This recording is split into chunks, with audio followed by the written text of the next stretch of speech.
Greetings, PUBG Mobile players! The long-awaited Frost Festival is about to commence. In the new version 2.9, we'll be introducing battles filled with a frosty atmosphere. Snow Battle is coming to town. Furthermore, you'll also get to experience updates to World of Wonder and Classic Mode. So let's dive right into it.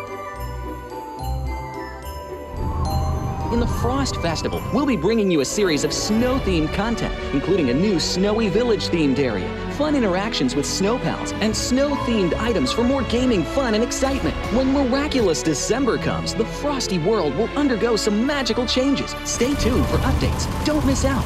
First, let's take a look at the new themed area, Snowy Village. The village covers a wide area of 280 by 150 and has loads of supplies. It's located near Stalber in Erringel, Iceborg in Livik, and Goroka in Vikendi. In addition to the buildings on the ground, the underground area of the Lucky Ice Tower is also worth exploring. Make use of the two-story layout to experience a completely new battle experience. Sound the bell in the Lucky Ice Tower, and you can even summon rewards. Additionally, the village also has a snow rail, which can help you quickly move around and gather supplies. It allows you to navigate flexibly between different areas of the village and also swiftly relocate to advantageous positions during battles for your team to counterattack more effectively. Of course, you should always remain vigilant to avoid becoming the target of an ambush. What's more, the village also features a special two-seat vehicle, the Reindeer. It's also a great choice for transportation as it allows you to swiftly move all over the map. For intense battles, we've also prepared festive and practical battle equipment for you, the Snowball Blaster and Snowboard. The Snowball Blaster can be used in many ways and has loads of functionality. When you aim it at the ground or a building, it can create a snow pile cover for you. When used on enemies, you can temporarily transform them into lively snow pals to restrict their movement. When facing bodies of water, you can use the Snowball Blaster to freeze the surface so that you can walk on it. It's definitely a practical yet entertaining weapon. After transforming into a lively snow pal, you will be unable to use firearms to do battle. You'll only be able to rely on basic actions such as walking, running, jumping, and swimming to evade enemy pursuit. It takes some time before you can revert to your human form.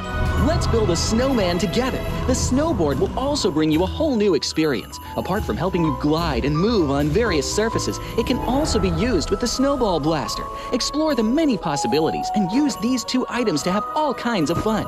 We've also designed various interactive mechanics, such as searching for snow toddlers, lucky ice, and the snow blast zone. When you encounter a lucky snowman on the map, don't be in a rush to leave. There are 4 lost little snowmen hidden near the lucky snowman. Search for the 4 hidden snow toddlers and bring them back to the large snowman. You'll then receive a token of gratitude. There are lots of lucky ice scattered across the map. Shatter the ice to get the supplies inside. Try using a melee weapon to break the ice more easily. Furthermore, you'll find that snow has engulfed some red zones on the map, and the falling snow will bring about many interesting effects. Players within a snow blast zone will be transformed into a lively snow pal if they're hit by the snow. If the snow lands on the ground, a snow pile cover will be created. In this World of Wonder update, we'll be introducing a brand new transformation skill gameplay and a catch me hide and seek gameplay for you to enjoy the transformation skills to the fullest. Of course, you can also use this skill to create more interesting creations. We've also added a Snowy Village map template to celebrate the Frost Festival with creators. Additionally, we've also made some updates and improvements to gameplay devices, game parameter settings, and the editor. For more details, please follow the official PUBG Mobile community. We'll continue introducing the latest WoW content to everyone. As for Classic Mode, we've also made some improvements to vehicles, firearms, creation mode, emotes, settings, and more. First, we've enhanced the designated marksman rifles. Some DMRs can be equipped with the full auto mod to fire in full auto. We've also improved the attributes and handling of some vehicles to enhance your driving experience. We've also added a new garage mechanic. From now on, you can choose your dream ride during matches. Meanwhile, we've also added a custom SFX adjustment feature. You can adjust the volume of some sound effects to whatever best suits you. As for creation mode, we'll be introducing some quick view features for watching the victory dance and fireworks displays and the new Frozen Kingdom themed performance in order to provide players with more possibilities for creative content. Furthermore, we've expanded the emote backpack. Now you can equip more emotes before entering the battleground. That's a wrap for the main content in this new version. In addition, new content will be added to the Popularity Battle event, Metro Royale, and Season Rewards. For more details, follow our official PUBG Mobile community. Snow Battle is coming to town. Winner, winner, chicken dinner.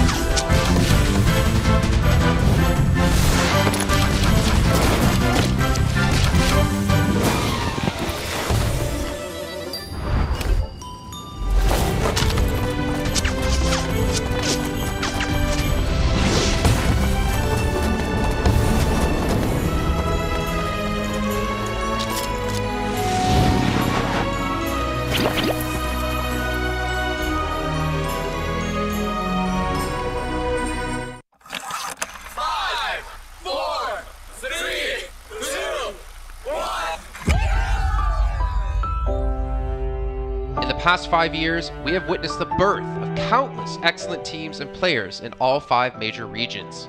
They are still remembered by us to this day. At the same time, we also remember our fans who loved us from the very beginning. On the occasion of this 5th anniversary, let's turn back the clock to the starting point of PUBG Mobile Esports, the Southeast Asia region, where all the stories began. As the first world-class event, PUBG Mobile Star Challenge gathered professional players from all over the world. With continuous development, the 2019 PUBG Mobile Club Open Global Finals is undoubtedly the most exciting event. 2019 Fall Split Global Finals, ladies and gentlemen, give yourself a round of applause! Among the countless rising stars, one shined particularly bright. Bigatron Red Aliens, a team from Indonesia, Bigatron Red Aliens just got first place in the PMCO Southeast Asia Fall Championship, earning the chance to compete in the PMCO Global Finals in Malaysia. In the subsequent prelim stage, intense competition kicked off immediately. And finally, they advanced to the Grand Finals in 2nd place. BTR demonstrated impeccable strength in the competition. By the end, BTR was leading the lobby by a significant 106 points, bringing the first ever championship title to the SEA region.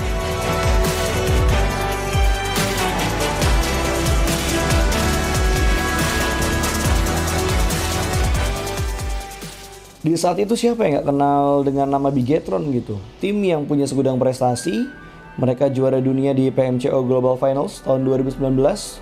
Mereka banyak banget melahirkan pemain-pemain berbakat, Zuxi, Luxi, Ryzen, Microboy. Terus habis itu Zuxi, Luxi juga saat mereka menjadi juara dunia, mereka berada di masa prime-nya mereka banget. PUBG Mobile Esports always strives to develop and grow year after year.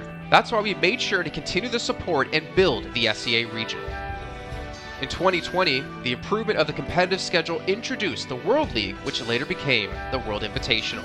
We also launched the PUBG Mobile Pro League, where even more outstanding teams joined the competitive stage.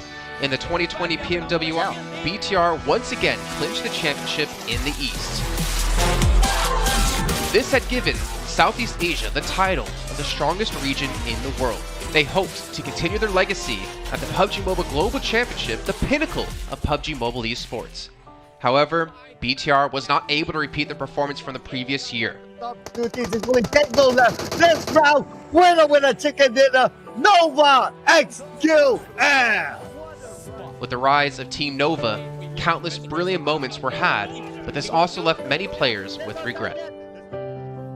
After BTR Red Alien won at the Global Championship in Kuala Lumpur, we thought C region was the best. We thought nobody could beat C region except maybe RRQ Athena, maybe Illuminate the Murder, maybe Mega Conqueror, but C region was the best at the time. And we get to the league. We heard of a team called Nova. We thought maybe this team is not that good. On the contrary, they owned all the teams. They were very good. Let's move forward to the year 2021. With continuous efforts, more teams and players joined the Pro League. For example, Xavier, who placed 3rd in the 2020 PMWI East League, also secured 2nd place in the PMGC East League.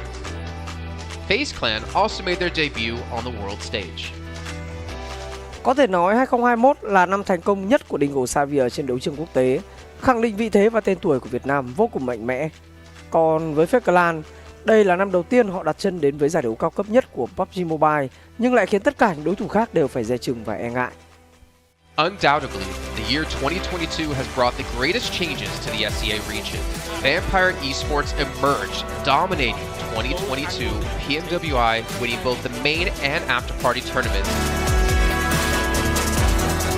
while also setting records for most chicken dinners, most eliminations, and more. They were not only facing competitors from the SEA region, but from all over the world. Everyone was talking about VPE and wondering if they can maintain their performance at the Global Championship or if it was just a stroke of good luck. On the last day of the 2022 PMGC Grand Finals, VPE won 3 chicken dinners alone, moving from the bottom of the table to 6th place, achieving the best result for the SEA region. They pulled off another miracle, but sadly, it was not enough to win it all. In 2023, VPE continued their impressive performance. They once again won everything at the 2023 PMWI. 2023 PUBG Mobile World Invitational Champions, Vampire Esports!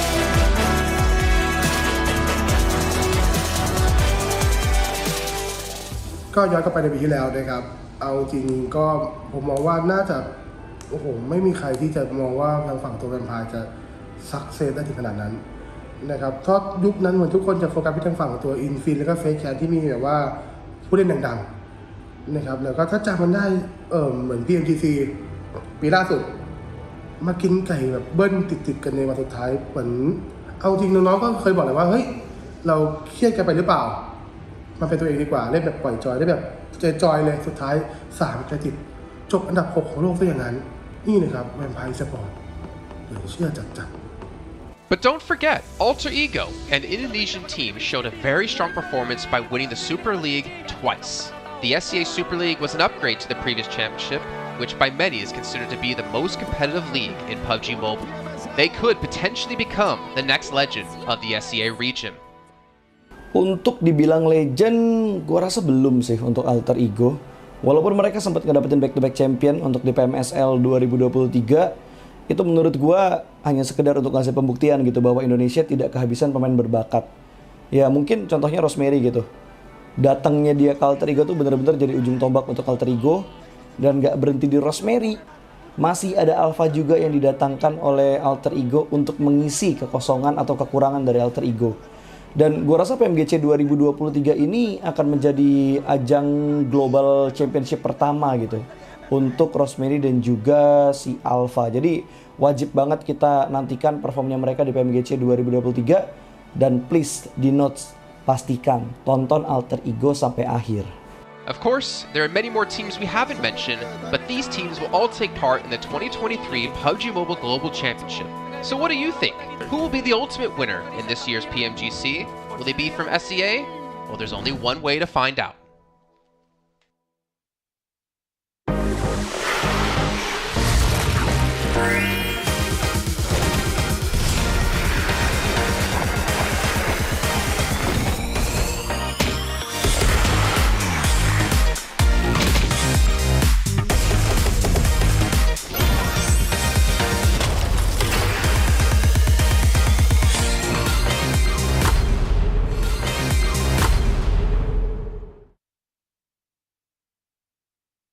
이제 한국에서 잘하는 팀이기 때문에 네, 이렇게 넣겠습니다.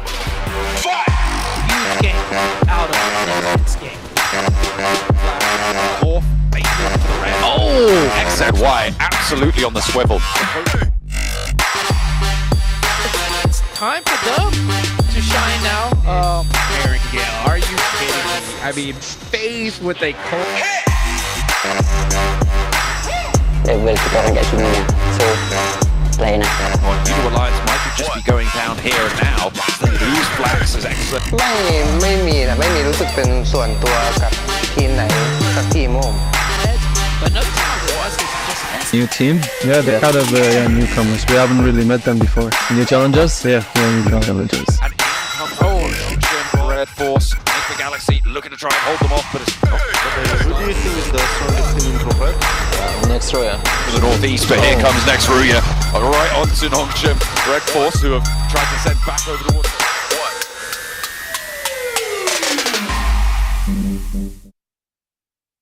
In 2020, while the eyes of most PUBG Mobile viewers were focused on Southeast Asia as well as other regions, there was one region in particular that went under the radar, the 2020 EMEA League. Numerous teams from different regions were fighting for a spot in the 2020 PMGC. Among them, the teams from the EU region were the most dazzling. Kanina Power, which had previously won 3rd place in the 2020 PMWL West League, managed to break through and eventually won 6th place in the 2020 PMGC. Class Dilge Athletics from Turkey also successfully took 8th place. For the entire EU region, this was a great start, and in the future, the EU region would grow into an even stronger region. The EU region seems to have endless potential. They always have a number of astonishingly talented newcomers. in the 2021 PMWI, in addition to the veteran team Kanina Power taking second place, the newly reorganized team in 2021, Next Ria, Sanhok's in the smokes, the solo by themselves, surprisingly won third place. The EU region seems to just have endless potential. There's always a number of astonishingly talented newcomers coming up through the ranks, developing their skills, and in 2021 at the PMWI, you had some of the veterans there for sure. Kanina Power taking second place, an incredible performance coming through from them to get that second place. But not only that, you had the reorganized team for Next Ria in 2021 who won PMPL Turkey. They came first in their region and then were invited on the back of that to the PMWI West to take third place. So these new talents working as this new roster at the time, a phenomenal resurgence there, and there's so much more left in the pipeline, I'm sure, for this region. I'm really excited for what the future has, and I can't wait to see what they've got. In the 2021 PMGC, teams from around the world gathered once again. First of all, worth mentioning is that among all the participating countries in the Grand Finals, Turkey had the most with 3. Among them, teams like S2G and Next Ria finished 4th and 6th respectively. This was a massive achievement. The efforts of the EU region are constantly bearing fruit. Now they just needed an opportunity. 2021 yılında Dünya Şampiyonası istediğimiz gibi başlamıştı. Çünkü West aşamasında 3 takımımızı birden ilk 6'ya sokmayı başardık ve büyük finallere 3 takımımızı göndermiştik. S2G 4. olarak buraya katılma hakkı kazanmıştı ve kadrosunda Rip7, Timber, Kalse, Silas gibi isimler vardı. Büyük finallerde ne yapacağını çok fazla kestiremiyorduk temsilcilerimizin, çünkü dünyadaki takımların iyi performansları söz konusuydu. Büyük finallerde temsilcimiz S2G 4. olmayı başardı, Nexu'ya 6. olmayı başardı. Maalesef Fenerbahçe ilk 8'in dışarısında kalmıştı. Ama bu takımın ileride çok iyi şeyler vaat ettiği konusunda herkes hemfikirdi. Next, let's go directly to the 2022 PMGC. At a time when everyone was focusing on whether Nova could win 3 consecutive championships, a team that was not originally a favorite to win was about to become the focus on the stage. S2G performed consistently in the first 2 days of competition, always maintaining a position at the top of the leaderboard. And on the final day, S2G changed its conservative tactical strategy and sought to gain more elimination points in the last few rounds. And in the last round, S2G secured the championship with 15 elimination points. PMGC champion of 2022, it is S2G! They finally broke through and made history for the EU region. 2022 Dünya Şampiyonası bizi büyük zaferler getirdi. Tabii ki Dünya Şampiyonası başlamadan önce bu zaferlerin geleceği konusunda çok bir fikrimiz yoktu. S2G kadrosunda bazı değişiklikler yapmıştı. Takıma yeni katılan oyuncular vardı. Özellikle Reis ile birlikte takımın form seviyesi gerçekten çok yüksekti. 2022 Dünya Şampiyonası finallerine 2 takım göndermeyi başarmıştık. Bir tanesi S2G, bir tanesi Fireflux. Maalesef 2 takımımızın kaderleri birazcık farklı oldu. İlk günden itibaren S2G sürekli olarak zirveyi kovalarken Fireflux için işler iyi gitmemişti. 3. gün geldiğinde S2G güzel maçlar geçirdi ve şampiyonluğu Türkiye'ye getirmeyi başardı. Bu Türkiye e-spor tarihindeki en unutulmaz başarıydı. This year, the EU region has continuously produced even more strong teams. First of all, G Gladiators won first place at the 2023 PUBG Mobile Pro League Spring Regional Championships and third place in the 2023 PMWI. Veteran teams like Next Ria and Kanina Power have been performing better and better this year and successfully qualified for the 2023 PMGC. Subsequently, hot recent teams like Mad Bulls, BRA Esports, Major Pride, Melise Esports, Demorte, among others from EU, have also successfully gotten a spot in PMGC. They all look forward to continuing the success of the EU region in 2023. There are many questions surrounding PMGC. Will S2G successfully defend their championship? Will another EU team lift the trophy? Could it even be a team unexpected to win it all? Let's witness it together in Turkey.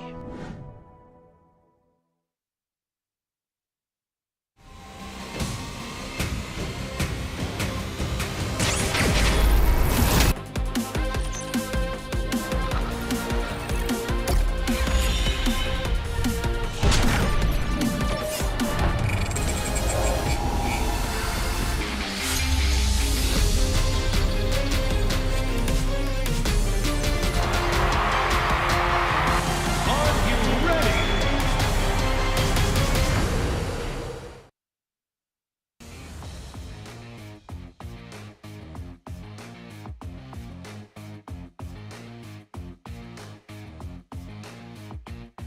Hello everyone and welcome back. If you guys weren't watching yesterday, Day 1 showed us some of the most devastating circles we have ever seen in PUBG Mobile history, alongside the prowess that all of these teams here in Group Yellow has to offer. Tash Bunny here over on ground for the PMGC 2023 PMGC, in fact, where there is a lot of high expectations for Vampire Esports, the back-to-back PMWI winner. But it seems like they seem to struggle to find their footing yesterday. And with me, I have Tony K to share a little bit about what happened yesterday. First of all, Tony K, how are you feeling on day 2?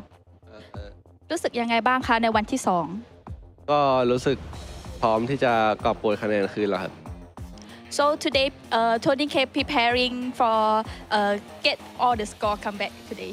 The score come back today. So let's talk a little bit about your performance on data number 1. And I think a lot of fans share this sentiment alongside the panel yesterday that it was not Vampire Esports' usual performance. So can you share with us a little bit about what happened?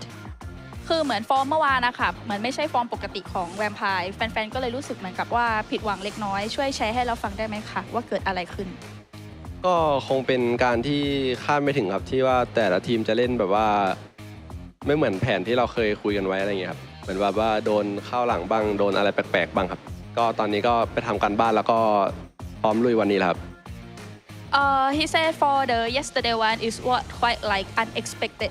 So some of the plan they have planned before. It's not like they have prepared. So but today they change order everything and then they quite well prepared. Speaking of that, I mean, like one of the, you said about not planning or things not going according to plan is that yesterday you were entering compounds without scouting. And as a result, you guys lost a lot of fights. So what adjustments are you guys going to be changing? And or at least how much can you share with us about that today? ค่ะก็เหมือนเมื่อวานที่ว่าแผนของเรามันไม่ได้เป็นตามที่เราคาดหวังเอาไว้มันมีอยู่ช่วงประมาณ 2-3 จังหวะค่ะที่เราเข้าไปในพื้นที่แล้วหน่วยสเกาต์มันไม่เพียงพอทำให้ท้ายที่สุดเราก็แพ้การต่อสู้ดังนั้นวันนี้เรามีการปรับเปลี่ยนแผนยังไงบ้างเพื่อที่จะไม่ให้เกิดเหตุการณ์แบบเมื่อวานขึ้นอีกค่ะก็คงเล่นด้วยกันให้มากขึ้นแล้วก็รอบคอบให้มากขึ้นครับแล้วก็จะเซฟคนให้ได้เยอะที่สุดครับHe will go through together for all his team, and then he will try to save fight with others. Saving fights with others, and a lot of changes have happened for the team, and this is going to be very exciting because usually, when we talk about this sort of stuff, if you look at trends from previous years, even this year, in fact, from PMSL, is that VPE tends to have very slow starts on day 1, all the way maybe day 2. So and then suddenly you guys would pop off and just catch up in terms of points. Is this intentional, and why does this happen? คือเหมือนกับเทรนด์ของ VPE อะค่ะในช่วงเริ่มแรกของลีกเนี่ยเรามีเทรนด์ที่การเริ่มที่ช้าแต่หลังจากนั้นเนี่ยเราสามารถที่จะไล่ตามคะแนนขึ้นมาได้ทันอันนี้ช่วยบอกเราได้ไหมคะว่าทำไมถึงเกิดอย่างนี้ขึ้นก็ทีมเราเป็นทีมที่ถ้าการแข่งขันยังไม่จบก็จะไม่ยอมแพ้ครับbecause of his team train that if it's not the end of the game they will not give up if it's not the end of the game they will not give up Tony K, good luck for today. Looking forward to see your pop-off moment, hopefully today. And for now, thank you so much. And we're going to go to the action on day number 2 of Group Yellow, dubbed the Group of Death. Let's toss it over to our panelists to see what they have to say for today. You know, I'm digging those pants, but what I'm thinking really about is, what is he covering? Is there belt bruises on his legs for them underperforming yesterday? Has Sertani been going to town on Vampire Esports? So hopefully we get some answers to that throughout the day. I'm your host, Jason Kappa, joined once again by my handsome gentleman on the screen. I'm not going to call direction this time. Seven Rule Gaming and Cameron Davis. And Cameron, I'll go straight to you, man. Yesterday, had some ups. It was nice to see some teams really performing, but it also had some downs for some others like Vampire. Yeah, but I do want to focus on the teams that performed very, very well. Obviously, BTR started off the day with amazing performances, right? 2 seconds and a first in a row. Sure, they slowed down a little bit on Miramar, but then that's also when we saw a couple of teams really sort of get themselves into the mix. And I know a lot of attention by us on the panel yesterday was onto BF and MP, especially with Major Pride's 2 4th places in a row on Miramar yesterday. And so those are some teams that I'm looking at to try and continue to push and really challenge BTR a little bit, because there is a bit of a gap there at the top, which we'll see when we do take a glance at the overall leaderboard. Yeah. Exactly. We'll get into those in a little bit of time here. But Seven, man, your boys, Vampire. I'm just the last time I'm going to say it. You said 2 Erangels. They had 3 Erangels and 2 Miramars and a Sanhok. Do you think they're going to are they going to bounce back today? I would be surprised if they don't. To be completely honest, I'll be surprised if they didn't watch the VOD and saw their mistakes. Easy mistakes to point out, too. I was pointing them out yesterday as we were going on, and I went back and watched the map stream again, and it's blatantly, there were zero scouting, full sense, not really any control. They were full sitting into the middle of the map. They were either trying to play edge, but they were a little bit too scared to take on fights, too. So a completely different Vampire Esports than what we saw in PMWI. As you heard Tash Bunny mentioned, though, they are used to start slow. In international events, though, that's not the case. I'm used to them starting to dominate right away. I'm hoping that they're going to be able to adjust from yesterday, and I'll be surprised if at the end of today they're still in 16th place. I think Vampire might have forgotten the device they're using, because the Infinix GT10 Pro was born for professional esports players. You guys can pick one up, drop into lobby, and completely dominate as well. Not to mention, hopefully you guys were checking out TikTok with the tag PMGC 2023 for all the behind-the-scenes action with everything that's been going on at the event over in Malaysia while we're over in the other side of the world. Unfortunately, it's cold. It's early for 2 out of the 3 of us. Another one here was able to actually move countries into Europe, so he gets to wake up at a proper time. But also, while this is all happening, we still have the Frost Festival going on. We had Zombies Edge last time we were doing regionals, but now it's the Frost Festival, and you guys can step into the enchanting snowy village. We can revel in the exhilaration of guiding down these slopes. Not to mention my favorite part, turning people into snowmen. Seven, are you a fan of that? Yeah, except once you do that, you can't shoot, and then they just start teabagging me. I hate it. Wow, okay. Well, all right. Well, now I know how to piss you off. Cameron, next time we get into a game, we should make sure to that in. But also, we have the Popularity Annual Gala happening, or PUBG Mobile introduced a brand new competition and exclusive honorable rewards. And for December 15th, if I can even remember dates correctly, players will have to go through 10 rounds of 1v1 matches to compete to become the first ever PUBG Mobile Popularity Annual Gala champion. Of course, for outstanding players, get some exclusive rewards. You can showcase how good of a player you are. I would be happy just to win one of those 1v1s, and let's be honest, it ain't happening. And on top of that, before we can dive into all this, I'm going to remind you guys about the Pagani collaboration going on in PUBG Mobile. You can rev your engine with the iconic Pagani, Imola, and Zonda R models, so make sure you guys pick that up. I heard Zute's significant other had some good luck, some bad luck, but luck nonetheless. And even if you fail a draw, you still get a reward. So make sure you guys are trying to open up as many of those as possible, participate in this one. All right, it's time to get into what's happened yesterday as we have that out of the way. Yeah, Bigatron for me, as we were talking about before, the biggest standout, but not to mention teams like Muerte, man. Like a team who I was surprised to hear they won PMPL Europe. I was surprised to kind of see them qualify for PMGC. But I've been really happy with performances we've seen so far out of them. They haven't really... I think they kind of had a couple of good matches and they kind of coast off of that, but I have some faith going into today that they can continue that momentum. Yeah, I mean... you were mentioning, 10th place, only one elim when we went to Sanhok. Giving it Sanhok, right? And then we were giving a lot of teams a bunch of excuses, too, when we went to the 2 Miramars because of the circles that were pretty much post with 8th place, 2 elims, 14th place, 5 elims. So you can see this team at least is not finishing those matches with 0 points, which is usually when we start getting a little bit worried for some teams if they're not able to secure any points. Now, something I do want to point out here from Brute Force, you guys were talking about him earlier. I really enjoy how quickly they were able to adapt themselves yesterday. They had 2 horrible Erangel matches, and I feel like them having those 2 horrible Erangel matches allowed them and prepared them for the crazy circles that we're going to be getting in Miramar, because they started rotating very quick, at least on the first Miramar, which helped them out in a big way. Them and the Muerte land very close to each other. On the first Miramar, guess what? The Muerte, they rotated slow, they ended up 8th place, and then you have Brute Force, which ended up winning the match. And then going into the second Miramar, they were able to adjust and actually play the outer edge of the circle, which is good. It's good to see that these teams are able to adapt. I'm hoping that continues out for Brute Force, and I mean, if it does, maybe they'll maintain themselves here within the top 3. I said top 5, but I'm not mad if they do end up top 3.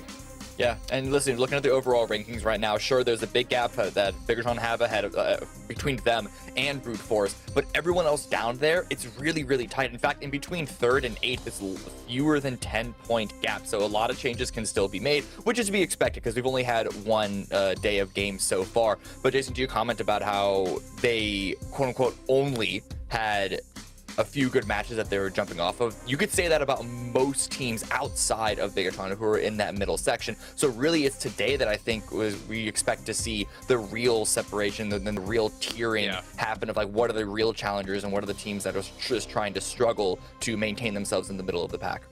And the thing is, like, any of these teams, I'd say, are still easily in contention for top 3 because between 3rd place and Vampire in last place, it's 35 points. And realistically, we know Vampire can easily pull off more than 35 points in a day. And not to mention, going into yesterday, we didn't really know what to expect on a lot of these teams, but coming into today, it's all about which teams have put in that work, which teams have really prepared for what's going to be at hand today and have really kind of changed their style to where they needed to. Surprised to see, though, Major Pride top on damage, considering Bigatron 7 were the team to run around and hunt for eliminations. Yeah, Major Pride, even though they are the only team in the top 5 without a chicken dinner, they were just very consistent in making sure that they ended up getting eliminations. There was one match where they ended up with 12 plays, 0 elims, but besides that, they were putting up great numbers, especially towards the end too in Miramar. I feel like the Crazier Circle's definitely given a bit of an advantage. And on this top 4 slingers, I'm actually going to be focusing on D plus Nobu because this team did start adjusting a little bit more. We saw them willing to take more fights yesterday, and that was a bit of a change, right, from what we saw out of D plus at the beginning of the day. They were letting teams just pretty much run over them. They weren't really trying to secure anything. I'm interested to see if D plus is going to be a little bit more aggressive today and not as passive as yesterday. Yeah, I do want to comment on the question that I actually had at the end of the show yesterday about Nomi, about how Major Pride Nomi was able to be top damage like this despite other teams being ahead of them on the leaderboard, and Leparo, I think, was top eliminations. It was actually because of that one South Miramar Island round specifically that Nomi really bumped his damage up. I think he ended yesterday with like 3,500 damage overall. He got about 1,200 of that damage from that one round. So on one hand, it's really, really good to see that when Major Pride, Nomi, and the rest, then the rest of the team are able to really output a lot of damage when they're playing center in a more defensible position with a lot of teams scrambling around them, that they can actually execute on that. On the other hand, it does, you know, we'll see if they have the same opportunities like that one particular round. Their other Miramar was good as well. He had about 750 damage on the second Miramar, so it's not exclusive to that one specific round. It might just be a map all-around thing, but that's definitely something to look at about their Miramar performances coming into today. I mean, we have to keep in mind, if you guys didn't join us yesterday, we did have a Miramar that was, well, to be honest, both were a little bit wonky, but the first one we had going super south to Los Higos, and it became very difficult for any of these teams to really push through in towards that little island to stay safe. So great to see at least some teams able to take complete advantage of that.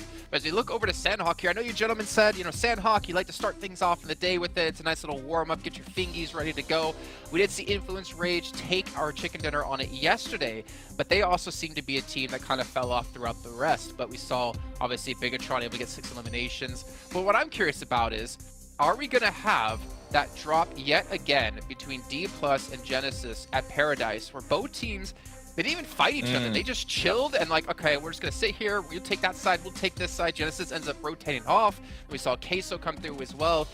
I'm curious if we're going to see D Plus get a little bit more aggressive, because that's where they lacked quite a bit yesterday. Yeah. I mean, I think they're going to get more aggressive. We saw that throughout the course of the day, right? So the expectation is that it's going to continue. They're going to start today off more aggressive. To answer your question, yes, they'll end up hot dropping. They didn't fight, so yeah. You can fit multiple squads into a Paradise Resort. GE being able to leave is pretty understandable. And you also remember that the circle was in that area, which gave them more incentive to try and leave because they had priority on getting a different position in the center of the zone. So if the circle is somewhere else, this first Sanhok, that, you know, might incentivize them to try and fight because they're going to have to rotate way off of it anyway. But yeah, I don't think it's an issue of them dropping in the same spot. And I think with Sanhok, it's such a small portion of like all the battlegrounds that we, that we play, right? We have 3 Erangels, we have 2 Miramars.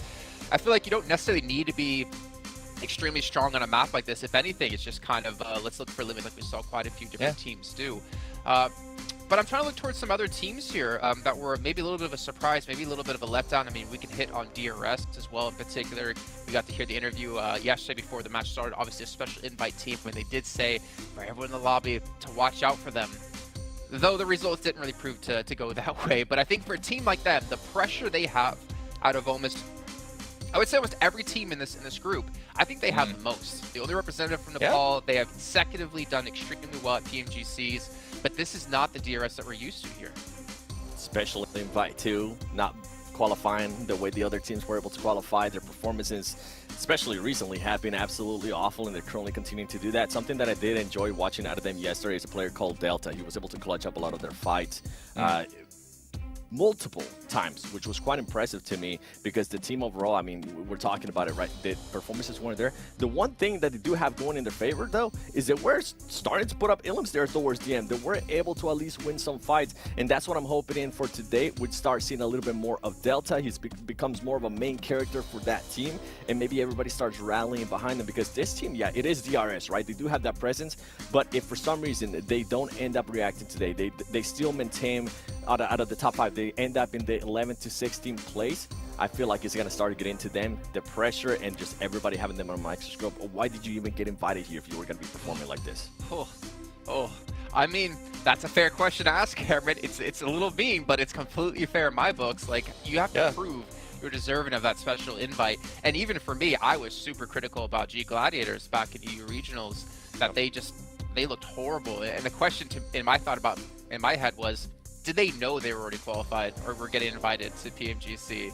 Well, you know what? That's a question that doesn't need to be answered right now. The question for me is, who's going to perform here in this first match today on Sanhok? I'm going to send it on over to our commentators to kick off the day with John Allen and Zute. Of course, another day dawns here in Group Yellow. A real fast opening from Bigatron. Can they keep up the pace? Can Vampire step up to the plate as well? Because right now, they haven't been seen, and maybe it's their time to shine today. Yeah, Vampire, they got to shine extremely bright. Maybe step out onto the sun and really get that shine on. So, I mean, that's how far down they are.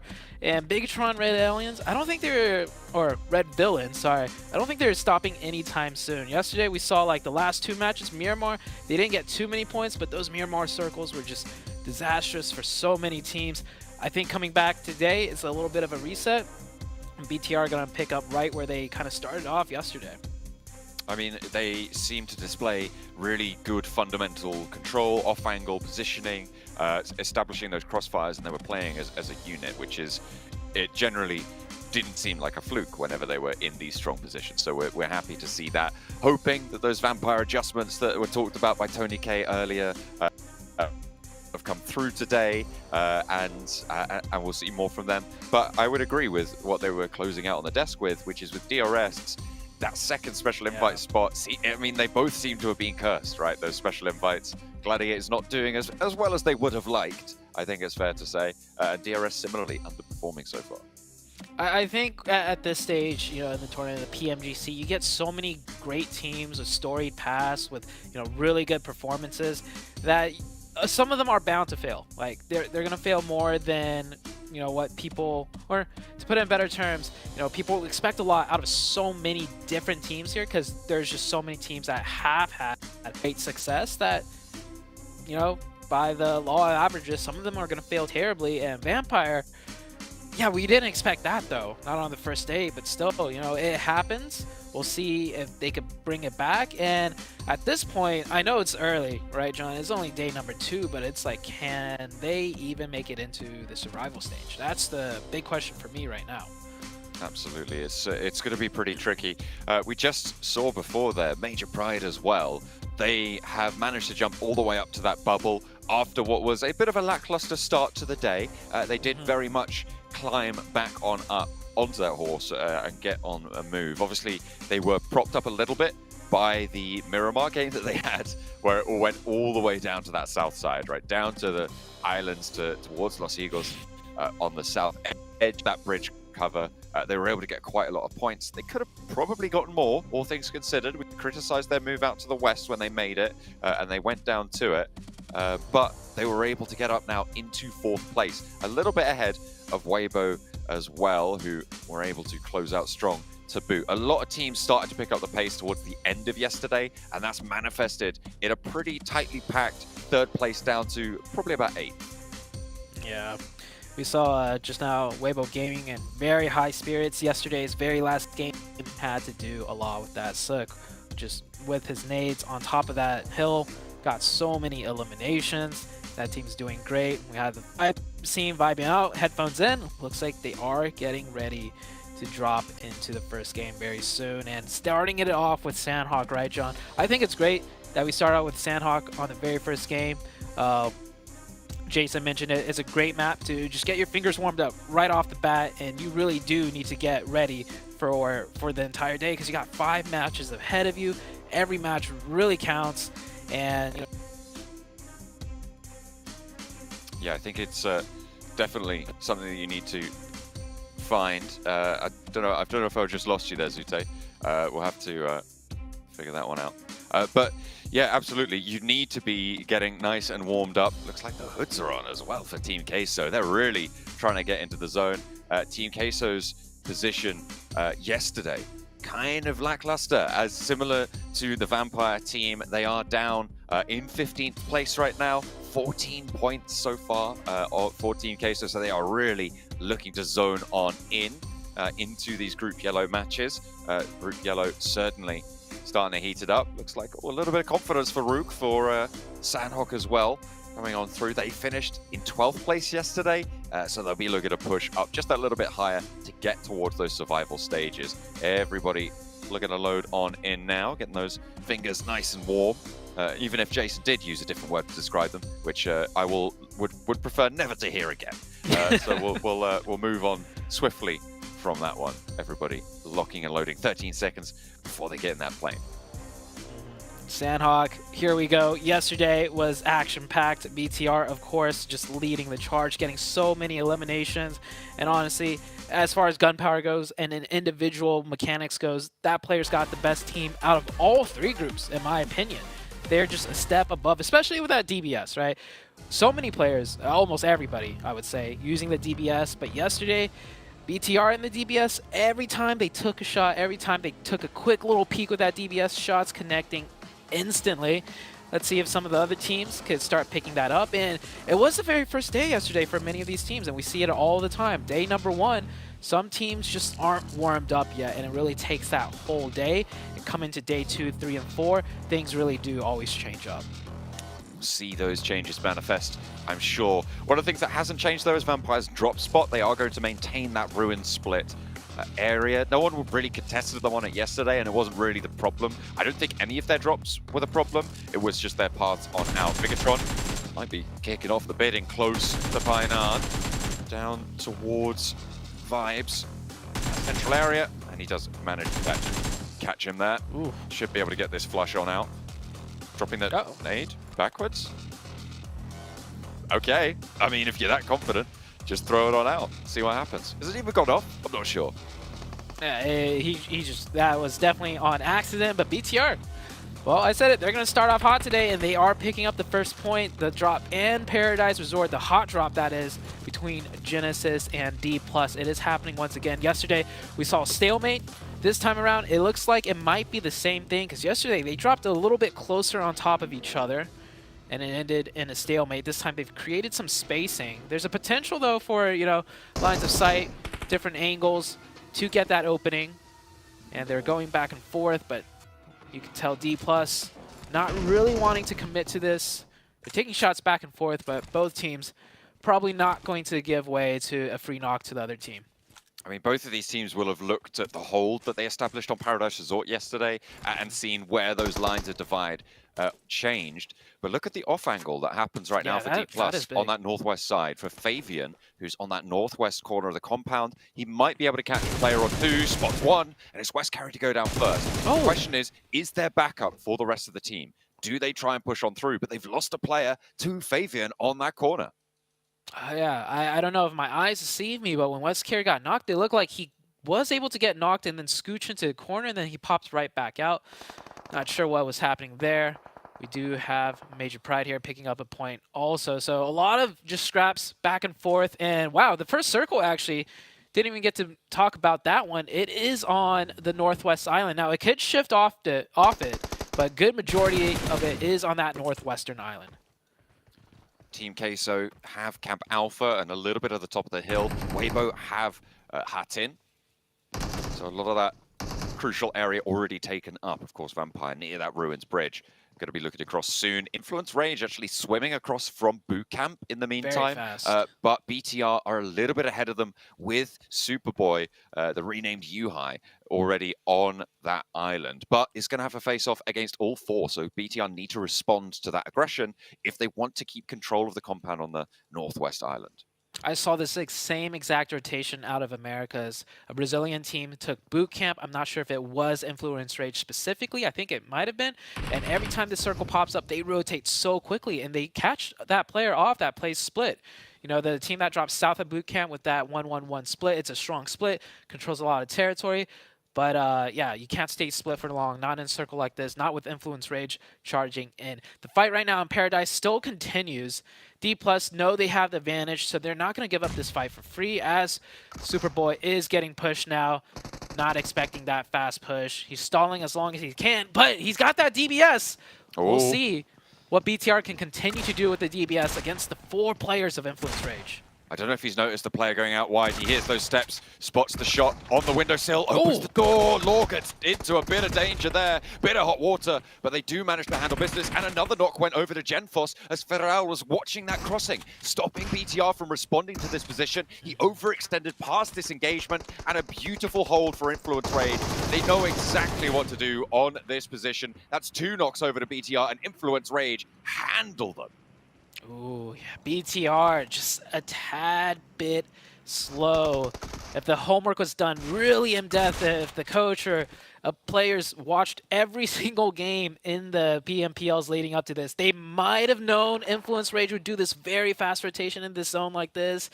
But, you know, hey, that's details to the tiniest amount, and it might cost BTR, but they do have a huge lead, so you know they could start off with one bad game. They have 1 point, they still have 1 player up. Maybe that solo could pull something off here, as Genesis still continuing the fight. And now Bino Storm, I think, is close by. Taking a look at my mini-map, obviously one of the players, just right around the outside. They actually took down a player from D+, who was trying to move out on that south side. The solo player, Divine, moved on in and caught out one of the D+ players. And now they're flowing into the back of Paradise Resort. I mean, they'll know that this standoff happens, this stalemate, right? So that's what they were looking for, the rags of the fight. They managed to find just the 1 point so far, but on the south edge, they might even just be able to skirt around and go for a position closer to the circle, because they are going to have to leave Paradise Resort eventually.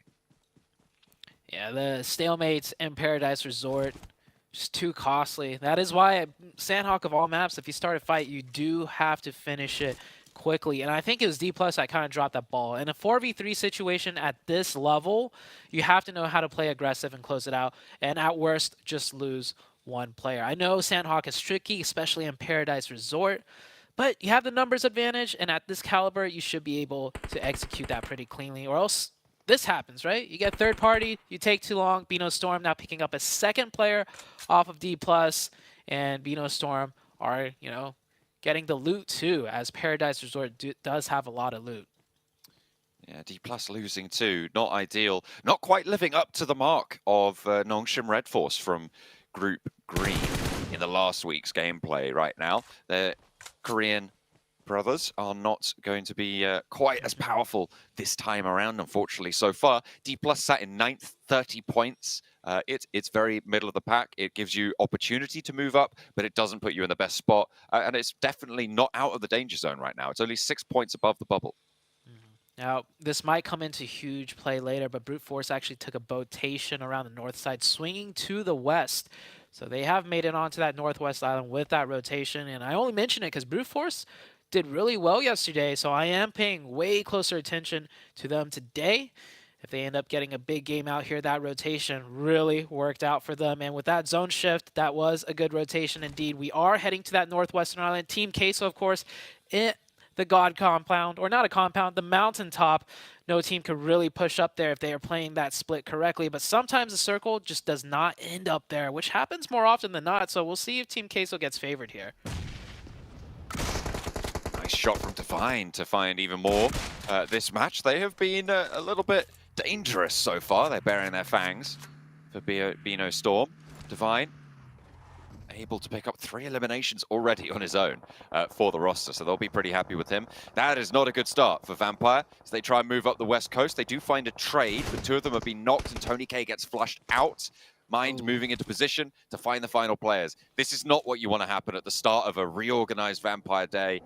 If it's just Newsy now left remaining, Schweppes and Ravenclaw both out, disaster strikes again.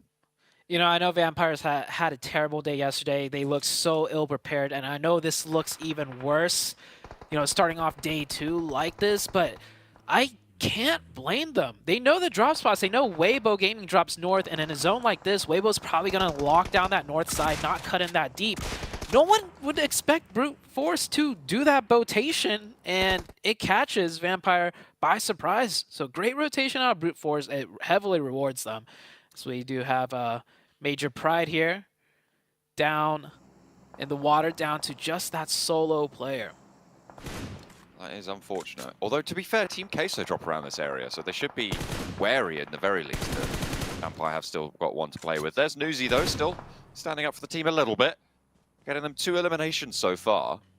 And Brute Force are down to 2 on that western side. Weibo looking to pick up the pieces here. And, you know, Ado is quite low there, but Sook kind of isolated with that high ground position from Team Queso. There's a very difficult maneuver to make to actually go for these peaks. Yeah. Laser sight trained right onto that magnet of bullets right there. And oh, well, Sook does get a good peek, gets the knock, and that player is not going to get revived. More shots coming in here. IHC in the outside of the blue. We saw Divine take out one of the IHC players earlier. Fight's continuing. This is way out to the east. I can't blame these teams. Getting to that northwestern island is going to be difficult. So if you could get those elim points, go for it. Bino Storm losing 2 players now. Divine and Nanokuni both out of the running. That's rocking your way. Got to readjust for that. Realign. Figure out how you're going to make your way to this zone, because it is not going to be easy. Ziol and Demo also caught out. This is over on the East Island still, so they still have to get past boot camp, still have to get over that crossing and get to that Northwest Island. The area around Camp Alpha is a lot more full than maybe you'd expect, so that north side completely open for Genesis. Yeah, and Genesis are taking their time. They're not sure exactly what's happening. But with what's happening in the elimination feed, you know, you saw Weibo Gaming chime in, you saw Brute Force, you saw Vampire, you saw a lot of teams engaging in combat, and if they haven't heard gunshots yet, they should have a decent idea that this must be way further inland as to like where all the commotion is. Of course, we have the map feed, so it's easy to see that for ourselves, and we do head into the next circle. It does pull down south very hard. Very good for Demorte on the south and the Vibes team and the southeast at the Trifecta compound. It's also pretty decent there for Influence Rage, who have managed to get a nice central spot along those hedges, those ridges, those ridges and hills on that west side of that main mountain in the middle of the island. So they will have a lot of control over the teams trying to push more central. But that scrap between Weibo, I imagine maybe towards DRS as well, could be pretty tricky. Newsy being rolled up on, though. 4 players alive for Weibo. Only 2 are close by, so Newsy has a chance, has that DBS, but all 4 of them manage to coalesce in time, and Newsy goes down without too much trouble. And Vampire eliminated 2 points on the board. Ooh, that's not going to take them out of last place either. Even with those 2 points, every team is still ahead of them. And Vampire, the downfall or the downward trend continues. Maybe they'll bring it back on Erangel. We'll see. Here on that south side, Bino Storm does finally push in to the edge, but Demorte playing very close to the blue zone on the backside. Smart idea on Sanhok. You'll never know if there's a team trying to wrap around, and that is often the case on Sanhok. So they keep their backs clear, pick up 2 quick points. Next circle, if it does shift north, though, they do have their work cut out for them. Demorte, they play from the south side on these circles very frequently, coming from Hudson. so they'll know how to navigate these bridge engagements. Corker trying to open up towards Sem9. Sem9 lost a player earlier, I believe. So they are only on 3 with that 1 knock as well. So if they can get that res, they'll be a little bit more powerful. But a lovely nade over the top from Corker brings it just down to depth for Sem9. The rest of Demuerte establishing control over on the east side of this bridge. They'll look to cross afterwards with DRS in the way, but Sem9 should be going down here. Corker pushing forwards. They have managed to get that res on through, and they find the crossing. Depp looks for the flush as well, but he's cowed down. Milky Way emerges from the blue zone. Spotted, though, by Kenny, who did get res there, and not going to be able to be up in time for Furia to be handled. But there's a shot across the way, and they do lose Corker. Oh, that's Vibes from way down the roadside. Hearing all the gunfire, gets a nice sightline, gets a knock too, not just the thirst. And is Vibes gonna push this now? Well, they're going for it. If they get a second knock, I mean, they are for sure going in for the final blow. Vibes down to a 3-man, so they only have 2 players pushing. The last player in the way back to make sure they're not getting flanked themselves. They look for the angles. They might decide to call this off. We'll see where the zone goes.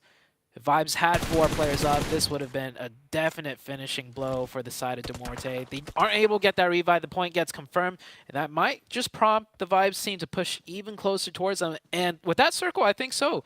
Vibes will take that fight with Demuerte. They know they have a 3v2 advantage. Getting onto that bridge could be really, really useful. DRS will have their work cut out for them now in their central compound to fend off everybody turning their attention their way. So it will be not the easiest thing to hold, although they do have that inside position. They do have that cover advantage, of course. So they won't be able to as effectively guard out that bridge to the south. But they will stop a lot of players moving to that bridge mouth, giving that crossing opportunity a little bit further on. Demuerte trying to get a little bit of a lead on the swim, it seems, as they throw their vehicle into the water. You take every little advantage you can, even if it's just a little bit of a boost from the car into the water. Weibo Gaming will probably be watching that way. Weibo Gaming, by the way, in a great position now. They're on that west side on the edge, but they have that giant hilltop in front of them to work with. And I can see Weibo Gaming have vehicles, so the circle shifts away from them. That deadly cross in the open across the road, that can be done with the vehicle very quickly. Not absolutely safely, but way better pushing across the road in a vehicle. So Weibo Gaming, this could be a big game for them. DRS in the center of the zone at a strong and Influence Rage still holding the wins. It's only Weibo Gaming, DRS, and Rook with 4 players alive. Rook slowly crossing over from that east island. They are still on this northwest island, but they'll be playing outside of the circle. DRS slap bang middle with 4 players. Probably one of the major features of this zone, although Law's been allowed to invade onto that walled compound. And Weibo controlling that western side, as you talked about, with those vehicles and that mobility. But Genesis are moving in. Looks like it's not going to be too much. You've still got FreePod. You've still got everybody else to get out to this north side, and immediately this just go down. Yeah, Genesis just got eviscerated right there. Weibo Gaming up to 4 nation points now.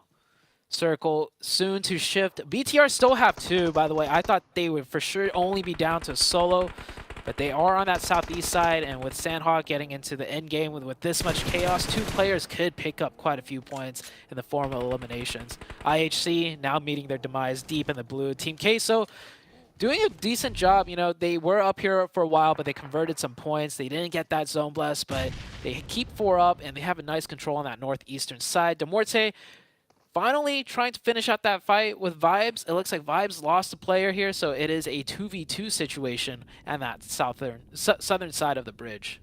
I have no idea how that Molotov works underwater, but it does. And it will keep Malloy closer to the stanchions of the bridge. Looks like we've still got a little bit of life left in Bigatron at the moment, as they have found 2 knocks over towards Rook. Remember, one of the 2 teams, the 4 players alive, nade forwards, a lot of damage, and an answering nade as well. Forces a peek with the nade, and the Molotov over the back. This is pretty well played right now, but you still need to avoid the shots coming back through from Bigatron, and Vibes cross the river. Might be the team to open up here. Another nade towards the backlines, and it's going to find the knock this time around. Just Satala's left standing now for Bigatron, and he's got a decent sightline out there. Might be able to pick up a point or 2. Doesn't go for the instant thirst. He knows there's only 1 player up and his teammate is pinging the location. So if he gets this one, that will be a team wiped out, and the points from all the knocks will get converted. If it doesn't get stolen, that is. He's watching it. He knows the player's there. Patience. Goes for the quick point. Sitar, last one up for BTR right now. Only one player from Rook to go down. It looks like that point went over to Vibes, though, that second flush that happened. Finally, Prepod goes down, and that's Brute Force out. Team Queso, this is a Northwest Island finish. As the team that drops here, they should be racking up points, right? They should be getting value for matches like this. And they have already managed to get 6 eliminations, as you highlighted there. Will be seeing if they can move further in, because Influence Rage, their position got taken down by that. But with Law a little bit further ahead towards that DRS compound, they are still in it for now. But Weibo Gaming take a shot out their way towards Arturas. Oh, and a confirmation. That was a very long distance knock. I thought for sure it would just be a knock, but a confirmation. I think that Team Queso player that got knocked probably maybe tried pushing down the hill because they don't have the zone up there. So forced to run into open sight lines. No more safety on top of that high ground. BTR running in. Sitar, the last player, dodging and weaving. Oh, he's not going to make that cross. Yeah, he does get taken down. Vibes and Dormorte on the south side just calling a truce, it seems, as neither of them really trying to bother each other at this point. That's like an impromptu 4-man squad, and with that zone, well, I mean, I think they're both happy with it. Yeah, you just want to last this one out, right? Weibo, at the moment, though, I think they have got the best position for this one. For sure. With that duo position on the south side, they just regroup there after the blue zone start to push their northern point. They've got safe rotational paths around the back of that compound if they want them. It's looking pretty good right now for the Chinese team. Oh. Long range shots coming out here for Gap. That 6x closing the gap onto Team Queso, getting that knock. Won't be able to get the confirmation, but puts a lot of pressure. Doesn't give Queso as much time as they would like to prep to make it in to that zone. But honestly, with a zone like this, I don't think Queso's making it in regardless. From that northeast side, will be pretty tricky to navigate for Team Queso, but they're still going. Default goes down. That was the last player from Rook, and 3 players still active. Big Milo, though, spotted by DRS, who've been holding the center of this compound for quite a while.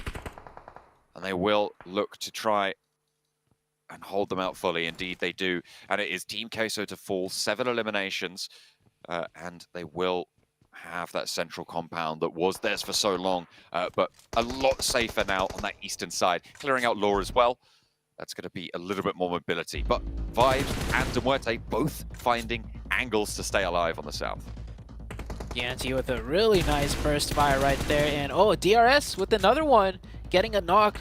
I don't think they're going to be able to close that gap, though. That is a huge open ground to cover. Plus, you have the teams with, you know, an S at the bottom, or at the end, at the bottom of that zone, because that is 2 different teams. They are just acting like a 4-man squad right now. Surely, Vibes and Demuerte are going to clash here and take each other out. But with that knock, DRS is covering a lot of ground.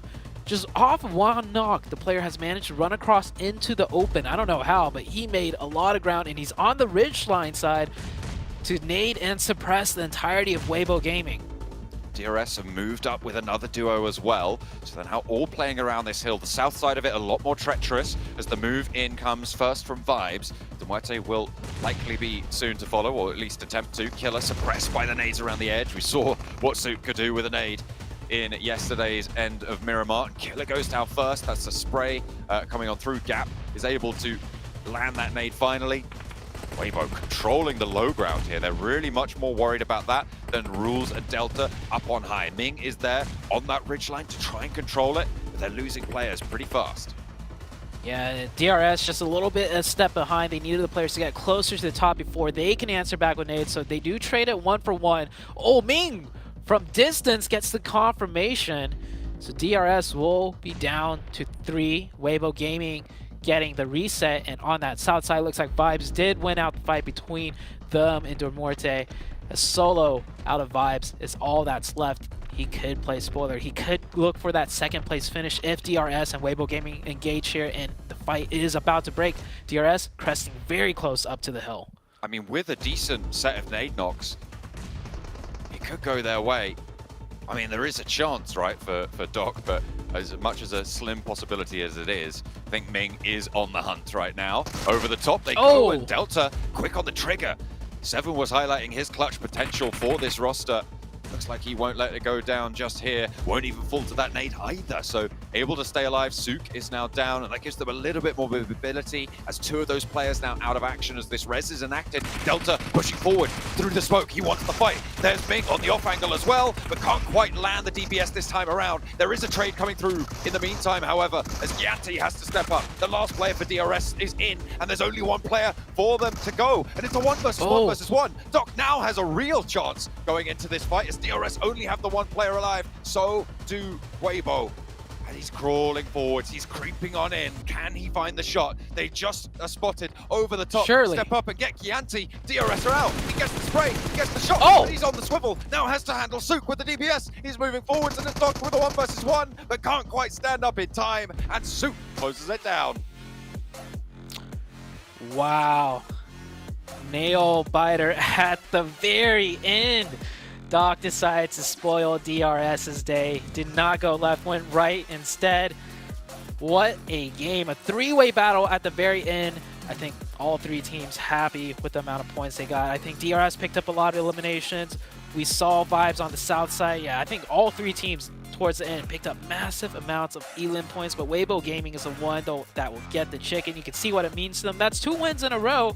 Sure, it's separated by a day's rest, but still 2 chicken dinners nonetheless. Brilliant stuff coming through from Sook to be able to close it down. It did get a little bit hairy. Some decent shots coming through from DRS, and I feel like if Doc had actually got that spray, which by all rights he should have done, on a stationary Gianti immediately, he could have had his attention turned out towards Sook a lot faster, and I think that might have been a little bit more of a balanced 1 versus 1. So maybe a little bit of nerves getting to Doc towards the end there for the Vibes roster. I think so. It looked like the aim down sight whipped a little prematurely to the left. He might have thought, like, surely, you know, just this one quick burst and I'm done. I'm looking for the last player, but it threw him off his game plan potentially and went prone immediately afterwards. Weibo Gaming, I would say, getting a little bit of a lucky break there because Doc could have easily swung to the left side and it would be Weibo Gaming going out in third. Yeah, I mean, you've also got to consider that maybe he thought that the res was being enacted for Weibo instead of going for the push onto the players from DRS, you know, not wanting that 1v1. A lot of moving parts in that final circle, it's safe to say. But Muerte not able to leave the bridge. Five were able to get up to second, but nobody to take down Weibo on top of the hill.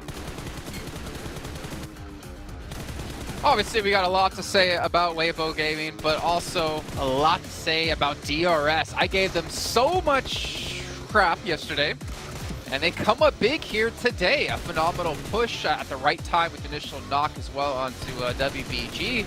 Just unfortunate that obviously Doc went towards them instead of the other way around. But gentlemen, Seven and Cameron, Seven in particular, you were very happy to see the way DRS ended up pushing that. I was. I don't mind admitting when I'm wrong, and I was totally wrong watching that Sanhok because I kept thinking, all right, DRS is just pretty much going to be a sitting duck. They're not going to be doing anything. Boy, did they prove me wrong. First of all, I need to point out, Rules, his scouting was exceptional. Not only being able to cross that bridge, being able to push his team towards the West Island and making sure that everything was clear for them to be able to find that position. And then at the end, whenever they actually got a knock, he was the first one making the push towards Weibo and making sure they had a chance to even have an engagement, to even have a chance at winning there towards the end. So overall, DRS, a big surprise. I'm hoping this kind of continues on as we're going through the day. Obviously, Sanhok is sometimes a bit of a mulligan for some of the teams that they are able to do a little bit crazier things, but overall, DRS, very impressed with how they played this Sanhok. Yeah, and then obviously, Cameron, as we look towards how the rest of the match ended up going on here, I know you were a big fan of like the split we saw out of Weibo, the position they had on the Northwest Island to cover all their bases. Yeah, I mean, it's a weak position on the map in regards to seeing a lot of play. If on that island you need to go to like the actual mountain of that island, it's pretty weak. But in this position, they found themselves at the good spot to hold it, and those two hills combined together give them so much vision. And that is assuming the teams that were all coming in from the east weren't torn down by DRS before it got to them, so which gave them a very healthy position, not just in terms of physical body health, but also all their utility, which is one of the big advantages they had at the very end against DRS and for Miracle Vibes. Well, speaking of ups and downs slightly here, we got to talk about Vampire a bit yet again. Yep. I mean, Seven, they pushed into that Northwest Island towards the southwest side, and then they made a rotation into Brute Force without a scout again. Yeah, and I usually don't like disagreeing with the casters, but they were talking about that they were kind of giving a break there, Vampire, because of where they know where people usually land. No, you got to start scouting. That would have been prevented if the team actually. Something to point out too with Vampire Esports is we do have a sub for the team, so we are starting to see some changes for the team. I don't know if it's the panic button that they're trying to do or what it is, but they did end up subbing out Stone, and Newsy, the player that we've been wanting to see since PMWI, has finally made it in, and a couple limbs there for his team. So maybe it's a bit of an awakening call here, but they need to start scouting. They can't just be depending on that firepower that they have, on the fragging power that they have, because right now it's not working. Yeah, not working indeed, but we can see Bigatron here. They got a struggle in the very beginning being caught out. We did see the drop yet again towards Paradise between D+ and Genesis. This time a little bit of action going, or a little bit of action happening as they took one out apiece, but Bino Storm was the team to really overpower everyone at Paradise. Yeah, I was really excited to see that. I mean, unfortunate that they ran into D+, because I thought the D+ looked like they were building some momentum from yesterday, but also in the beginning of that fight. But Bino Storm was a team that I believe I commented on very briefly at the end of the show yesterday about how I also saw them kind of getting themselves into it. They were getting warm. They were trying to get a little more active. I'm appreciating the approach that I was seeing from them in the later rounds. And they started this match off very, very strong, going for fights. Very easy pickoffs that didn't give them a lot of risk themselves. The problem is they made that shift towards the south side, and we had Dormarte holding that southern bridge into the northwest island. The fact that the phase 3 shift continued to favor that angle actually was really bad for Bino Storm, because it meant that the team holding that south edge would continue to hold that exact same south edge, and you saw them get torn apart in the blue. So I think another shift, perhaps going on towards the island, further towards center earlier on, we could see Bino Storm's run last a little bit longer. Yeah, well, at least we're seeing some signs of life in the team. I'm very happy to see it. Obviously, Divine, I think he had like 3 eliminations pretty quickly off the match here. Before we can break down some more from the last match, obviously get things ready to go for our first airing of the day. We got to remind you that PUBG Mobile has been nominated as the best game here at the Game Awards. Make sure you guys check this out and go vote for us to be the #1. And of course, voting is going to end on December 7th, so make sure you get those in. Take a screenshot of it, send it to Seven, and he will actually get you a brand new Infinix GT10 Pro, and he'll send it on your way. Stop it. I'm already getting way too many messages. One of these days, Seven, you know, three years and counting, you said you'd follow me back on Instagram. Still has yet to happen. Maybe when you get taller. So never gonna happen. So never. By the way, hold on. Let's actually talk about the Muerte a little bit more, because I did enjoy the hold that they were doing, but their timing was so off when they decided to actually put on to Sam9 that I kind of wanted to point out for the team, if for some reason they do end up watching this. Their timing was so off because Milky Way had the off angle, and he decided not to shoot. That caused one of his teammates to get knocked. He got flushed. Bad timing there for the team. Bad timing indeed, but it's good timing for us because we're about to head into our second match of the day. John Allen and Zute, take us into Erangel with your fingies.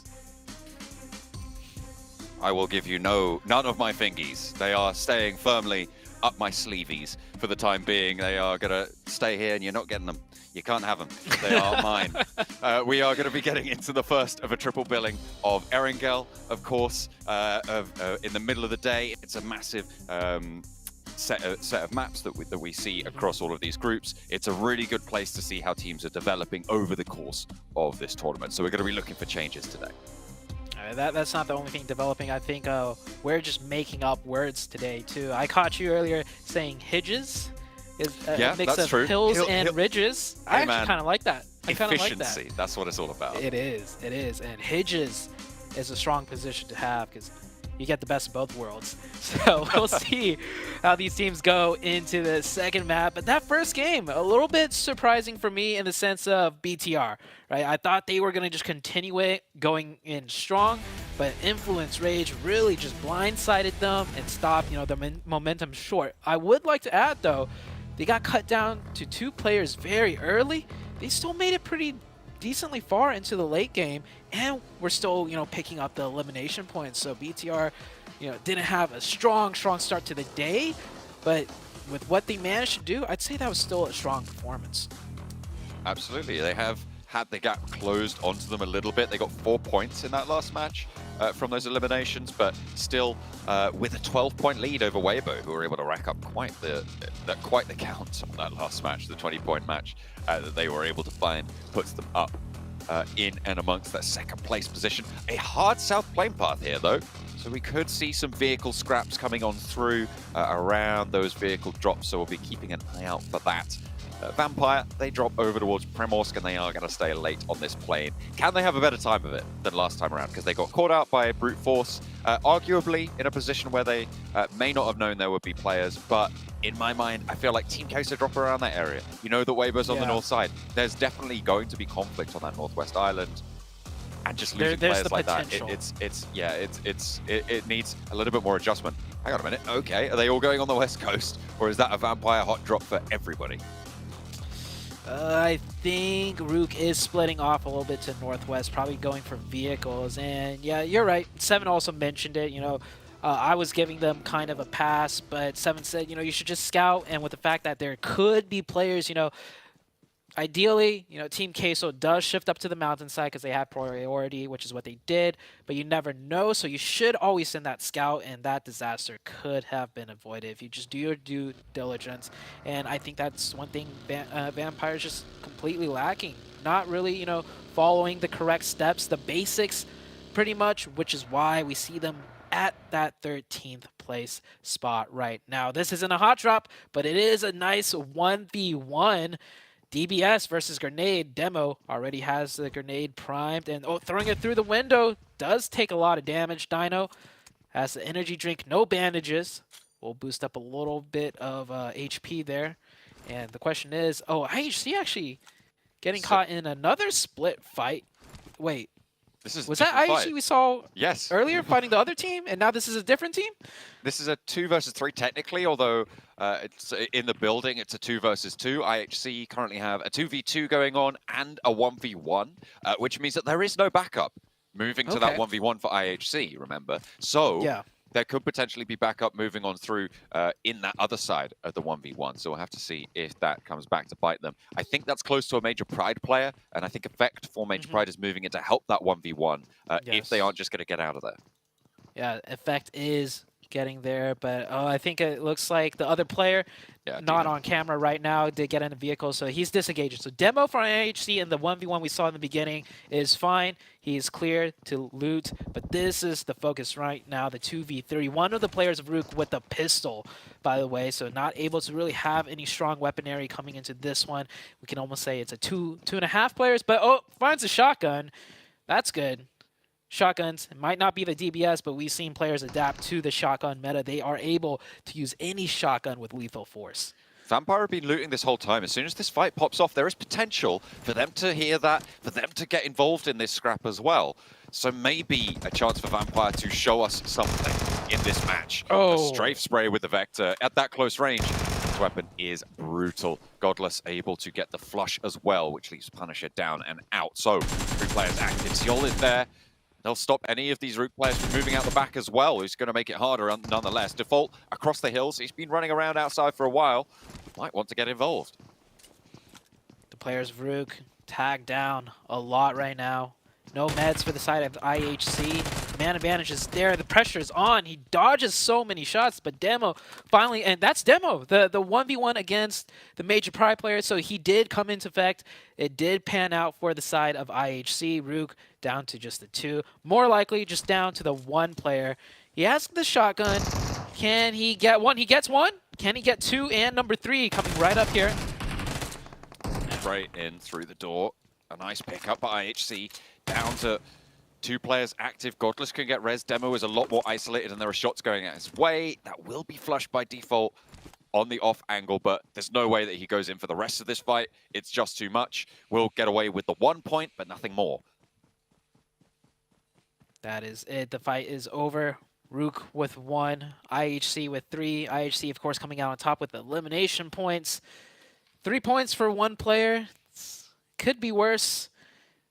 But I think with a zone like this, IHC definitely would have liked to just had 4 and play more towards the late game because the circle is on the western side. They could have got a really nice position. Vampire, meanwhile, have not moved at all throughout the entirety of that fight. Maybe it's due to the plane path that they're not exactly sure where these teams are fighting.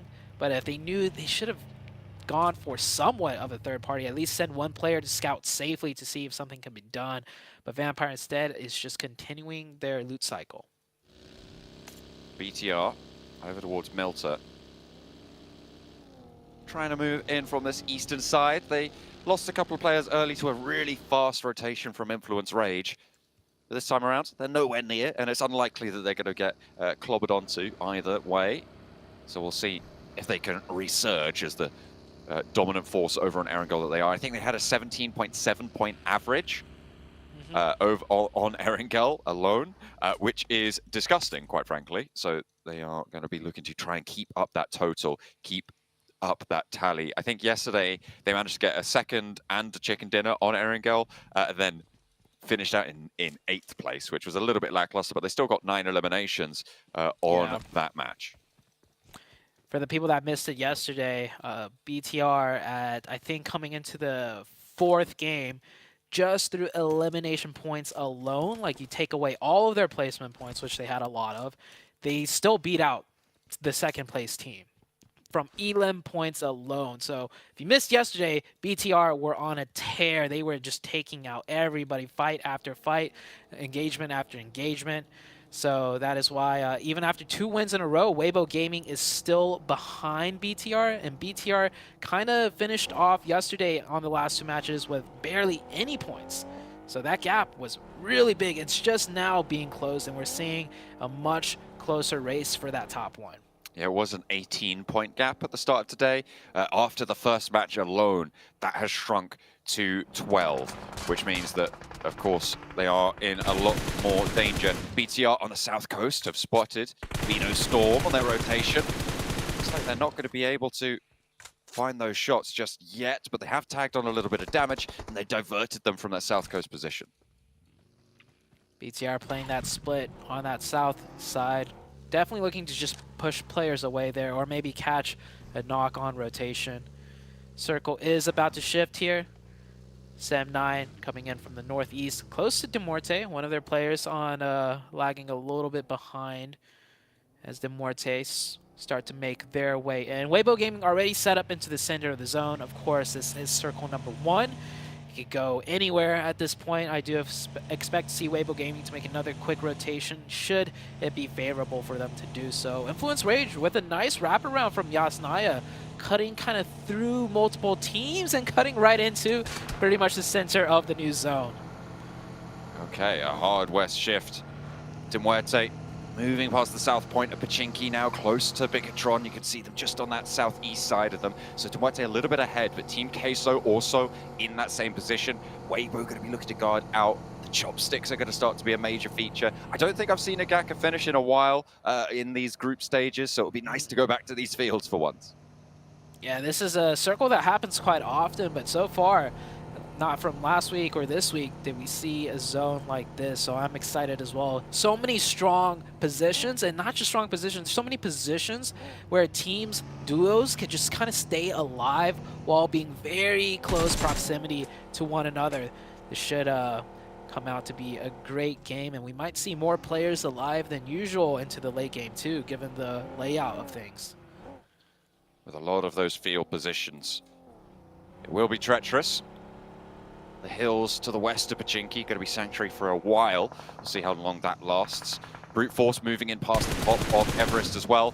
Genesis taking shots over to Bino Storm. Bino Storm have been shot at, I think, by about 5 teams now on their path. They've moved along that south coast. They've rotated up to the north of Pachinki. They've moved through, and now it's D+ taking shots out their way. They're somehow managing to duck under this hail of bullets that's just constantly finding their way through them. This is why I love this area of the map. You can have so many teams all around you, but with the way the pathing works, if you find a good pathing, you can cut through a lot of teams, and you'll find something that's open. That's given, you know, the fact that so many strong positions here, like I mentioned earlier. Finally, one of Vino Storm gets taken out, but that's after, what, 4 different teams taking shots at their convoy, so could be way worse. Certainly could have been a little bit more heavily punished, but Razzie taking a little bit of a slow swing there after dropping off Nanakuni and actually going down for it. So they do lose the second player. So there's the worst that it could have been. Yeah, Still could be way worse. You know. You said it again. Why would you do that? Stop it. Yeah, down to 2. Yeah, I don't know if they're going to be able to even convert a point from this position. They have sightlines to a lot of teams, so all the teams are in various forms of cover, ridges, hills, hedges, compounds. So with the only 2 players of Beano Storm, that might be the end of it. On the south side, coming in, the stragglers of all the teams, DRS and Vibes. They can engage in this 4v4 if they want to do so. And it looks like DRS cutting the rotation off by driving right into them. Gonna go for the fight and continue this scrap. It's not going super well right now for Vibes, though. This DRS seemingly holding their nerve. Divine has gone down in the meantime, though, so that 4 position needs to get rezzed up. We are stage 3, which means these rezzes can be enacted in the zone, and you can get your players back on in, but 2 knocks sent to DRS. Vibes also similarly disenfranchised, but BTR rolling on out for a third party here. From that quarry position to the east side of the mouth of the quarry, they are going to try and control this ground yet again. Yeah, BTR sees an opportunity. They will take it. The crash is on BNS. Beano Storm down to the solo. Yeah, the solo just hiding by the tree. Could it have been worse? I'm not sure. Yes, I mean, it could be worse. It can still get worse. There it is. There it is. You did it that time. That was not me. True. That's 16th place. Ooh, yeah. Okay. So could not get any worse, really, for Beano Storm. In the end of it all, the day could get worse for them. That was just me. Okay. That was just why me. would you do that, man? Like we've done them so horribly so far, and you had to just pull out. Oh yeah, but what about the rest of the matches? Goodness me. You're a cruel curse of the cast of variety on this one. It looks like Vibes are not getting the better end of this fight. So DRS not losing a single player. Am I seeing that correctly? Yeah, they keep all 4 up. It looked really scrappy. It looked dangerous, especially with BTR coming in to maybe third party. But DRS cutting that rotation off from Vibes, getting the better of that scrap, and coming out on top with all of their players up. Somehow, they managed to make it work. 4 players, and they are out of there. Low HP bars a little bit, but nothing a couple of bandages and energy drinks can't handle. They'll be on their merry way up to the east side, close to Sem9 now, who are behind D+ in turn. D+ have got all 4 of their players alive, but they're playing on a bit of a split close to Team K. So Rook going down. That was over towards the north side, close to Brute Force. On the east side, DRS still having to make their rotation in, and almost every corner of the circle has a team set up in it. So DRS, if they continue to wrap, they'll find something open in the north side. But the zone has, the zone's still closing, and it looks like they might want to go for this southeastern position. I would like to see them to keep wrapping, because, I mean, on the mini-map, and with the way the circle shifted going north, that does put more teams on the south coming in. So if they just keep wrapping, they'll find something, and that is what they're going to do. DRS with a good rotation. Can they see it all the way through, though? Beano Storm tried earlier, but they met their demise, and they'll come in at the safety on the very edge as we head into the next circle shift. Stage about to close still. Keeping the edge of Gatka in, and it goes over to the fields. Demuerte's positioned on the west side of these fields in the hills. Might just be very, very valuable for the next phase. It'll be difficult to make their way out after that, but we'll see if they can maintain that control, or if they're going to look to reposition. Maybe take control of the areas just at the bottom of that hill, at the base of that ridgeline. The crash is good. 4 players do breach in, and once again, this is the second or third time I've seen D+ do a split, and they are not readjusting fast enough to when the circle shifts. Yesterday, they had a strong position, the 2-2. They didn't group up, and it looks like it might cost them once again. But a third party from DRS looking to take the spoils of the war. They get stopped short real quick by the DBS. It's a scrap. Tam is down, though, in the meantime, and DRS have lost 2 players in the fray. Everybody's starting to burn here as Molotovs light up pretty much every single corner of this compound. Kenny getting tagged away as well. Look at the red bars crawling around on the floor. Sem9 just on the 1 player. Gyanti on the inside with Mikiao cooking the nade. Could be under danger, but he repositions on the inside. Now gets out for this res. D+, they've managed to find a little bit of a respite here. The reposition actually starting to maybe be thought about, actually going to be turned back. I think they have given up on that. Fabian too low to commit for this res. DRS get everybody back onto their feet again, and now they're going to look to move forwards to get rid of the remnants of Sem9. Oh, a self-molly right there by Killer. That is not good, but DRS can get that reset back up to 4 again because Sem9 only has 2. DRS definitely playing way better today. Yesterday, they did not have a good go at it, but today, great game on Sanhok. And this one, definitely doing decent with 4 elimination points. They could get ruined, though. D+ deciding to go aggressive now with their 3 players. No vehicles, though. Looks like they got to run over in the open. Decides better of it, starts running back. That smoke line. They committed a lot of resources to this and decided to, you know what? Let's not.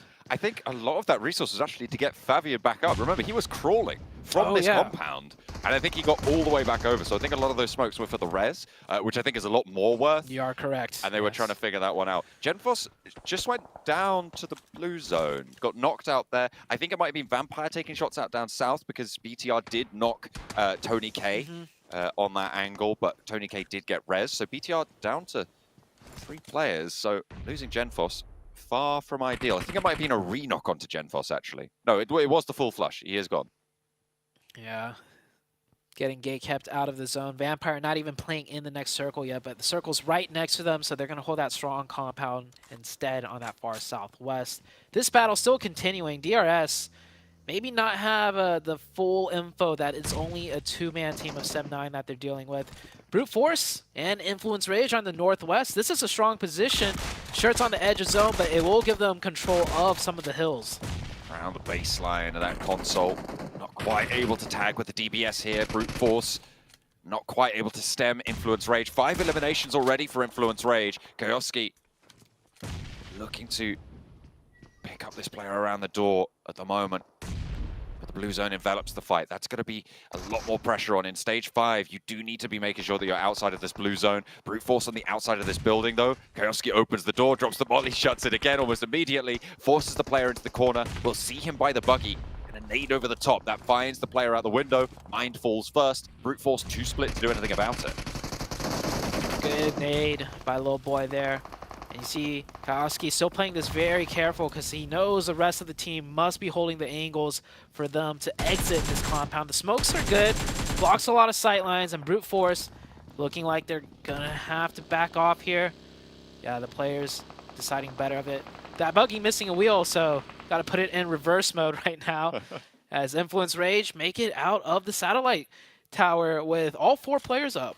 And a hard shift out their way as well. This circle has shifted west, I think, 3 times in a row to keep the hillside in, to keep this top of the hill that Influence Rage have in this match. So a really good turn up for them. They're up to 6 eliminations now. Demuerte sequestered themselves down to the bottom of that ridgeline into the areas there, to the dips that they hold. And you can see now they're getting rolled up on by BTR, who think this is a good spot, but unfortunately, it's not going to be that good for them as they are now out. And Demuerte going to play on with 3. Team Queso are going to have a go now, and 2 of them go down almost immediately. That's a 3rd as well. Malloy holding face brilliantly, but everybody else on his team going to go down a 1 versus 1, and it will be just a little bit too much. However, Team Queso losing almost everyone. Big Milo, the only one to survive the explosion. Big Milo getting revived here, and there's so many teams every which way on that southwest side. No team really able to third party. Both teams almost went out with that car explosion. That would have been some ending. D+ now rotating in. They're coming in from the far east side into the fields. Almost no cover. They will meet that opposition. Weibo Gaming with 4, but 2 are knocked. Vampire Esports, is this their time to shine now? 4v2 scenario. They should be able to clean this out quite nicely. And with this southern position, Vampire could finally get their big game. One sending down the hill, trying to get an off angle, trying to burn them out here, trying to flush them out of these hidey holes now. Just 1 player left standing, 2 eliminations found, and the Molotov into the side, out through the smoke, spots the player dropping down, and Ravenclaw picks it up. Finally, Vampire win a fight, Zute. That's 4 eliminations, and they take down Weibo in the process. How much more can they get? Because right now, they're on the south side of the circle. Everybody will have seen this. There are off angles to deal with. How much more can they survive? I think they're good for at least one more zone shift. These players with the off angles can't get too much done because that tower does have decent hard cover for the side of Vampire. Vampire will recover themselves right there, get all their players healed up. New zone is about to shift. Right now, we're down to 8 teams, right? And the 2 teams with 4 players alive is Influence, Rage, and Vampire. DRS driving straight in, taking the 1v2. Does not. Shots. Yeah, does not convert that. Not quite able to get into this ridgeline. Demuerte went into this position very, very early on. We saw Demuerte go down there. We saw the remaining players of BTR go down there. We saw a lot of Team Queso go down there, and now more players have fallen. There is a lot of utility on that position right now. If you take it down, if you use that as a stepping stone, Vampire could resupply really, really effectively and get so much on board to keep them nice and alive. The nades over the top, and Tony K is starting to open up the bidding. 5 eliminations now flowing into the pockets of Vampire. This is what I like to see. Tony K taking initiative for the team. This is the Tony K that has been talked about so much. Picking up those 2 quick points, and now they got to turn their sidelines onto IHC. IHC with only 2, so they've been playing very quiet. Gives away his position. Godless will try to readjust quickly.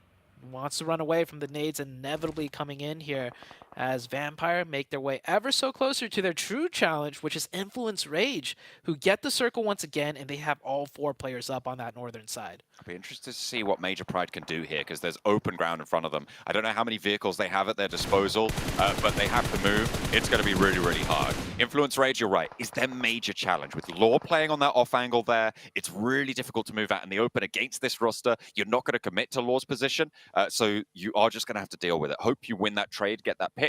That will make your approach easier. But it's only really teams like Major Pride and Vampire who are going to have the resources to be able to even think about doing that. I'm waiting for Major Pride to make their big move. They need a knock, and that is a terrible time to go down there. That revive should not be coming through, not with the blue zone closing in on them. Smokes are down. How many vehicles are up? Actually, blue zone closing very slowly. They could get that revive. Then they got to hop in the vehicles quick if they have any left alive, because from that position, it's really hard to keep all your vehicle tires up. That's 1 car. There's a second. There's a third. I see them all driving out. Where is the shots from Influence Rage? This should be free points for them. They aren't going to be looking for those shots, seemingly. I mean, Major Pride have managed to get forward, but now the rest of the teams in the center are going to start to open up the cannons. There it is. There's the spray over towards Nomi, who goes down first. Major Pride, I mean, they've lasted a little bit longer than I thought they might have done, but they have managed to get 1 player into position, but that's not going to last very long. 10 eliminations now for Influence Rage, and Vampire up to 9, but I think they've had a knock sent out back their way on the south edge. Just Newsy is there down, but they can get that res. Ravenclaw looking for the heal first. Godless backed off, and Ziol not in the position to go for these nades. Of course, being down already, can't really do anything about it. So Vampire should be able to play on us for that 10th elimination added to their tally. 10 and 10. Influence Rage also with 10, I think. About to make that 11 for Vampire. Doesn't get the confirmation there. Does get a lot of damage, and more importantly, he knows exactly where he is. Tony K with the nade. A little bit to the left, but it could finish them. And yeah, Tony K gets it right before Influence Rage could take it. So 10 for Influence Rage, 11 for the side of Vampire. Tony K stepping up huge. The whole team stepping up big in this match. This is a really interesting ridgeline for Influence Rage. They can either move across the top of it or go around the side. The side's a little bit more treacherous. If you allow Vampire to crest that ridge that sits in front of them, they will have those down shots and angles onto you, and they will be covered off from you. So holding that high ground, I think, is more important here for Influence Rage, and they seem to have isolated that. Federal also playing on that off angle. This is a 3-1 split that they've been holding. They've changed which players have been on the 1, but I really like how much control the 3-1 has given them. Yeah, all the players so diverse. They know each position from the previous position. They know how to adjust. It doesn't always have to be a singular player doing the off angles. I think everyone's skilled enough to recognize which positions to move into. Of course, Influence Rage get the zone, and Vampire pushing right past the likes of Brute Force, and this is terrible. They forgot to check, maybe not their corners, but check who they might be driving right past. Brute Force, he's hiding behind the tree, and maybe he realizes, wait a second, let's not do anything here. There's a chance that these two other giant teams might engage and we could get the third party. So Brute Force holding their fire, but Federal finds one. And now Brute Force down to just the solo player who definitely should not make any noise, but it's too late. It's a 4v4 for the end. 12 eliminations for Vampire. This is the sort of game we wanted to see from them from the start. Can they take down Influence Rage, who have been on the warpath so far? A full 4v4, it is not something we've seen from this roster. The PMWI champions for 2 years running. Not really having to find that momentum here at PMGC, but this could be the start to it. They've already had a good match. Influence Rage, they've been out in the open a little bit more. At 1 point behind on the eliminations. Vampire, though, they are way more isolated to their position. There's still one more circle, though, John. So this next shift, east or west, can decide a lot here. Circle closing in. I don't think anybody's going to get knocked, not yet. Not until the circle shift, until something has to be done, until one of the teams have to make more of a push. Kayaski swinging off to the side, though, trying to get a leg up onto the competition, and that instantly presses Vampire to one side of the ridgeline, corrals them with their backs towards the blue now. Law is a little bit isolated, though, and the nades are coming out. Schweppes and Tony K with nades primed. That's the thing. You give them that ridge side, they have a lot of lateral movement. And Nuzi holds down the backline onto Kayovski beautifully. Ravenclaw turning the corner, but Law's still in it. Tony K for the backup, cooking a nade to try and launch it forwards. Ravenclaw's still there. The backline continues to be dismantled. Vampire marshalling their forces. They have moved across this Erangel. They have had return to power on this map, but it is only the one match. Can they find Federal as they lose Ravenclaw in the process? One player from Influence Rage stands between them and their first chicken dinner here in Group Yellow. And they will be able to find the spray down. It is Vampire to find what they've been looking for so long. Relief thrown into the Vampire camp. They will be happy with that, but they need to keep it rolling.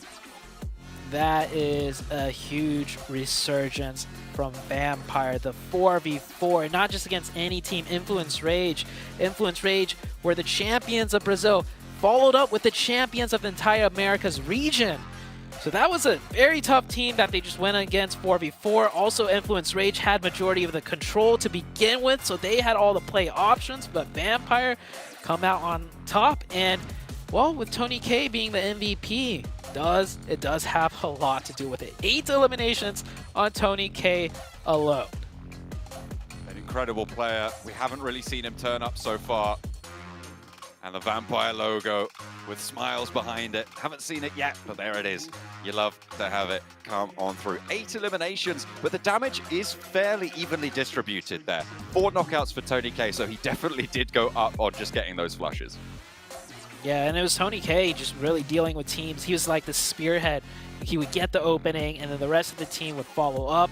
He puts himself in the most dangerous positions, too, each time the camera's on him. But Tony K, very aware of his surroundings. He knows what he can get away with. And it's a big win, but Vampire were last place coming into this. They still have a long ways to go. Influence Rage much higher up on the leaderboards with another solid finish. And that is the Influence Rage style. They just get these consistent games back to back, and it could be enough to put them in the top 3 at the end of the week. I mean, they got, what was it, 12 eliminations right at the end there, and a 6 points for that second place as well. Influence Rage doing incredibly good stuff. I praised their 3-1 splits, the amount of control they had over the open ground. But they came across Vampire in a newly reformed, reinvigorated strength, and they weren't able to take it down in the end. Nuzi held the backline. Schweppes and Tony K were able to sweep them aside. Vampire find a crucial chicken dinner.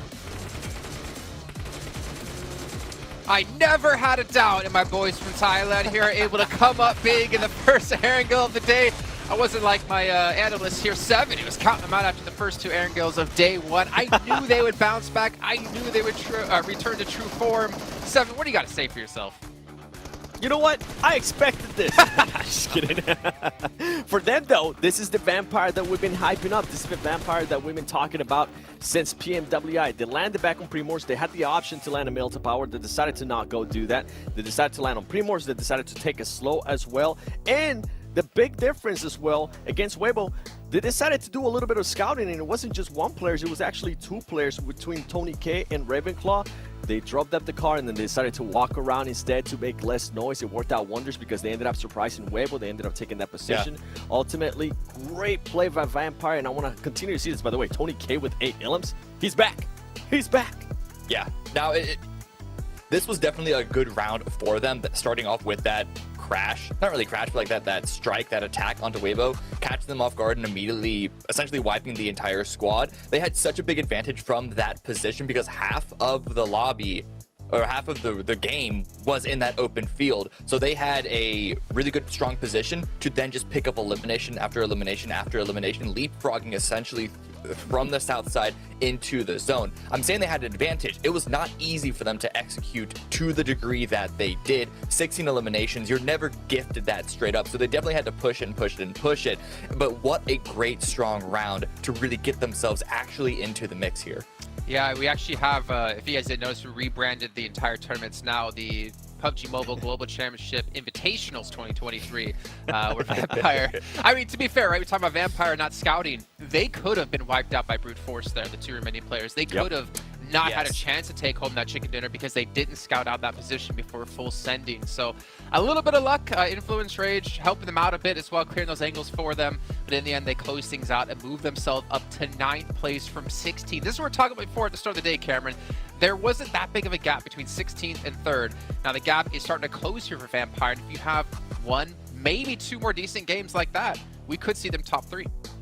Yes, but the real question is they need to continue to hold on to like the solid average games that we're seeing from teams that are currently on the left side of the leaderboard. You can't expect a 16 elimination win to come around that often. In fact, I wouldn't be surprised even if Vampire continue to perform well, even get themselves into top 3. We don't see another high elimination win like that from them because of how many things need to align in order for that to occur. But they're 39 points right now, 9th place. They are in the mix. There is still a small gap before, I believe, between 8th and 9th, which are tied, to get into 7th place at 50, where the majority of that top pack is sort of close together there.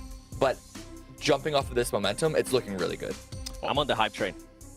Okay, choo-choo. You're getting on the trade. Influence Rage as well. Got to give a shout to them for having massive stuff there for this last match. On top of things with Kaiovsky and Law, a little bit of a split with the off angles, catch them off guard, but in the end, they still get themselves a 2nd place finish. And for you guys at home, you can get a 1st place finish by picking up the Infinix GT10 Pro, which was born for professional esports players. You guys can pick one up and potentially do what Vampire just did. Also, you can check out TikTok on your lovely new phone. You can search for the tag PMGC 2023 to find some behind-the-scenes stuff, some potential interviews, some crazy stuff there as well. Make sure you guys are checking that out, and if you ever do post about it, use the hashtag to join us. Also, we have the Frost Festival going on. Like I said before, it was the zombie event, Zombie's Edge last time, and now we have the Frost Festival where you guys can step into enchanting snowy village where you can revel in the exhilaration of gliding down the slopes on a snowboard and potentially turn your enemies into snowmen, which for 7 would be a height increase. Though his head size might get a little bit smaller being turned into a snowman. But you guys can make sure to check that out currently in PUBG Mobile. Don't hate me, 7. Productions tell me to say this, I swear. And also, we do have the Popularity Annual Gala going on as well, where you're going to have 10 1v1 matches, and our top players who perform the best get some exclusive rewards which they can show off as well. So make sure you guys get involved in that as soon as possible. And then last but not least, the new car in the game, the Bugatti collaboration, is now live in PUBG Mobile. You can rev up the engine with the iconic Imola and Zonda R models. I know 7, he's going to be picking those up because he likes to have a collection of cars because he can't afford it in real life. But ladies and gentlemen, we have to head to a short little break here. We get things ready to go for our 2nd and our 3rd match overall of Erangel. 2nd match of Erangel, 3rd match of the day. You know what I mean. We'll see you in a bit.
I told you it was a short break, and we're back. Almost as short as 7, though I don't know why I keep bashing on you. But 7, you were excited for the Because prospect. Max is not here. Yeah, because hear me out. Whenever I get turned into a snowman, I get to match my boy Maxman by being bald. So it's the only time I get to, relate.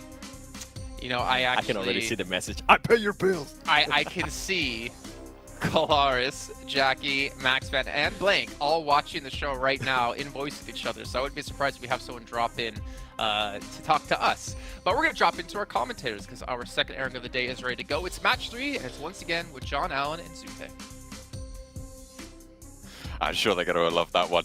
We are going to be heading into the next set of Erangel after Vampire's crucial chicken dinner, coming off the first position with a pretty quite high elimination count. Obviously 16 eliminations, really strong stuff coming through. But that only sits them up in 9th, and they have a little bit more of a way to go. 39 points they're on, and 66 points is currently that 3rd place if they want to get one of those direct qualification spots.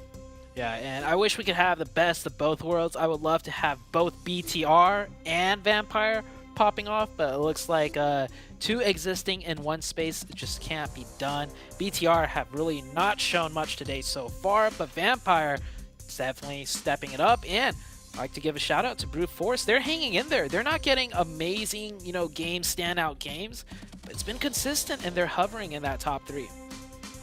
Just trying to keep themselves in and amongst it. That's the name of the game at this stage. You do want those breakout performances where you can find them, but outside of that, you just want that consistency to be stashed on up in the back pocket. Let's head into Erangel number 2, match number 3 of today. Playing path towards the southern side. Players will have to stretch a little bit if they want to head north, and so far every time the playing path is even if it's a little bit skewed, we see altercations coming out.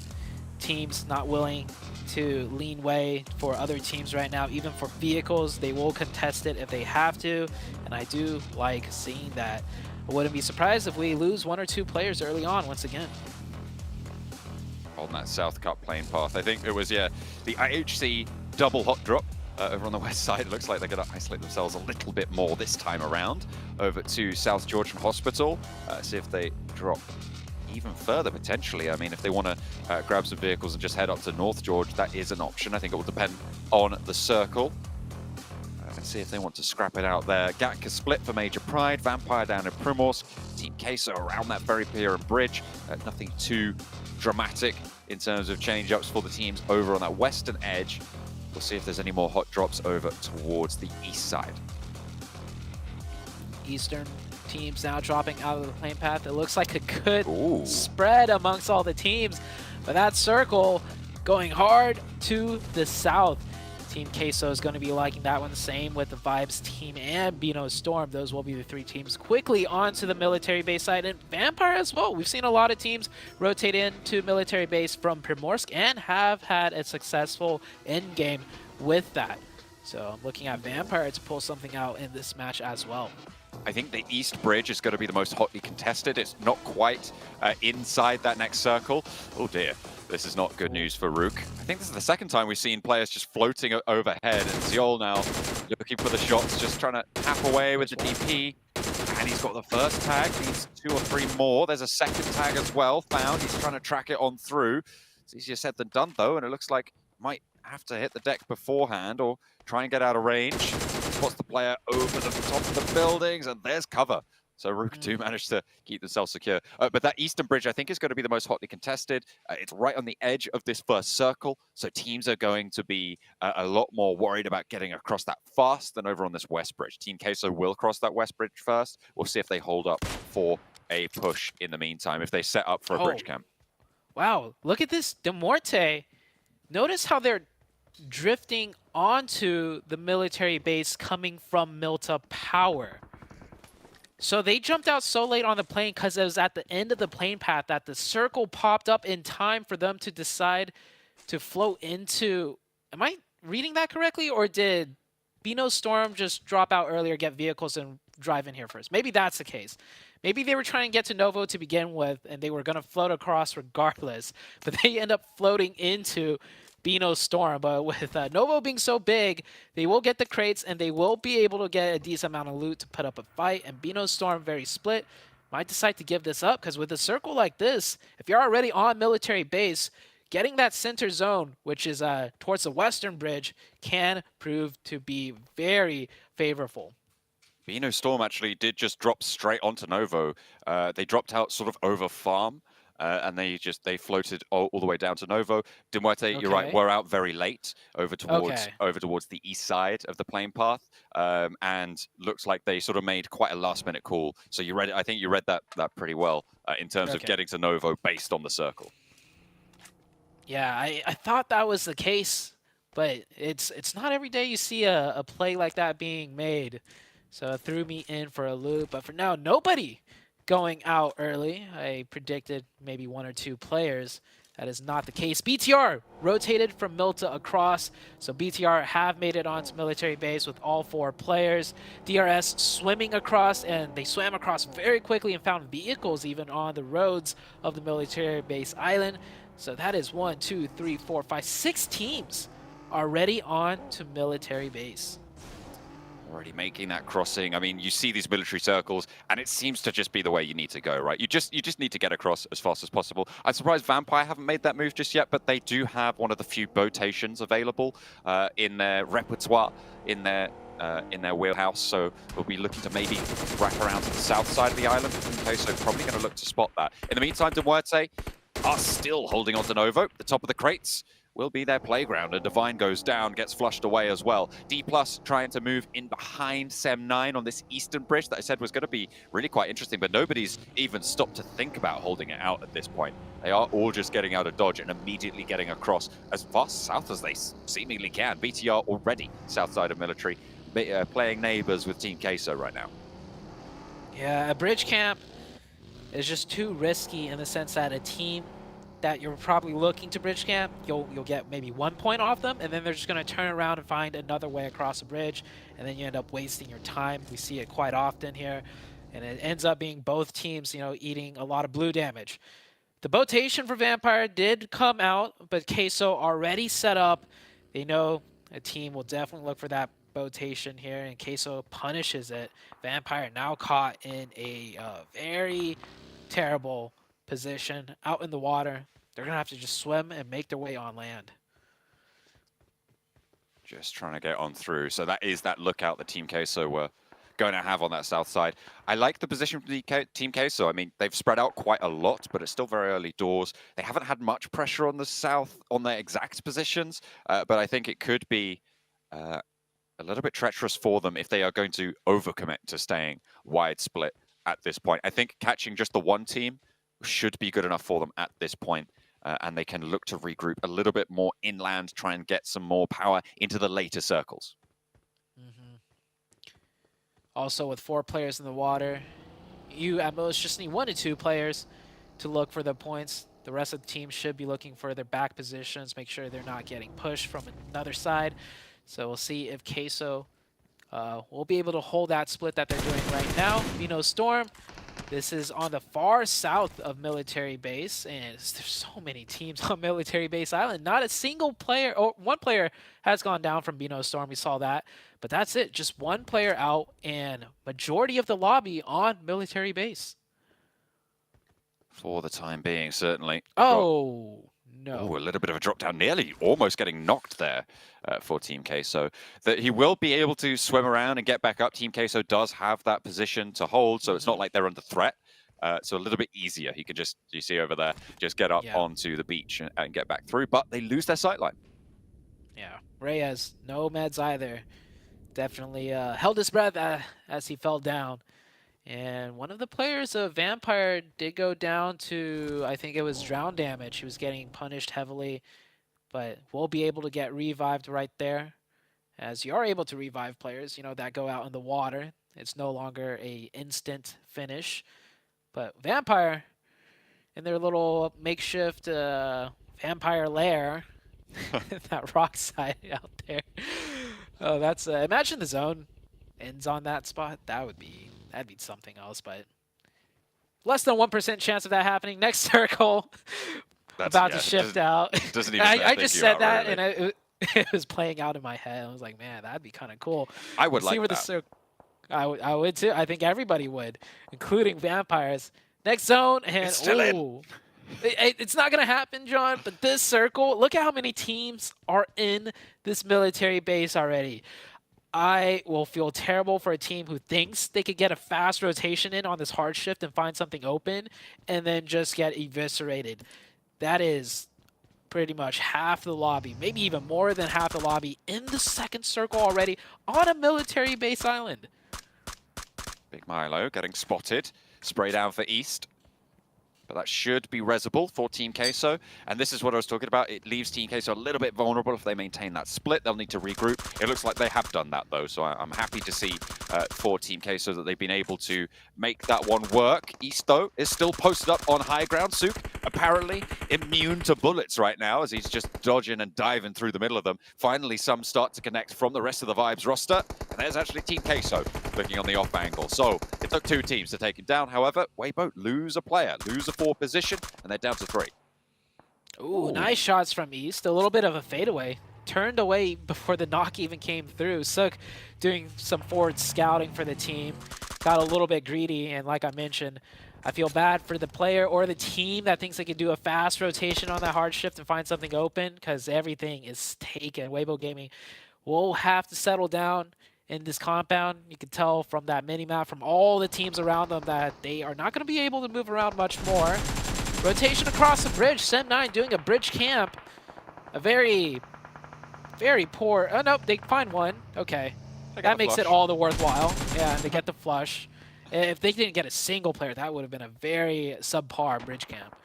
Certainly would have been. I mean, they are taking a little bit of a passive note to it, I suppose. Not spraying down more than one on a convoy like that. I think you're right, though. Should have been a little bit more efficacious, but it's not to be. Naomi going down, however, for Major Pride is a pretty significant blow. They're going to have to play this north side without that fourth player in the mix of things. We still have quite a few teams still left across. I think we're 4 teams on the mainland, 2 of whom are really far away. The most far away is Rook, who have just crossed past Georgopol. So they are way away up to the north. They are so far away. Brute Force over on the east just getting past towards Milta right now. They're probably going to look to cross on that east bridge, coming through on that east side. We'll have to wait and see. I don't know if this is Rook's plan, but the only idea that comes to mind is that they come in so late that they come into the zone on like 4th circle where everything is heated up and chaotic, and they just drive in as a 4-man, pick a singular compound, and hope for the best. That might be the play when you're coming in that late in the zone. Here on the bridge side, Genesis catches one player from Sem9. Sem9 dropping their guard, thinking that was it. One player goes down. That is Genesis opening to push across the bridge, and push across they will. I think in the meantime, Vampire also taking a fight with Weibo on the west coast, and it's seemingly going well for the time being. But that west bridge, really, really treacherous stuff there.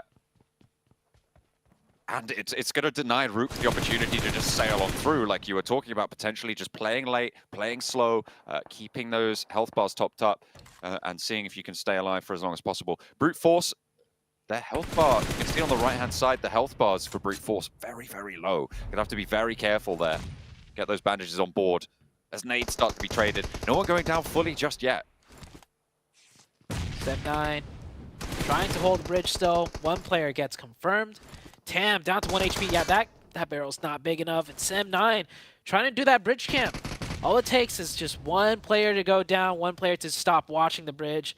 The other team, in the form of Genesis, with all 4 players, well, 3 up. Smile could get revived here. Pushing across. That nade doesn't connect, but the push should be good here. Unless he gets double with that nade. Oh, huge nade for Depp. Able to find one knock and take the other player super, super low. Now has the chance to get this first aid off and get these flushes as well. Pick up the points for Sem9. I think that is probably the most important spot. Murnat tries to move on forwards now. The last player active for the roster of Genesis. He's moving on in, but he's spotted across the way. SEM9 still have that high ground position, that off angle, and it might come through here, but Mikiel's very, very low. I don't know if he has any meds. Doesn't seem like it. Murnat launching the nade over. That should be spotted. Still has his teammate crawling forwards in the meantime. And Depp launches another nade forwards. Pressure onto Mernat now. Nade in hand, but swaps to the Bison. Knows the push is coming. Baits him out for the spray. Depp dancing back and forth, and Mernat descends back down the stairs. Spotted on the walkway. Can he leverage his teammate's high ground position? Mikiel needs to be there. Needs to be in with the angle, as the Bison is going to spray down a lot of bullets in that magazine, but it's just not happening. They're just not landing the damage. Mernat steps up, and there's the knock. There's the flush as well. Depp trying so hard to play for his teammate. And sometimes, you know, team synergy is good. Playing to your teammates, you know, sightlines is good.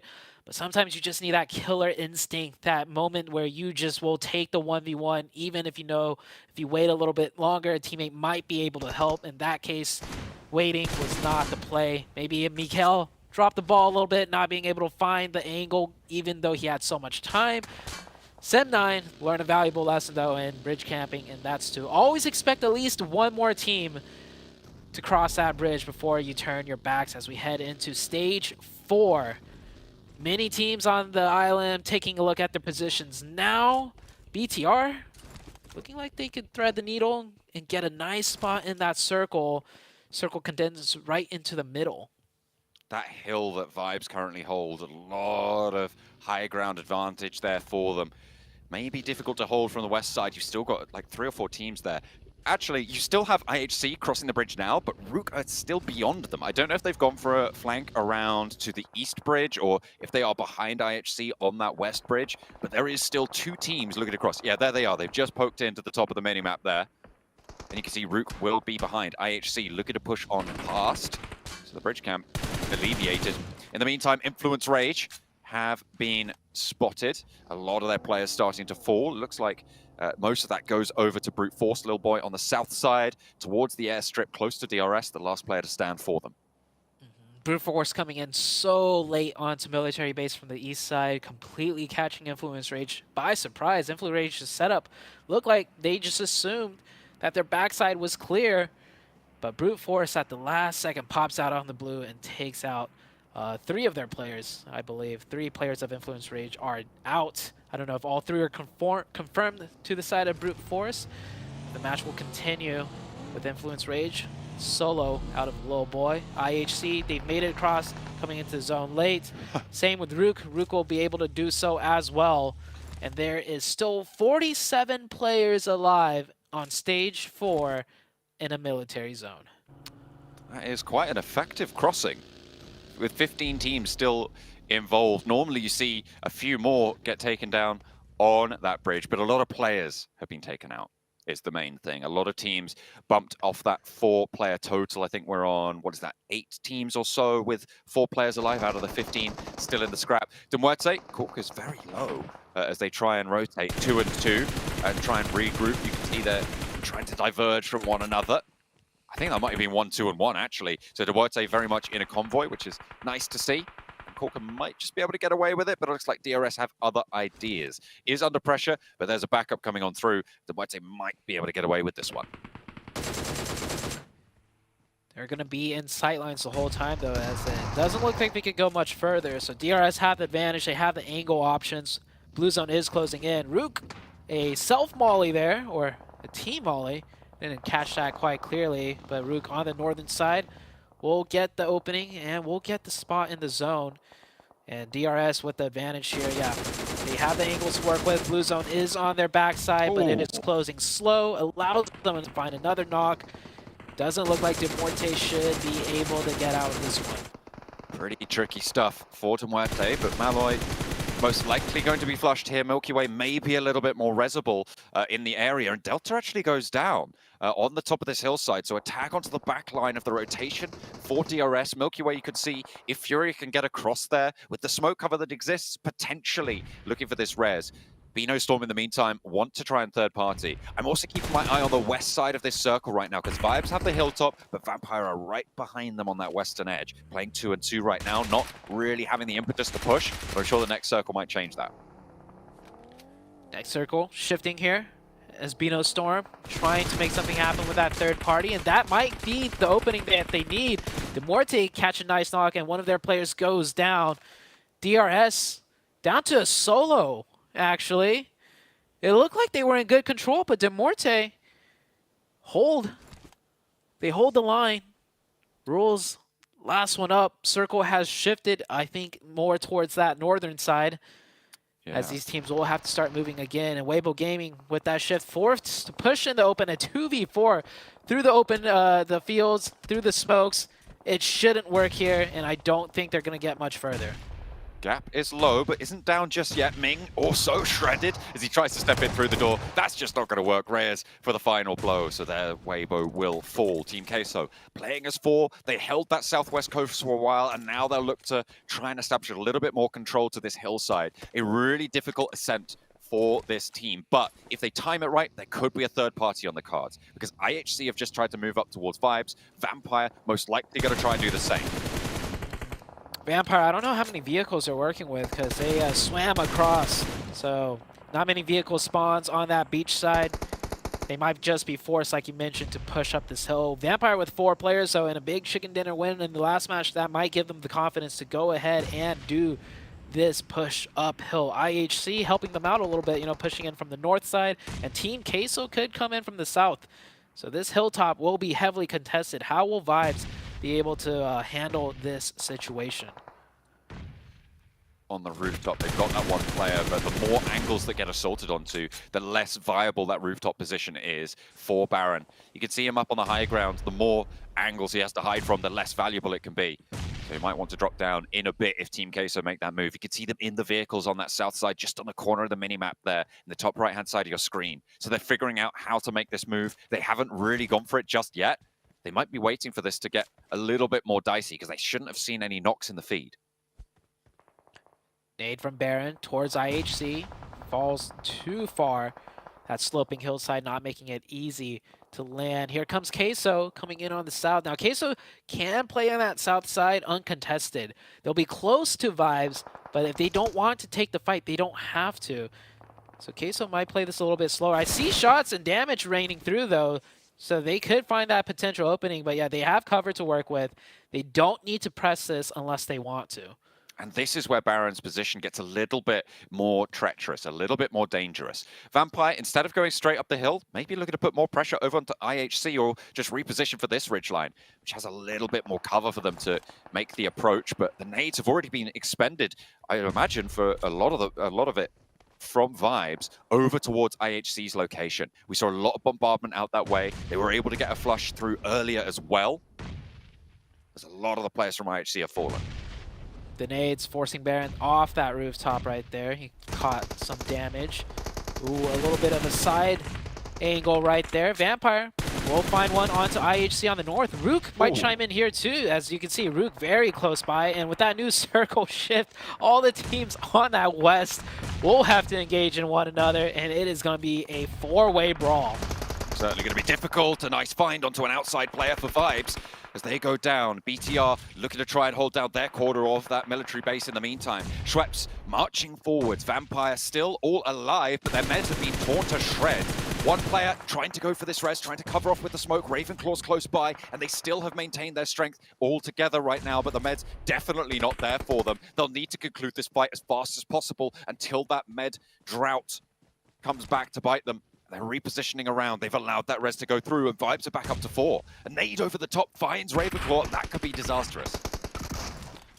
Ooh, Vampire had the advantage just for a split second, but yeah, the meds, the lack of meds, their players being not fully healed caused hesitation out of many of their players, and I think Tony K, one of the spearhead players, no meds, was at like 40 HP trying to push up. Who didn't feel confident enough, and they will start falling. Vibes will hold true with 4 players. It is not done for them yet, because now here comes Rook, a 4-man team out of Rook, heavily equipped. They didn't have any opposition coming in from the north side, came in so late, so they have all the util to work with. It's all up to Tony K for Vampire if they want to convert on a good performance. But Doc on the inside goes 1 for 1 on the DBS trades.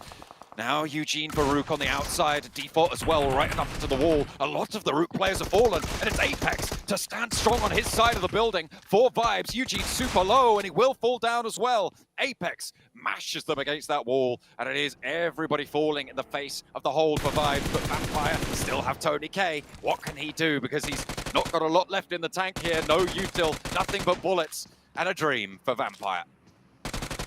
He gets a knock. Still 2 more to go. It was a tough task. It wasn't going to happen. Good pre-fires, though. If the player wasn't committing to the revive, those were timed nicely.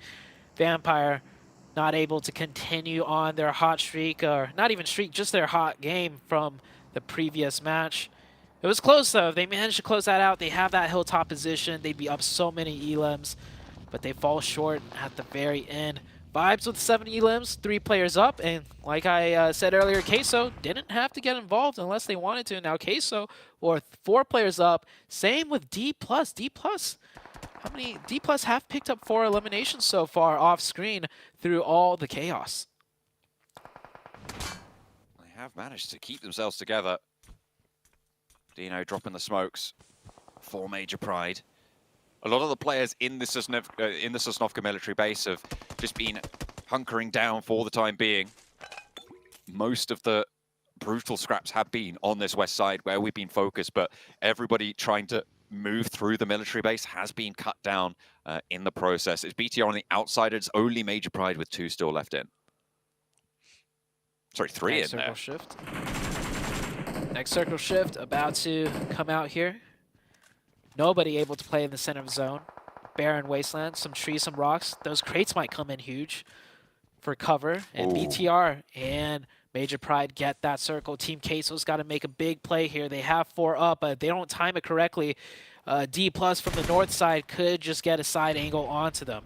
They need that res first, and they have managed to get it now, but it slowed them down somewhat. Major Pride fully oriented in their new position. D+ starting to move as well. Papi Potro needs to go for some heals.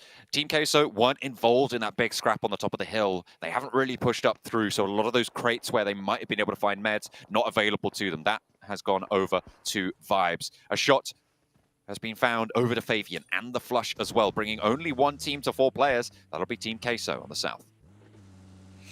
Fabian maybe moving a little bit too early into that zone. Gets caught from the side. D+ down to 3. Vibes will take the position instead. A straight shot down the hill, and they get that ridge line to work with. D+ have a tough task now. No open spots in front of them, and getting a nice knock right out the buggy. That's going to help them out for sure. Vibes, with only 2 players, this is possible for them to push across. Don't count out BTR, sorry, I was going to say, until the nade landed right on top of them. And now DK can start to move forwards. Another nade from Major Pride. They are starting to extend their influence over the road. If they can move into the position that BTR just got flushed from, they are going to have a much better time here. But Team Queso, they're moving across this ridge that sits there on the south side of the circle, and look at the high ground advantage that that's affording to them. Sure, they're a little bit closer to the edge, but it's going to be a really, really nice down shot towards the rest of these players. D+ moving across. They lost Fabian earlier, but Vibes have been dethroned from the top of the hill as well, and they'll have to move forwards a little bit further. With Nolbu going down, D+ taking the wind out of their sails a little bit. D+ with a really good push just in time too. Any slower, Team Queso would have been stopping them as well as the Vibes team. We're down to the 3 teams. Major Pride, Team Queso, and D+. D+, not much terrain to work with here. If Queso wanted, they could maybe even find an angle if they swing over the top just a little bit more. It might open up silence onto Major Pride though, so Queso have to be a little bit slower with that decision. Circle shift south. D+ not in zone, the other 2 teams in the circle. The more damage that Major Pride can extract from Team Queso's health bars right now, the better. They're going to have to look to hold on that cross. And they're not going to pull the trigger just yet. An easy rotate forwards for Nomi. I think he has a vehicle underneath him. If he doesn't, it's going to be a lot harder. But tags into the blue, has to step out the back. He's taking a lot of damage there, is Nomi, but we'll see what they can do. Hopefully, they've been able to run dry a couple of the med supplies for Team Queso if Major Pride want to take this one further. A lot of nades in hand, but no smokes for Major Pride. Queso does have quite a few eliminations to their name, but I believe it is mostly long range. They didn't commit into any close range fights, so I don't think they managed to loot util from other players, so you might be right about their meds running low. As Milo, once again, in the off angle on the top of the hill, I don't see his HP bar going up. That might just be the case. See D+ really trying to take their time with it, get as much info, inching inch by inch, just to see what could be played in. Also, taking their time to make sure no other players are staying on that high ground and getting pushed off the blue as well. And now they have to commit into the opening. The rock is where they'll go for, and 2 players make it there in time. But one goes down, the other at 1 HP. I don't think he could survive for much longer. If he can weather the storm, maybe they could get the reset. But Major Pride come in, and that could be the blessing that D+ needed. They move across. Major Pride leave the cover of their building. They're putting pressure onto this Team Queso position. They've already found that outpost of Big Milo. Effect down in the grass. Artur's looking for shots, and there's a nade to answer. Effect falls in response, and now Nomi has to move up and into the fray for the backup there. Another nade for Artur's. Looks pretty good and on the money there. Needs to make sure it lands. The damage doesn't quite find what he's looking for, and around the smoke, Effect gets flushed. Reyes and Artur's move forward, and Dino cannot withstand. Nomi now, the last player for Major Pride, and Team Queso might have got this all wrapped up. But there's the crossfire, there's the spray, it's D+. They're still alive, and they are still kicking. Team Queso. I knew what they were trying to do there, but you can't forget about the other team. Now things get kind of reset in a way with Queso with far less players to work with. Maybe they could get the revive onto the 3rd. Blue zone closing in. D+ will have to push over in the open. D+ did lose a player. So D+ not able to work with 2. Queso resets back up to 3. There's no meds. There's only 1 for the side of Major Pride. There's no meds on board. Another knock sent back over to Papi Potro, and that is excellent nade usage now. Every single of those 4 nades for Nomi is going to be so valuable. 2 knocks very, very close by, and that is going to be another flush. Osal has a real chance here, a little bit closer to the center. If Nomi can handle business over to Big Milo, then Osal certainly has an opportunity. I think Nomi's a little bit further away from the blue zone, and Osal's going to have to cross the open ground first. I wonder if they read into this. You could just see the meds are dry for Team Queso. Osal forced out. The nade from Nomi lands out in the open. The spray to the window. It's going to go for it. Big Milo might not even stand up. And now it's all Nomi versus Big Milo. Major Pride want to close it down. A nade out front to stop the push. Looking for that smoke. Looking to bobble it through. But Big Milo's close up. And Personal with the spray with the UMP. And he's able to find it. Big Milo descends for Team Queso. And right the close. Nomi falls. And what a way to close it down. Team Queso made the mistake of crossing without dealing with D+ on the northern flank, and they T-pose for dominance. I like that T-pose at the end.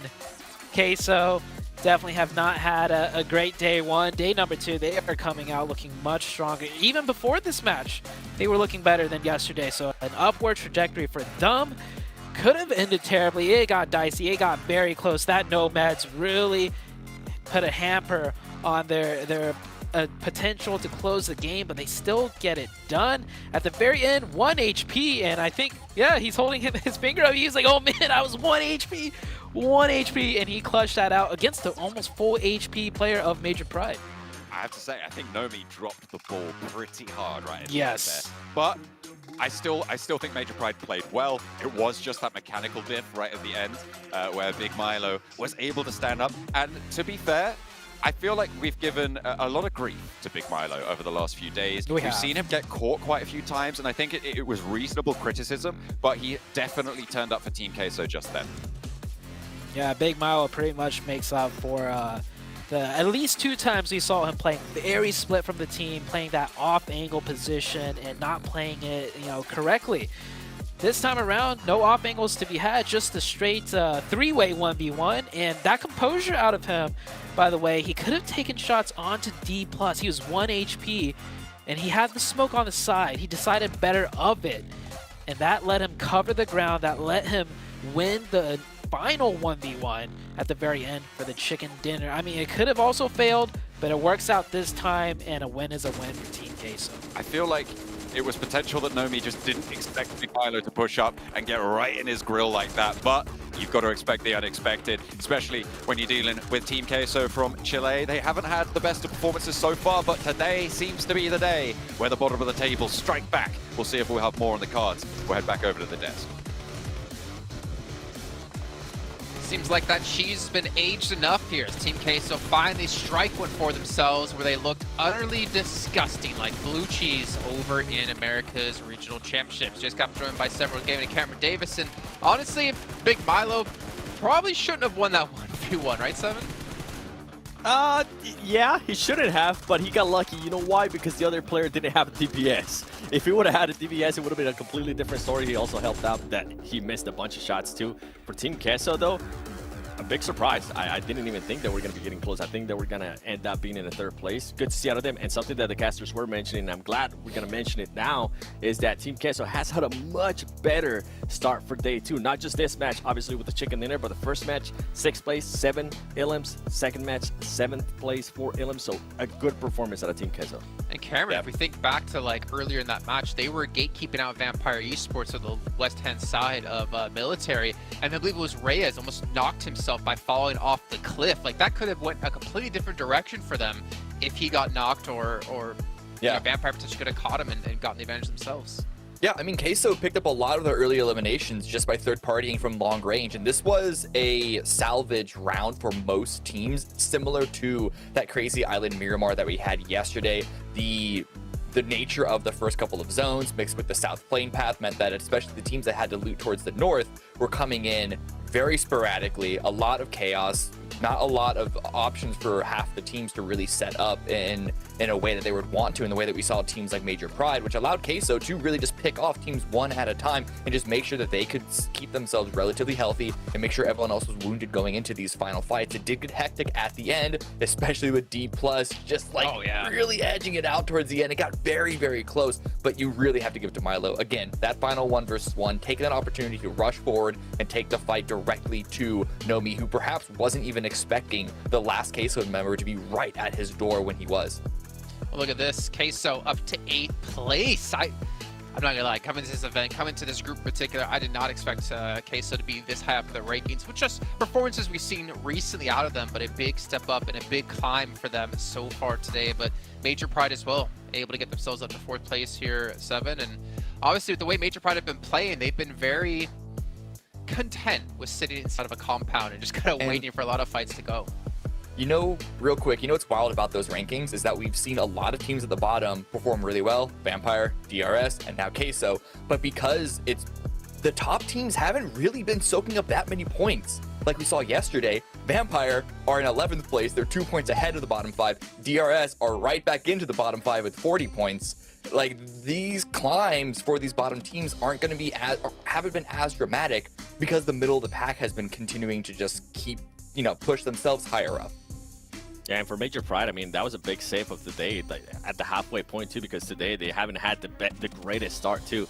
So good for them to be able to perform well. And you were talking about some of the top teams not being able to perform the way that we saw yesterday. I mean, BTR, that's a big question mark. Yesterday, after 3 matches, they have 55 points. Today, after 3 matches, they've only been able to get 10 points. So a big drop out there for BTR.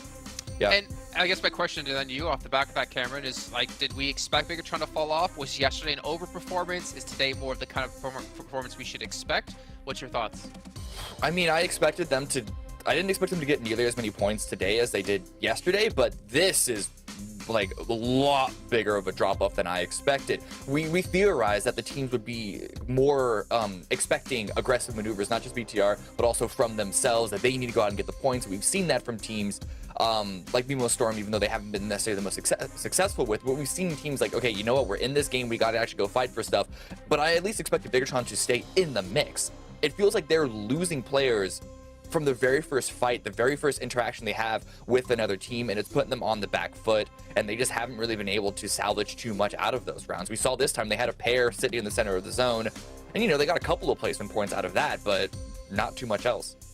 Yeah, just kind of coasting off the points they built up day 1. I mean, at least that's the luxury they have, right? Is they're able to do that, but obviously it takes away from them being able to maintain a top 3 position.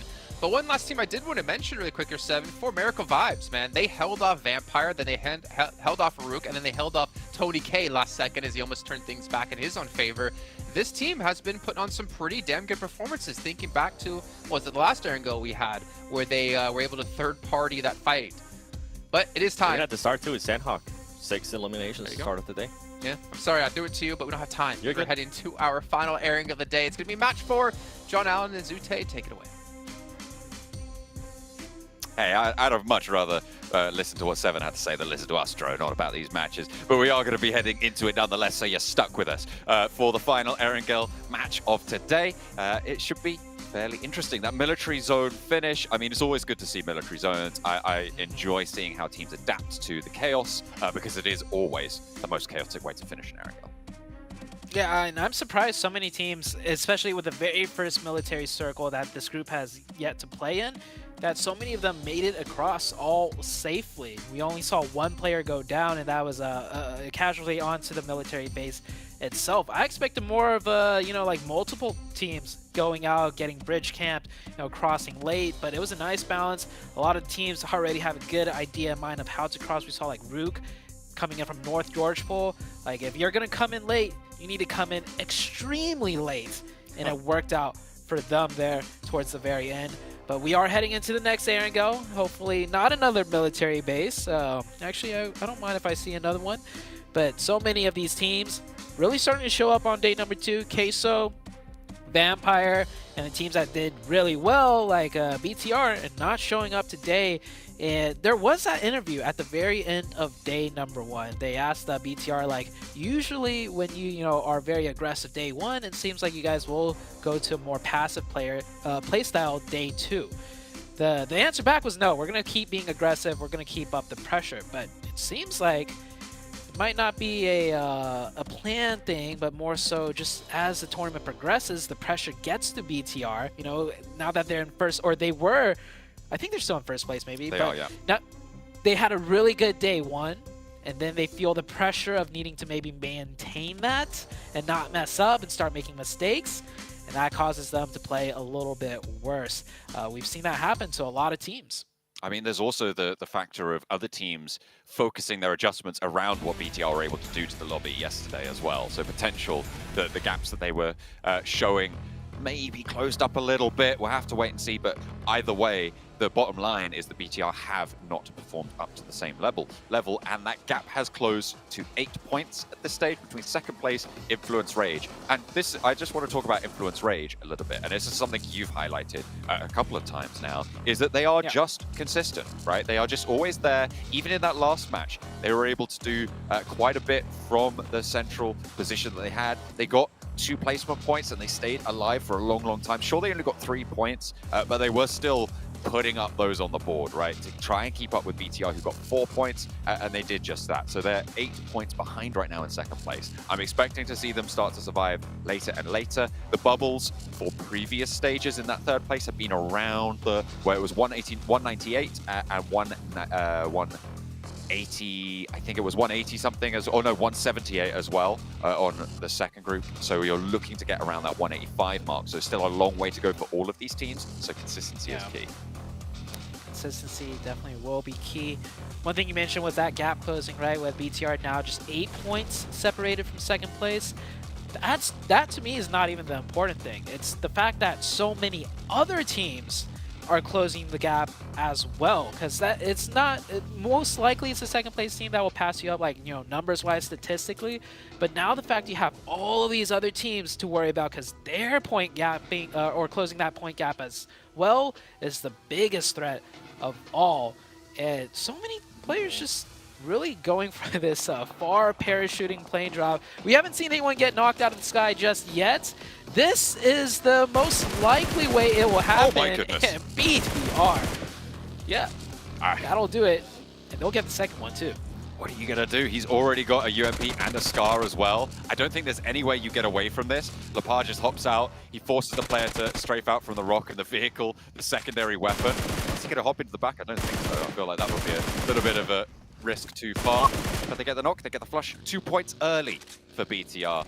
Found as Mikiel most likely also going to get flushed. Kenny hiding.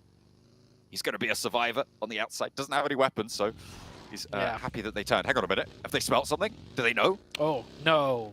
How? Was someone else looking out? I think they know. Look at they have an off. Oh. I think they spotted it. Oh my goodness. Hide and seek at the start of the match for BTR. They pick up 3 points, and there's your return to form. Okay. I mean, BTR are a very aggressive team, and that is pure aggression right there. Sem9 losing 3 players down to a solo just like that. Lepar padding the stats for sure, picking up those 3 limb points, and also, getting the damage numbers racked up. So good start for BTR. Also, good zone for BTR. I didn't even catch the circle. It is a hard eastern circle, and where we just saw BTR on screen is pretty much dead center circle. So that should give you a good idea of how far that eastern circle has popped up. Yeah, that's right on that shelter area, that high priority set of positions, and they'll have their pick of the litter. With 3 points on board already as well, they can commit to maybe a little bit more riskier plays that have a higher potential into this match. I'll be interested to see if they just want to keep it consistent or if they are going to maintain that aggressive ideology that we are expecting and that they stated that they were going to maintain.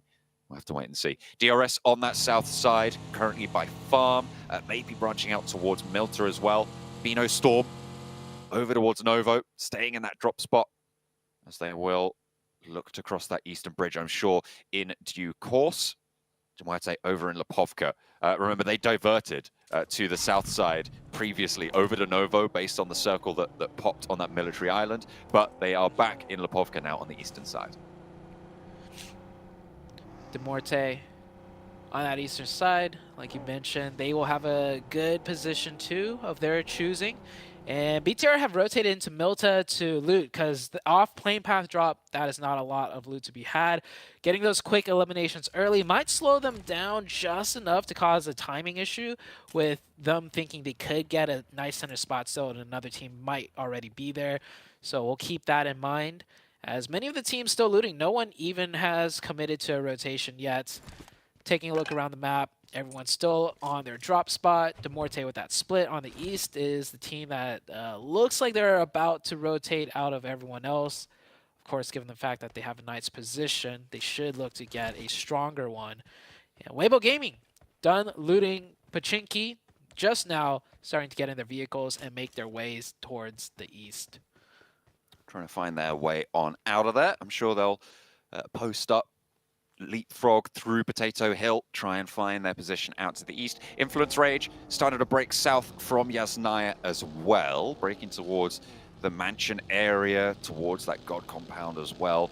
But I think we saw, if I'm not mistaken, was it Demuerte? I think it was Demuerte yesterday in that god compound who were able to fight off against Vampire, who tried to crash on in, and Demuerte just took them down. It was either Demuerte or it might have been Major Pride. I'm not entirely sure. I have to go back and double check. But either way, a really, really strong position if they want to take it. It's a little bit towards the edge right now, so maybe not as high a priority for them at the time being. Definitely more off-center. D+ on screen, rotating their way in now, as Weibo Gaming has got a little bit more ahead of them. We might see a altercation if D+ still continues towards center. That rotation trajectory should just put them right into Weibo Gaming's path. Sem9, wow, playing that position as a solo? Maybe just looking for a knock and a finish and then getting wiped, but he's picked a strong compound to hold solo. I wouldn't be surprised if another team rolls up on that spot just as a jumping off area to go to further rotations. To be fair, at the moment, with Influence Rage already far south, Genesis might look to go to this position, but they've already got a position in circle, so maybe not right now. It's only really Brute Force that I'm looking at could potentially go on into this position, but if they go over to the east side of Yasnaya, it's more likely that they're going to run down the coastline and into Demuerte and Influence Rage as well. Yeah, he might be able to get this first spot all to himself in the first zone. It's a risky pick though, as Genesis, yep, stretching out a little bit, wanting to get more center. And the issue with this spot is that if the circle shifts, even if it's a little bit north, that position all of a sudden becomes a key power position. So even if you're like, have a spot a little bit, to the west, this spot is insurmountably better, and I think Genesis knows this, and he thinks it's clear. He thinks no one's here, and he's telling his team, yeah, this compound's free if we do want to take it next zone. So Dep will have to look for that quick knock and point conversion. Is there a vehicle in there that he spotted or something? Because he is still taking shots. Nah, it's just to make noise, so other players or other teams, rotating close by will be like, oh, I hear shots there, that position's already taken. And, keep the fingers warm, aim at those little small openings just because, further on later on in the match, you are going to have to do those quick reflexes when players are peeking out at you. He's still going to hold on to it. Brute Force actually moving to the east side of Yasnaya right now. Influence Rage have broken out even further to the north of Kayovsky, scouting out that direction. Quite a wide split, and I don't think you want to hold that against Brute Force right now. With Duarte moving in on that mansion side as well. Could be pretty tricky. Goodness me. Depp is really holding his nerve down here. But it looks like Genesis might not even go for it. Kayovsky might be the next to scout this location. Yeah, circles shift to the west. That will put all the east teams closer, or moves them closer to the western side of the map. And Kayovsky, looking like Influence Rage, will take that compound. So Depp, good luck. Maybe he could catch one real quick and convert it. But, oh man, I'm just waiting to see what happens to Depp here. We've built a little bit of a story around Depp, but there is fighting elsewhere. It's BTR. This is the team that I really want to see start popping off. We've seen Vampire pop off. Maybe we could get the best of both worlds. Looks like Superboy right now, close by to Forrest and Fabian from D+. On the outside, the backup is coming through, but it's not here just yet. If BTR can open with a knock, that's great news. Fabian now next under pressure, and I don't think D+ are going to want to go in if he gets knocked. They are so close, though, and they might have to commit. Fabian still just hiding. UMP doesn't have a DBS in hand, and the nade from Satalis to try and find the backlines gets value, but can they find a spray? Can they answer? Team Queso are here to play for a third party. Genfos trying to keep his teammate alive, but won't have any luck on that front. Satalis falls. Team Queso get dispatched. I think that's a fourth party getting involved. That's Weibo across the way, taking out that high ground position for Team Queso. Fabian falls next, and all four teams disengage from the fight. Ooh.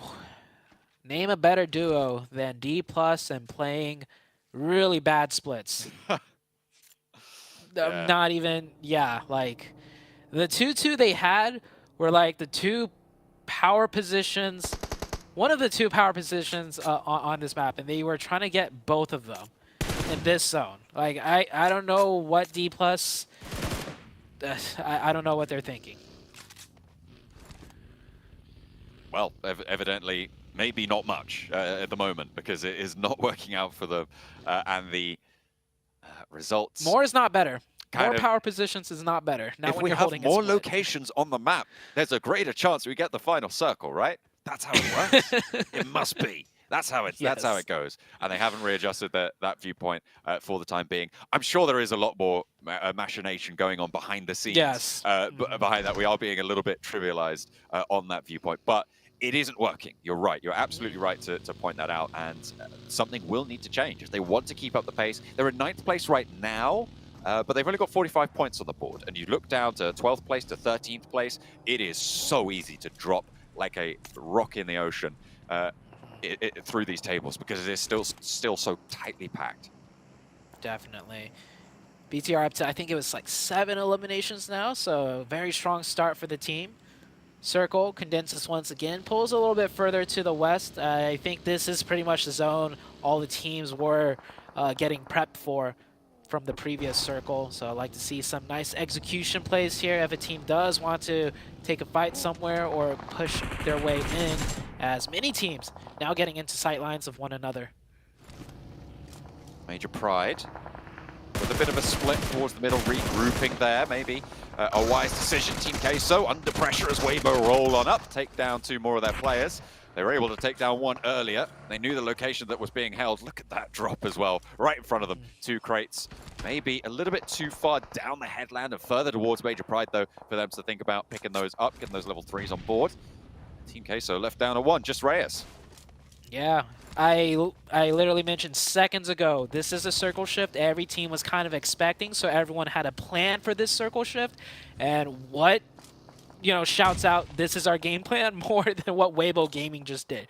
Just 4-man full send right into this pocket spot. It looks like it's like wide open, no cover, but the elevation does give it a lot of advantages. And just like that, the zone pops up. It doesn't matter how many people are there. We're committing to this. We have 4 players. We'll take the 4v4 at worst. Works out for Weibo Gaming. Team Queso, not prepped for it. Not ready enough. I mean, obviously, they lost that player earlier, and so Weibo knew that there was a diminished power team up there as well. So really good conversion on that opening knock to the high ground that Team Queso held. You love to see it. Major Pride a little bit further to the compound towards that roadside and should be fairly healthy to hold on to that, at least for the time being. Muerte scouting out with Milky Way towards Vampire is pretty risky. Vampire currently still all 4 of their players alive on the southwest side near Potato Hill. Circle about to shift once again already. We didn't see too many casualties on that shift. But then again, this was a circle everyone was kind of expecting, so players either already had the position in mind or just edging in. Everyone pretty much in the zone besides Rook on the north side and DRS on the northeast. But they should be able to just scooch into the very edge. And we didn't get to see it, but yeah, Depp from Sem9 is out. And 0 points, so didn't get able to convert anything.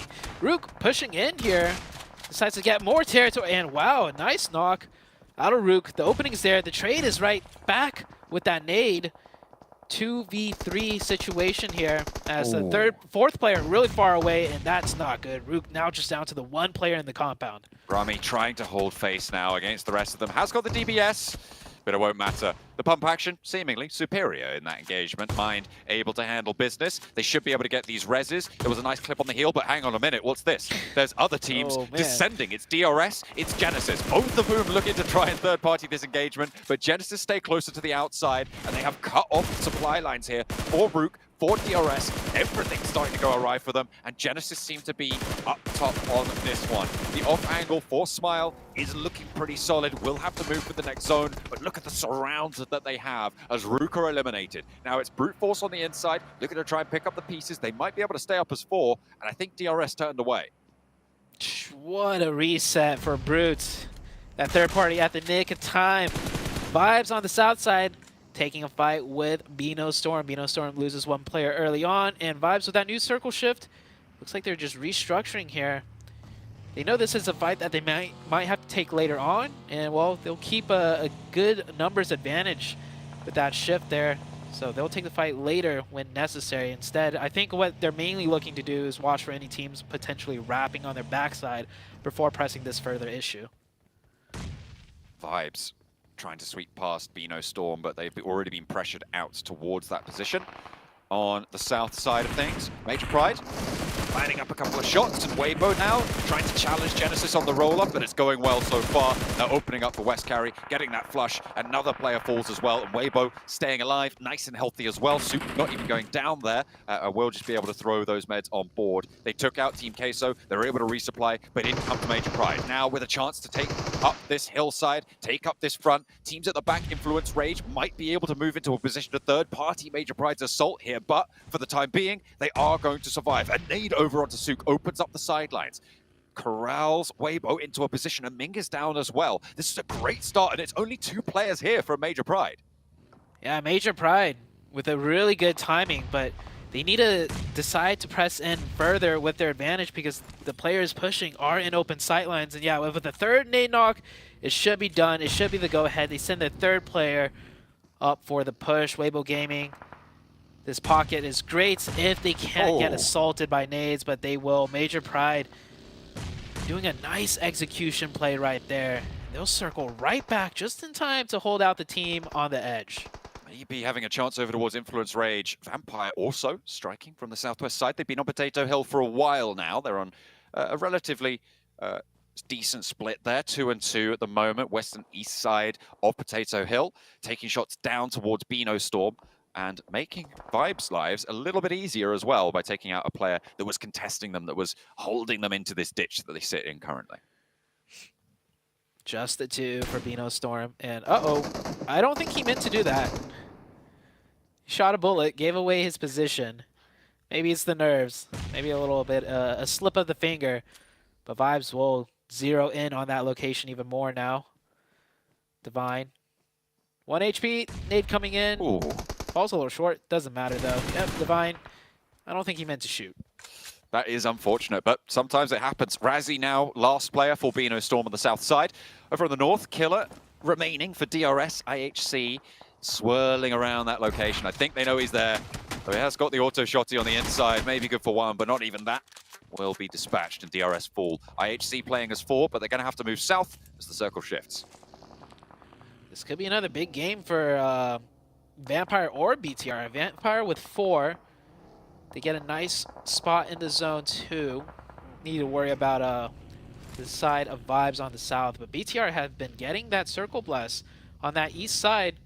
So picking a great location for them. Influence Rage should be looking to assault that compound, though. I don't see another place for Influence Rage to go, especially with 4 players. They have the power to take over a key position. They'll be looking to try and mount up fairly soon.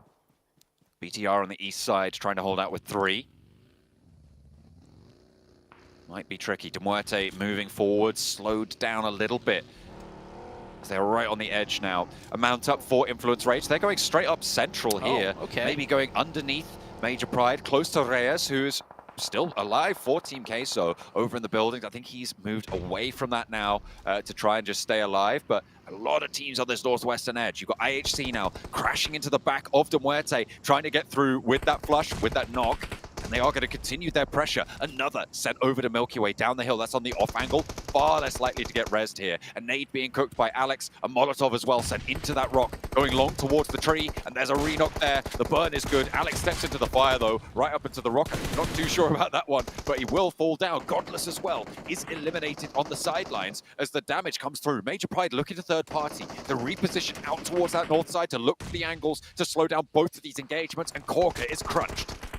Man, Major Pride have been playing so well, picking their third-party timings, really understanding the lay of the land, picking their fights very nicely. It looks like they're all in the open with no cover, but they know just how the battlefield dynamics work. Third-partying everyone, not getting third-party themselves, picking up elims left and right. Now able to hold out a majority of the IHC team. IHC still have to press further, and it looks like Major Pride have set their sights on to IHC. They certainly have. A lot of damage pouring out, a lot of knocks found as well. Major Pride's position on this northern edge is covered off so well by terrain towards teams like Influence Rage, like Vampire Vibes and BTR.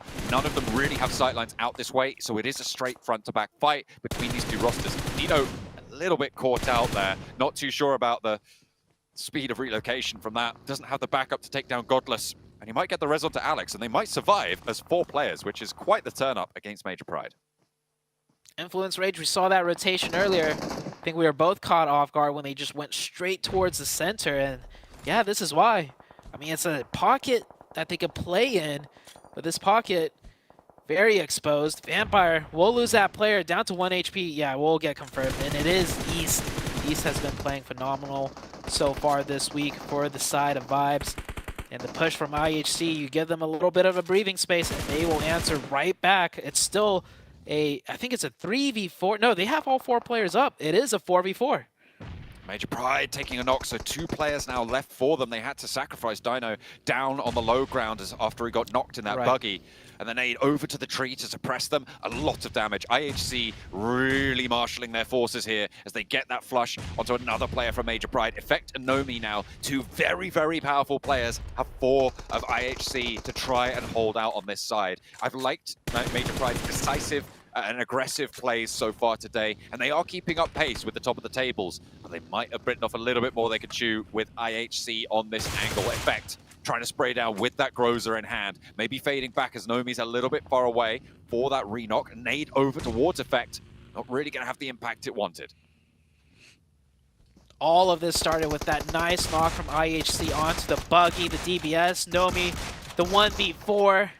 Yeah, not gonna happen. IHC up to 10 eliminations. IHC finally starting to show signs of life. You can see right there on the bottom right, they are currently in that 13th place spot. And so every team, even if you're in last place, yeah, you gotta be careful because there's a reason why they're at this stage in the tournament. Give them the right cards, give them enough breathing room, and they will come out strong. Vampire still slowly working their way in.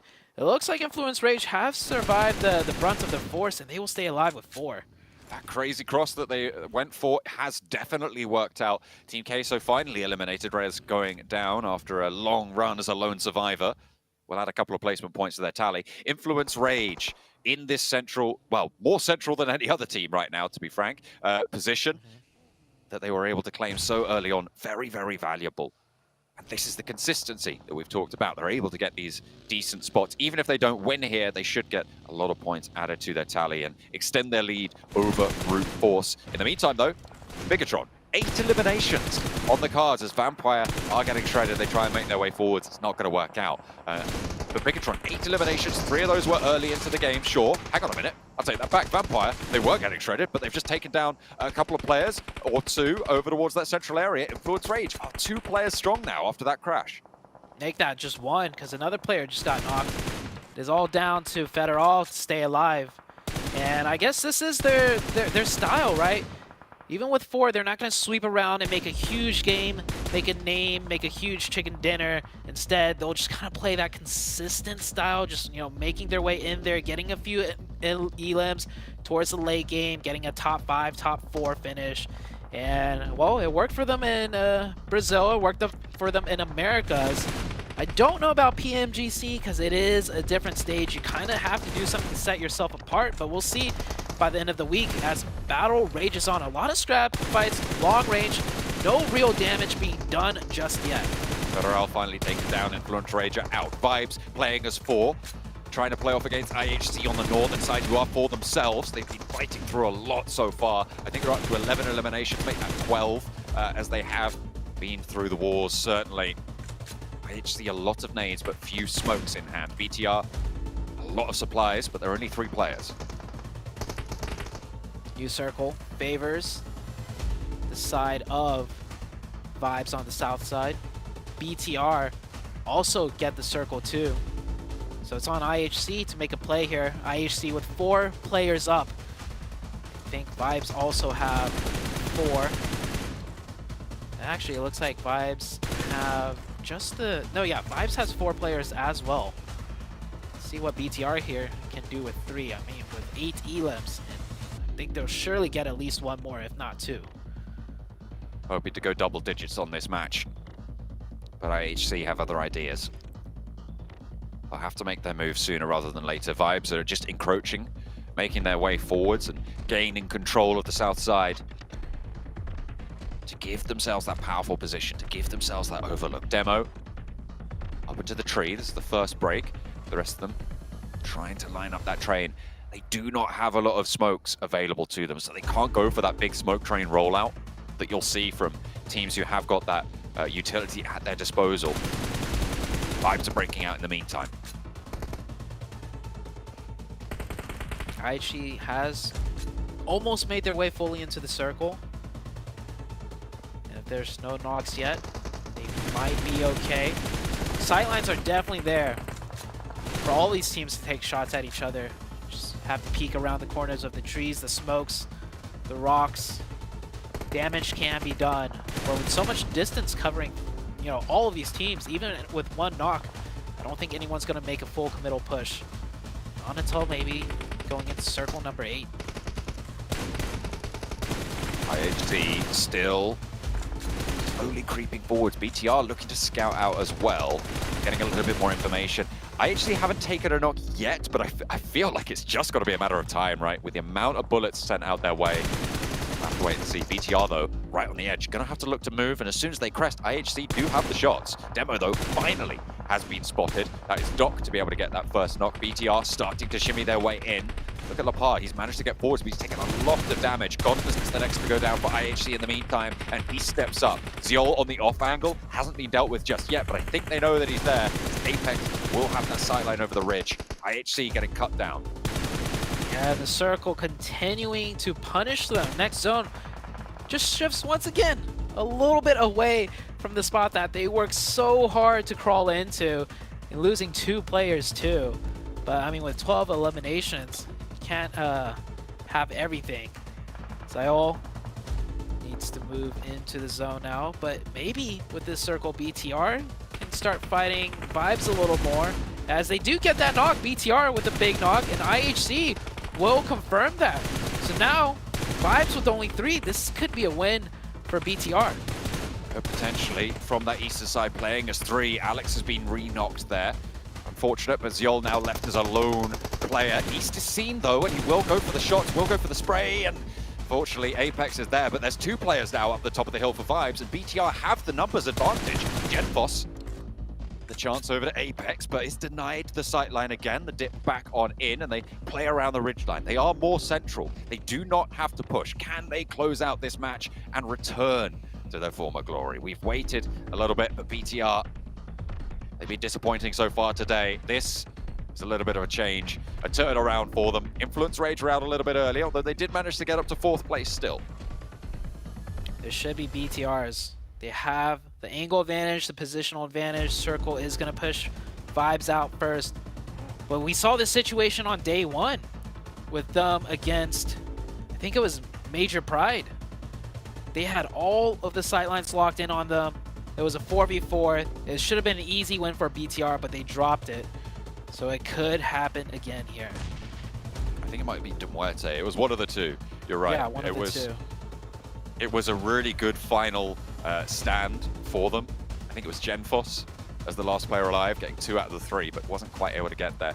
But with this sort of a position, I mean, it's even more powerful than the one they had before against this specific setup for Vibes.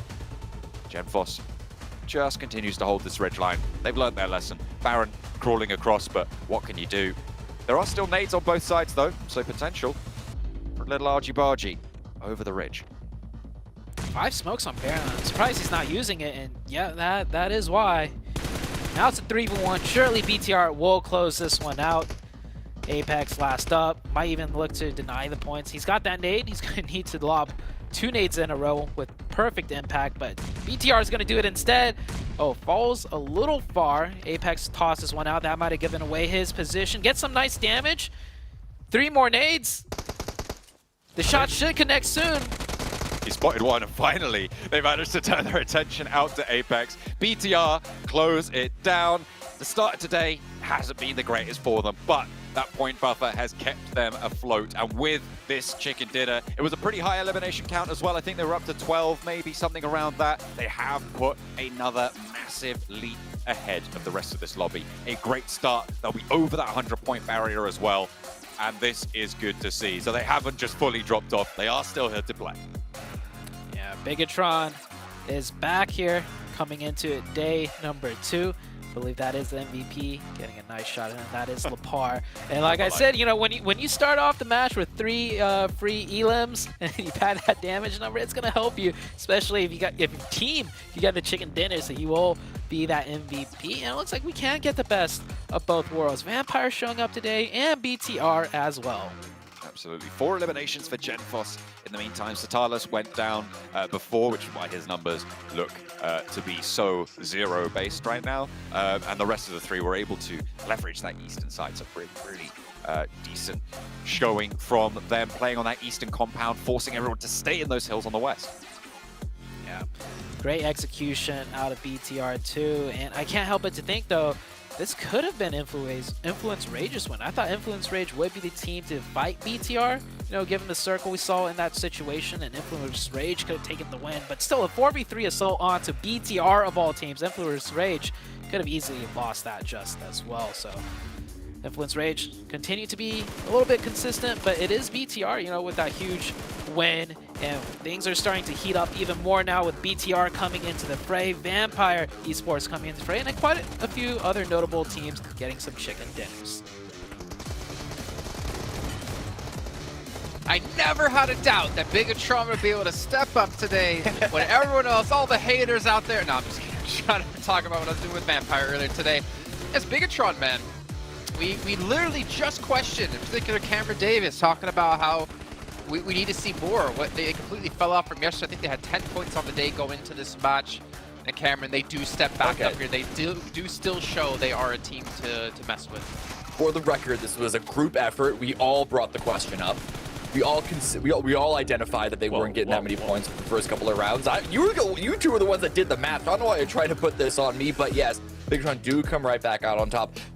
The beginning of this was that early game hot drop where they just caught all of those parachuting players off from the very beginning, which does elevate their elimination numbers just a little bit, the damage numbers as well for Lepar specifically. But that I like the idea that they played a really aggressive early game. They caught a couple of other players as well, even past that initial drop situation, but then slowed it down because in the mid game, in the late game, they were actually on the low ground. They didn't have as much priority over trying to take control of the zone, and so they played more to what the resources that they had in order to close this thing out with the 12 eliminations overall. So really good pacing over the course of what they had in front of them this entire match.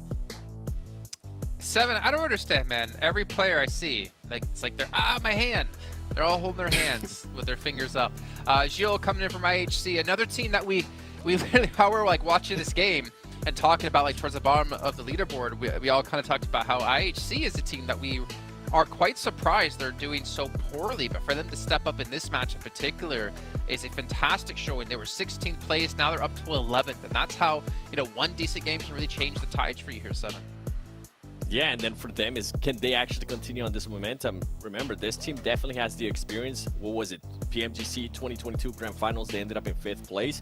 And I feel like that's why a lot of us were like, okay, what's going on with this team? They were able to respond to us before we even started giving them a little bit of BM, but I just want to see a little bit more consistency out of this team. And I completely agree with Cam, what Cam was saying there from BTR. The way they slowed down their play and just used those resources was wonderful. And in regards to Influence Rage, I was actually surprised that they decided to go straight down to the... Actually, am I surprised? No, I'm not surprised. It's Influence Rage. That they decided to go straight down to the middle and just expose themselves from everywhere. Overall, great performances from someone from out of these teams. And also, I got a note on it too. Vampire Esports, they are starting to scout a little bit more. They just haven't been blessed by a circle. I want to see Vampire Esports blessed by one circle and see what they're able to do. You know, I want to see Major Pride have to play the edges a little bit more. I don't know. I feel like a lot of the matches we've seen today out of this team, they're just kind of like, all right, we got a compound that's in zone. We're just going to kind of chill here and wait. And then we'll just drag out as long as we can to play into the late stage of the game, which to be fair, there's nothing wrong with that gameplay. And that kind of gameplay could get you into the Grand Finals, which I would never knock you on. But I know Major Pride have more power behind this. I would love to see them getting a little bit more skirmishes and kind of show their dominance. But I can't really knock them too much with the results they've had so far. Yeah, I mean, I think it's a good sign that we're able to clearly identify a playstyle from them, and it's working reasonably well. Sometimes when people talk about teams being like center focused, they just turtle into a compound that's said in a little like disparagingly way. But I think Major Pride have a very clear game plan with that playstyle. They can't get punished if they get hard shifted off of. We do have a couple of stinker rounds in the books for them, unfortunately. But the number of rounds, they get a couple of eliminations, and even when their compound that they take early game ends up closer towards the center once we hit around phase 5 or 6, they always get a couple of eliminations out of it before they push into the zone, get a couple of more before they go out. So it is definitely a very clear plan. Their salvage may be weak compared to other teams like Influence or like the super aggressive Formerical Vibes, who, you know, they have their own sort of peaks and valleys to sort of talk about, but still I'm really liking that Major Pride are committed to their style. I want to see them get a win, the elusive win. Same with very true for Miracle Vibes. They currently are both teams without a chicken dinner. Get that out of your system, please. Hey, I just had a chicken lunch. Let's see if they can have a chicken dinner. But before we head to the short little break here, the Game Awards. PUBG Mobile has been nominated as the best esports game, so make sure you guys go check this out and vote for us to be the #1, the winners. But of course, you have to do it all before December 7th, because that's when the voting will end. On top of that, maybe you can go vote for us on your brand new Infinix GT10 Pro, which was born for professional esports players to not only dominate the lobby, but to dominate the voting. So make sure you guys pick that up, check it out, and help us all out here and be successful. But we are going to head to that short little break while we get things ready to go for Miramar. We have 2 matches left to come today, and you're not going to want to miss it, so we'll be right back.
Well, Miramar is going to be coming up next, back-to-back here while we finish off the day. We've definitely seen some teams have a much better result when it comes to this battleground in particular. But obviously, as we are about to dive into this one, I kind of want to pick your brains very quickly, as you saw we only have about a minute left, at which teams you think are going to excel in our last 2 matches of the day, or maybe teams that you hope to see excel. Seven, who do you got? I want to see Vampire Esports, honestly. I'm still riding that train. I want to see them continue to do well. They do bad in 2 matches. I'm calling it. They're out. They do well in 1 match, and you're like, I'm back in, boys. I didn't say that we're gonna be out. I was saying that I was gonna start to worry. That was the main thing after the first 3 matches yesterday. When are we gonna start worrying about the team? But I'm enjoying the adjustments that they're doing. I mean, with the sub, they're playing with Nusi. They're doing a lot better. Cameron, real quick, 1 team. Major Pride. They did good at Miramar yesterday. Okay. Well, let's find out. We're gonna head into our first Miramar update. John Allen and Zute, take it away. I've managed to convert Zute as well to the Major Pride hype train.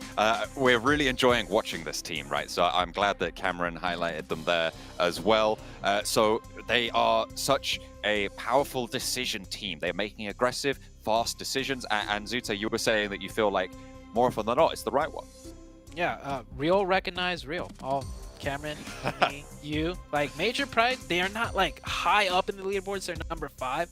But every time we see them make a decisive choice, it's a good one. Sometimes the execution isn't fully there, but it's like this team is definitely worth keeping an eye on. I like how they're playing.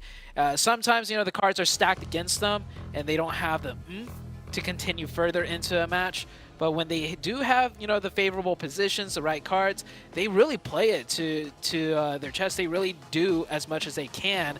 And then you mentioned, you feel like, you know, once they get the ball rolling, sometimes it gets out of control, and that's when they start slipping up.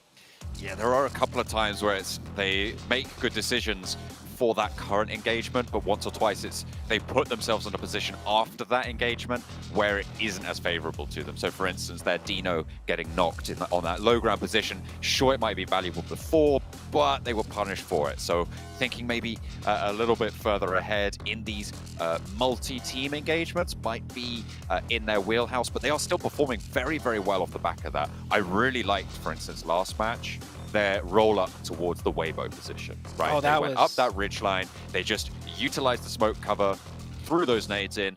Weibo didn't stand a chance on that, and then immediately regrouped afterwards to try and hold that influence rage. I think that set of plays, in my mind, is a really, really strong, solid decision, and I wouldn't have asked them to play it any differently.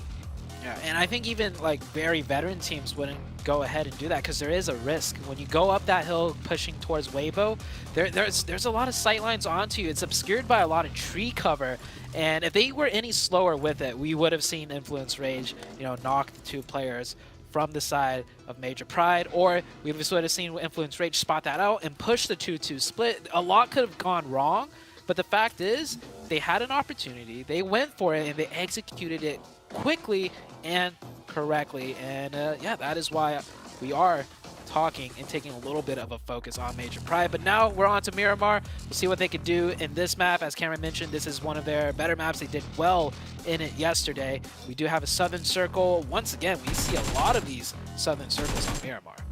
Yeah, they are seemingly leading to that coast side. Not as dramatically south as we saw yesterday, obviously going all the way down to the South Islands near Los Higos. Very, very dangerous and treacherous terrain. Major Pride picking up a lot of their points from that match, remember?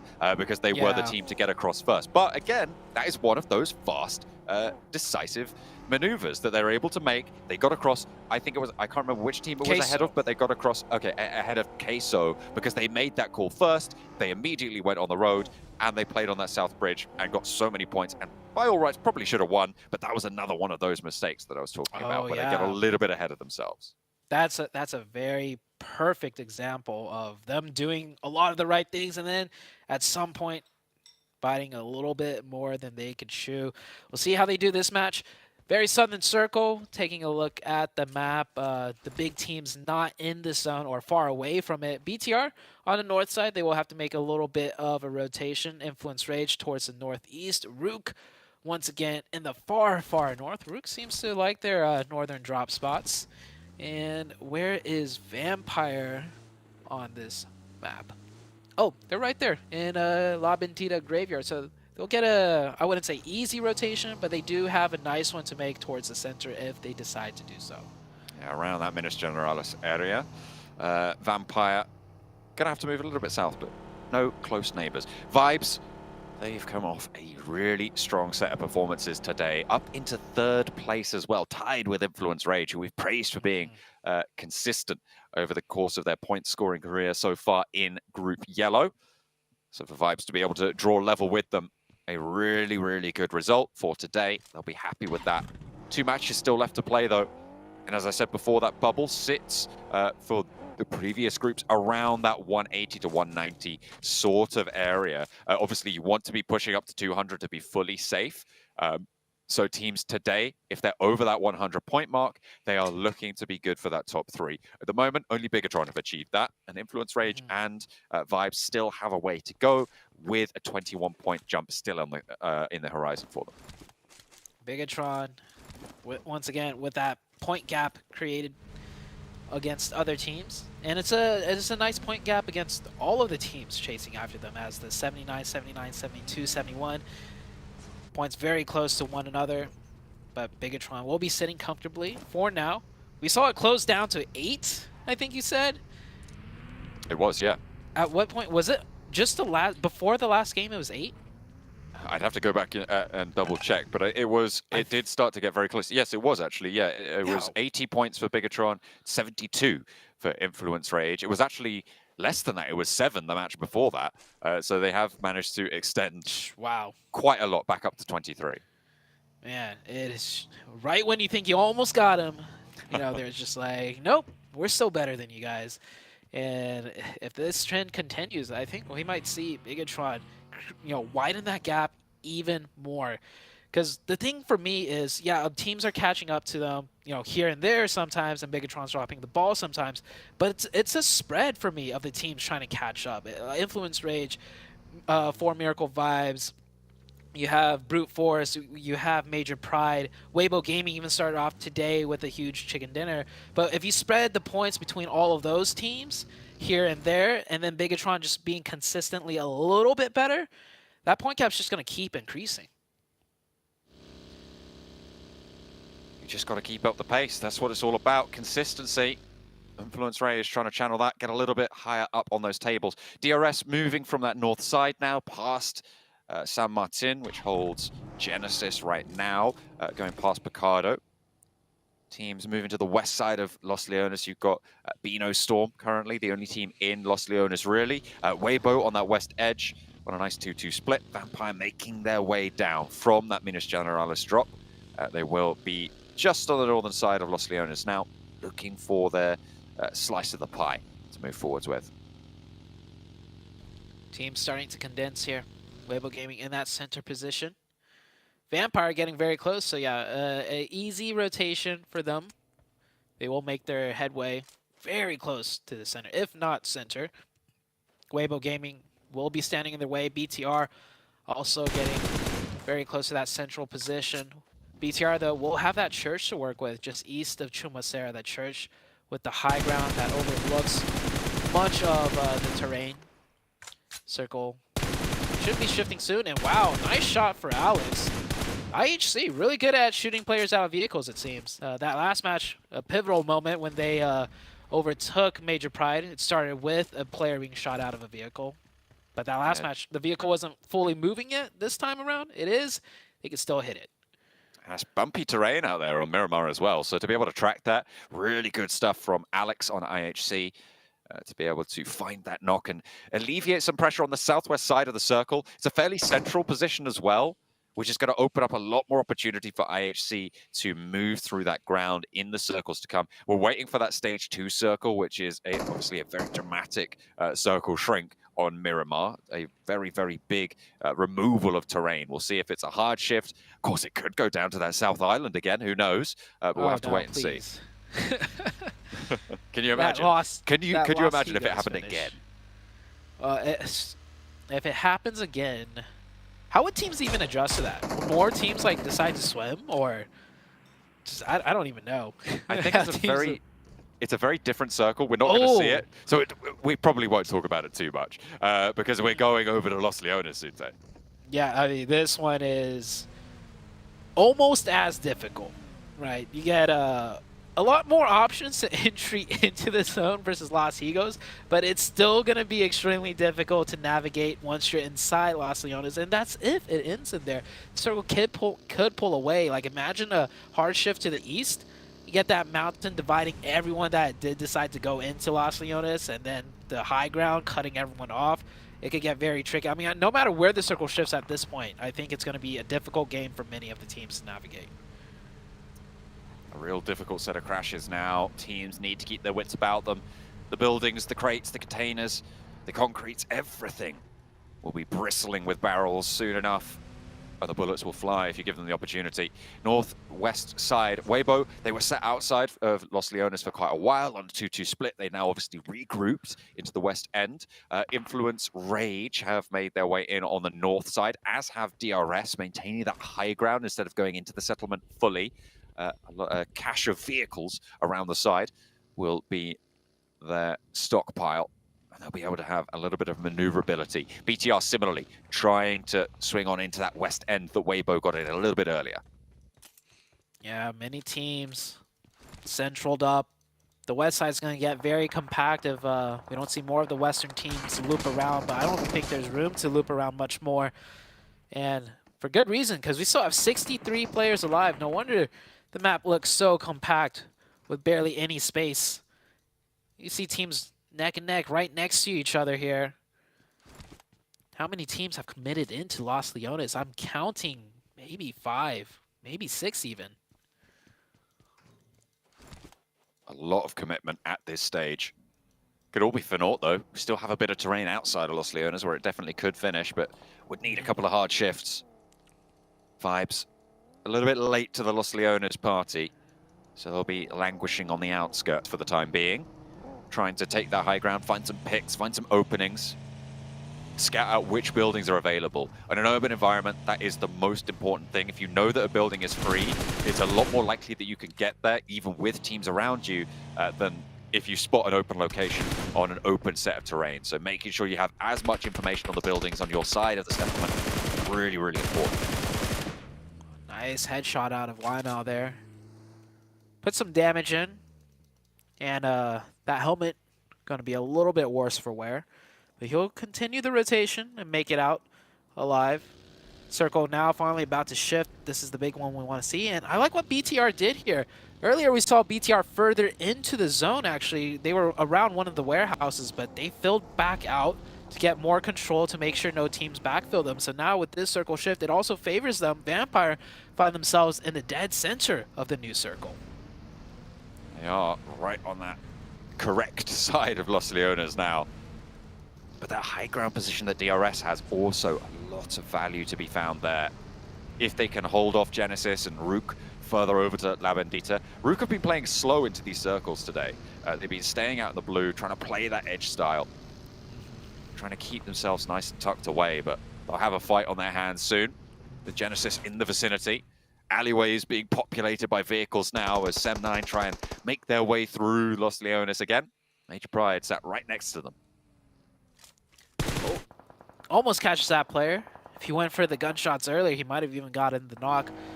Demorte, oh man, wrapping in from the south, and nice knock by Miracle, or yeah, Vibes. Getting a 1 for 2. Casualties on 2 different teams. Converts the 1 point. IHC taking a lot of damage. Demo can get revived here as he is saved. Zio going for that revive. Demorte losing that 1 player on rotation. None of these teams on the south that we just saw fighting are in the new circle either. They're all going to have to shift up north and towards Weibo's position as well. The losing players for a crash could be disastrous. The back of the buggy, certainly not safe, but diversion. Good driving skills there coming through from Milky Way to be able to keep his back passenger alive. Influence Rage not so lucky in the time being because Rook have careened themselves straight on through that DRS hold. They're not playing edge anymore, but Punisher will go down. The buggy explosion will take him out of it as well. Lil Boy with some vengeance in the blood will be able to find what he was looking for and take a 1-for-1 trade on the aggression. Influence Rage Definitely didn't want to lose that player. Trading a 1-for-1. Not good. The player just... Oh. Oh, that was the passenger. Oh, that's so unlucky. Imagine you're the passenger. Your driver flips the car. You're both stuck in it, and you get shot out. And the driver's just still chilling. They will get the revive, though. The reset is there. Still not in the zone. They'll have to continue on. As the Vibes team have been playing pretty well today. We'll see what more they can make of it. IHC had a pretty big game just now. Earlier on Erangel. This time being the opposition of Brute Force. Major Pride still holding down a central area of Los Leones fairly effectively, taking shots out multiple different directions. IHC across this ridgeline for Brute Force. They're looking for that res. Looks like they might be able to find it, but there's a light cut from Ziol, who's opened the cannons, but not going to get that flush just yet. Finally gets that point on board to their tally, but can they get away from this one? Because there is still more damage pouring through. A lot of bullets sent back his way. I think there's an off angle from BTR. You can see he's turned his attention out there. Brute Force down to 3. Circle shifts east back into Los Leones onto the high ground of DRS. So DRS have a big opportunity here. Same with Genesis as they get that favorable shift. And there's some compounds towards the center of Los Leones that is open on the east side for Genesis to navigate in, should that be necessary. IHC has pressed very close now to Brute Force. Brute Force losing 2. It is a 2v3 situation as IHC getting a revive on the outside. Demo, I don't think he has a first aid, and even if he does, he doesn't want to pop that audio cue. He does not have any meds, just boost. Demo keeping the pressure up, though, from the footsteps alone, allows the team to get the full reset. Now IHC is looking much stronger. Demo has a death crate in front of him as well by that buggy, so potential to pick up a first aid or 2 there. Drops the smoke to keep him safe on the loot near that, so maybe, if he's lucky, able to find those supplies that he so desperately needs. On the off angle, with his teammates taking care of Ado as well, it's going to leave just Neos left standing for the side of Brute Force. No eliminations either. All 16 teams still alive. They are the worst position for it. They're outside of this zone. Demo does, in fact, get, I think, a couple of bandages there, but that's about it. Neos looking for a spray onto the party bus. 1 and 2 and a third as well. Neos tears them to pieces. There's only one player left in the backline. Ziol keeps them together, but can he go for the reses because the blue zone's pushing in? He doesn't have a lot of time. What is this decision going to be? They're all down, and that is all going to be picked up by Weibo. Christmas came early for Weibo. That's for sure. Might even get the 4th onto Ziol here. And the lay down, Ziol, I think that vehicle was missing a wheel. Runs over. He's running behind the ridge line. Ziol will not get converted towards Weibo's side, but I don't think Ziol is going to make it much further into the late game. He has some open space he can play in, and I don't think anyone should be looking his way besides Weibo Gaming. So if he traverses far enough north, he'll be out of line of sight. He'll be okay, and 5 points so far. Not terrible for IHC, but they just had 4 players earlier, and it went to 0.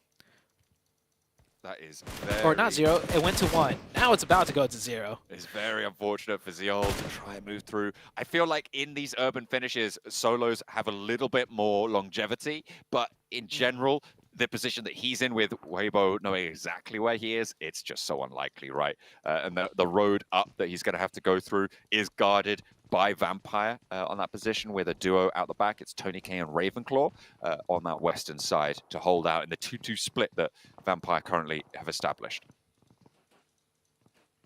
Beano Storm, is that a solo out of Beano Storm on that rooftop? No, there's still these 2 players, all 4 of them alive, but it's just one up top.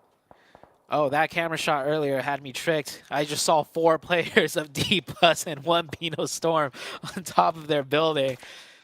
This that could be the linchpin position, though, if they get an opening. He could come down from the top while the rest of the team pushes in from the bottom. You see Beano Storm realizing more than likely they'll have to make a move at some point, seeing if they could get any openings now rather than later with the nades. New circle pops up. They're sitting comfortably. Many of the teams are, as BTR just controlling the outskirts with a firm split.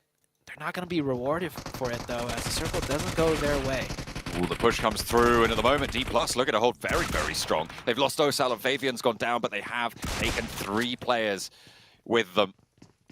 And Beano Storm just losing, bleeding out. Just the one. Nanokuni on the staircase will not be able to find it.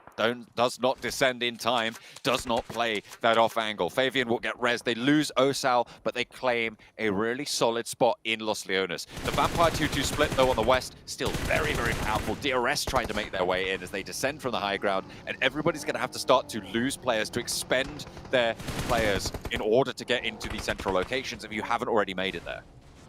Yeah, they make it in safely with 3. Nades might come through, though. A lot of players close around them. They're safe for now. And positional-wise, pretty center, so they could get another nice circle. But anymore, they'll just have to keep their fingers crossed. Down to 13 teams, 45 players remaining. This is a complete urban finish.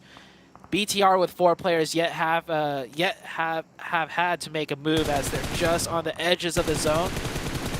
Demorte catches 1, and they might not even be able to get that revive because that area should be a nade magnet. No nades on Korka, however. Maybe his teammates have some that they could chunk over. Yep, nades coming in.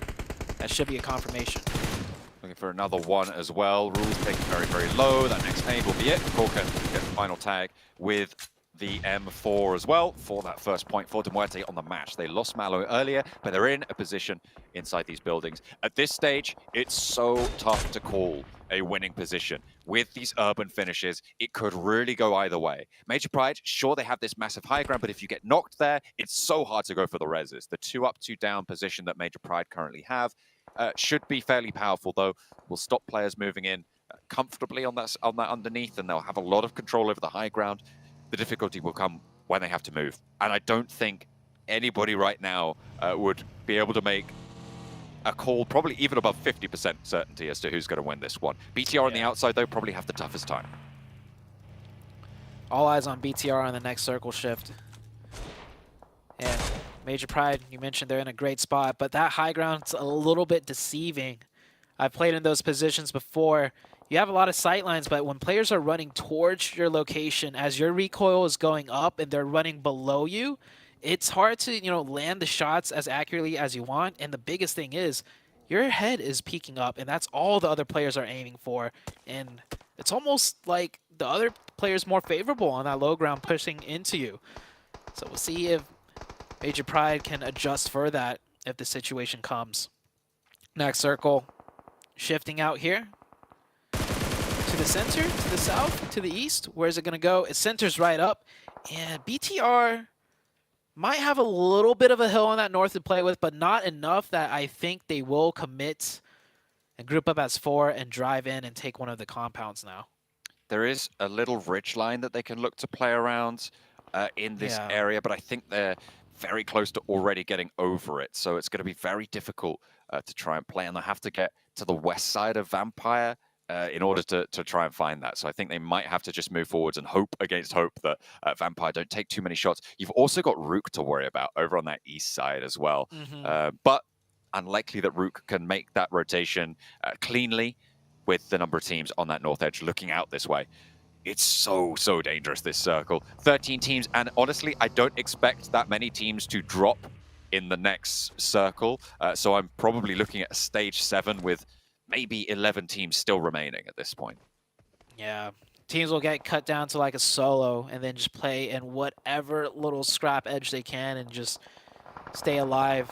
As Seb9 moving in forwards now, getting taken out by Major Pride. 2 quick knocks, and the points will get converted. No other teams there to steal it. And Dep, that is...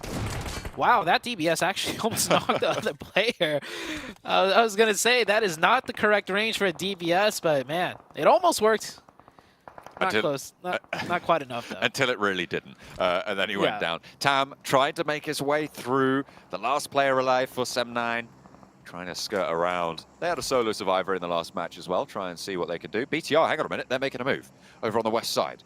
On the northwest side, close to Vampire, as we hop on over to their POV. They are still 4 players alive. They've gotten up to that ridgeline, and will try and move on in. Rook have crashed in through as well. They didn't go out to that west and go through BTR. Instead, they're pushing in directly to DRS, and maybe a little bit better of a path forwards for them. Major Pride now going back up to the top after dealing with the majority of Sem9. And yeah, I think it's going to be 13 teams still left alive. When players go down to solo, they'll find some other way in, and BTR commit to the rotation. They couldn't find the opening onto Vampire. Instead, they'll wrap around and wrap right into Queso and into the sightlines of Weibo Gaming. BTR now caught between 3 different teams. But they are inside a building that is unoccupied currently. I think it's only Arturas who's close by for Team Queso. So BTR actually relatively safe on this west end. If they can stay away from the windows, if they can stabilize from here, they might have a good chance. You can see GenForce is split from them as well, giving them a little bit of an off angle. Vampire did get the res on board, but that took out sightlines from Vampire for a little bit of time and allowed them to establish. And Arturas just got knocked too. This is, oh man, shooting gallery for so many teams. Yeah, stay away from the windows, like you mentioned. Every single window, because everyone's looking in on that way. Next circle about to pop. Who's going to get blessed? Is it going to center up? Is it going to hard shift to a certain side? We'll see in just a few moments. Vampire were able to land a knock over towards BTR as well. They'll have to take some time and get that res. This is the high ground difficulty that you were talking about, right? They're low up there, and look at the angles that are currently being held by Vibes. On the outside, they're going to have to run down that bare open scaffolding stairs as well. I don't know how likely it is that they can get there. I think the only way to get down there without taking damage is with a vehicle, but you have to have had a vehicle up there in the first place, which is basically impossible. For how long it's going to take to run down those stairs, you're better off jumping off, getting knocked, and your teammate reviving you.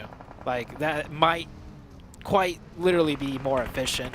But Weibo Gaming now having to make their rotation convoy in 4 vehicles. They get across the road, they make it into some cover. They got to spread out for the nades, though, as they are distancing themselves a little bit, going for a heavy aggressive push to get as much control as possible before the team can respond.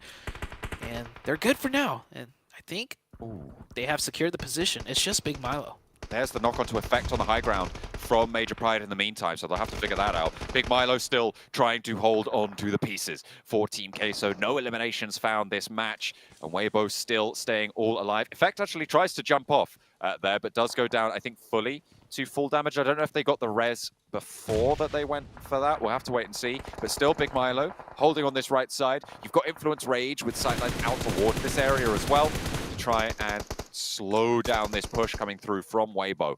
A vault up from Smile. Looking for Doc on the backlines. There's a player close by as well. A nade well cooked could be the end of him. Or wipe the smile off his face. Doesn't quite get the knock that they were looking for. They can't quite find it. This time around, they'll just back off. East, though, pursuing. I don't know how that spray with the UMP didn't land, but finally gets that knock. The M4 swap onto for the flush.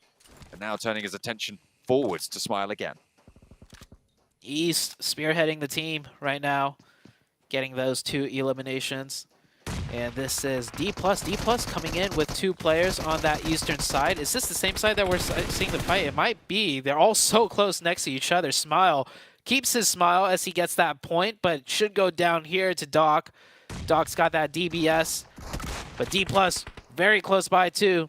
The DBS is good. Now he's got to face 3 more players in the form of D+. D+ with the DBS, the M4s, the UMPs will get the finish. The res is possible underneath the staircase as well for D+, so they can play on as 3 after losing Osal earlier. In their scraps they've been through. Major Pride, they lost their players on the higher ground, and this is exactly what we were talking about, right? Did they extract enough value from this match? I mean, they got 5 eliminations so far this game, and they aren't going to be able to get any more with that final nade for the Muerte sealing the deal. So, yeah, Major Pride, they stayed too long for my liking on that high ground. I mean, to be fair, they got in it quite early when it wasn't confirmed to be a Los Leones finish, and they were kind of would have liked. Yeah, like I said, it's a little bit deceiving, that high ground, and how perceived strong it is, because it's really not that powerful. Weibo Gaming still with 4. Thought they were maybe just down to Sola Suk. You're playing the huge off angle, taking a page out of Big Milo's book, maybe. Not playing with the team. I mean, sometimes it could work out really well, and sometimes this could happen where it's just like, why didn't you group up with your team? Suk, maybe the smokes will help out. BTR, are they in zone? I think BTR are close enough into the circle where they'll just keep watching him. Rook still continuing on their warpath.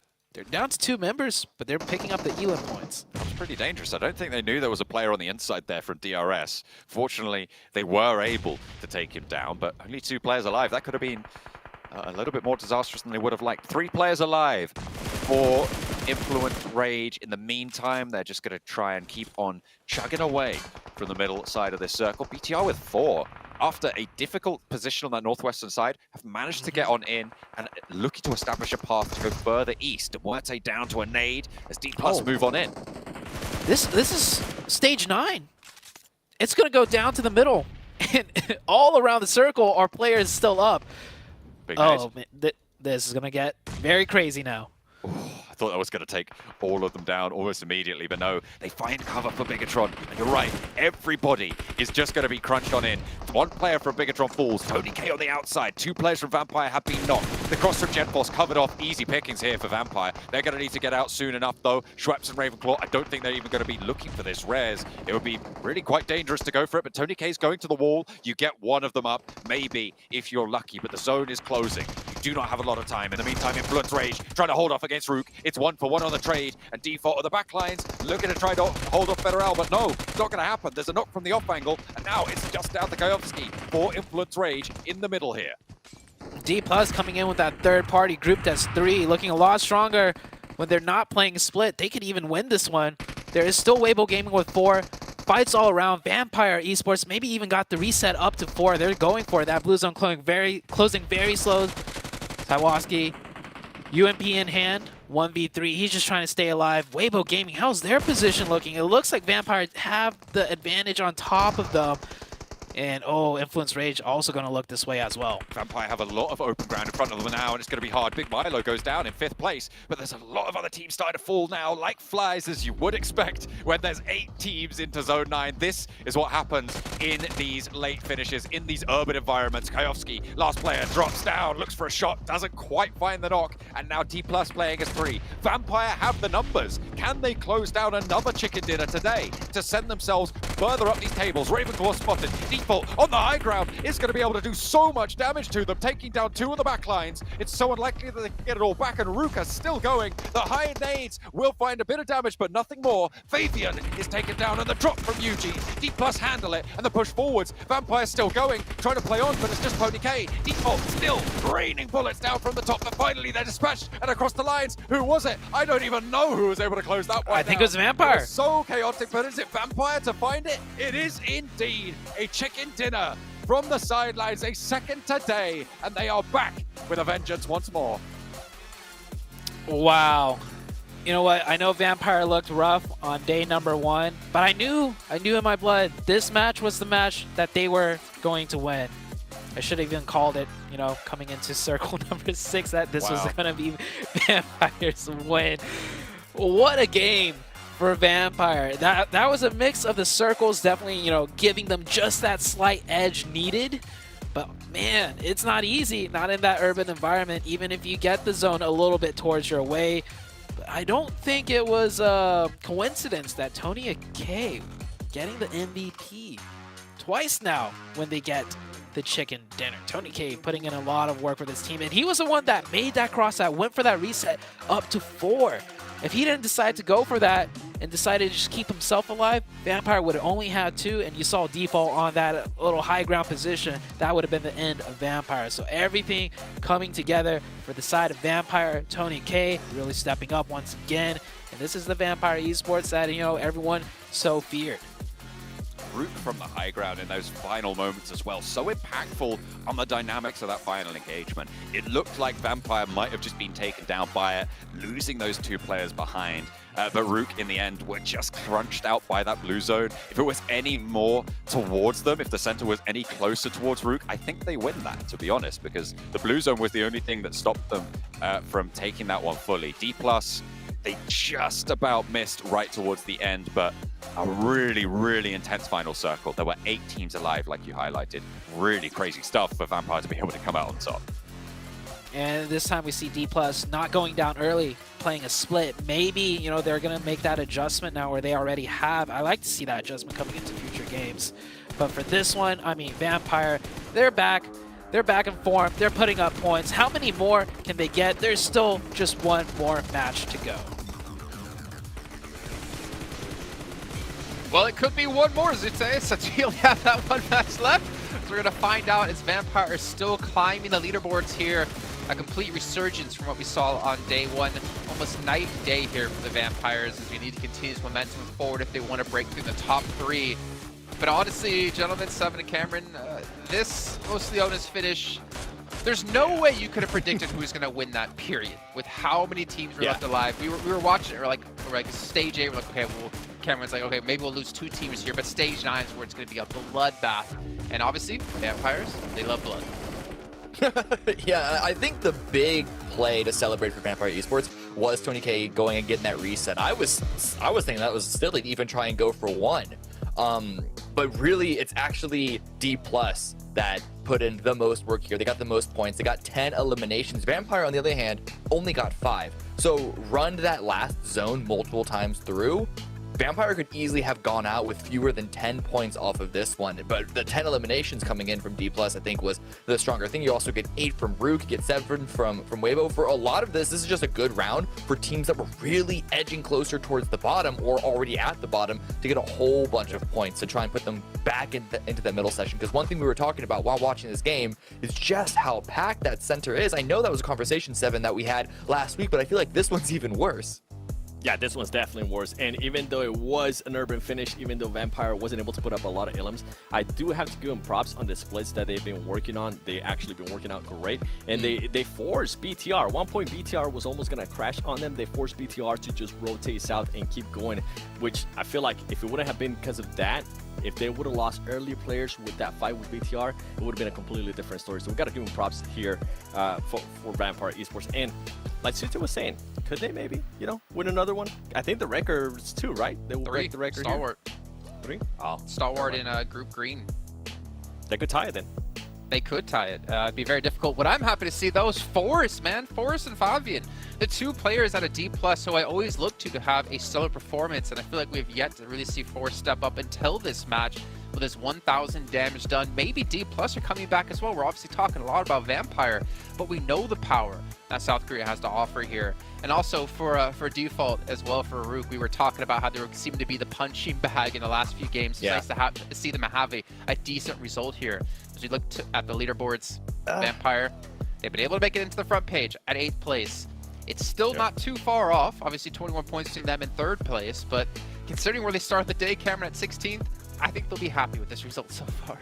Yeah, but the last time they had a really good win, the next round, they immediately dropped back down to like 10th or 11th. You're saying it's only like 20 points, 23 points between them and 2nd and 3rd, right? But look also how close it is to just dropping right back down to the bottom. And for Rook, they had a really good game too, but they're still in 12th place. They're still in the bottom 5.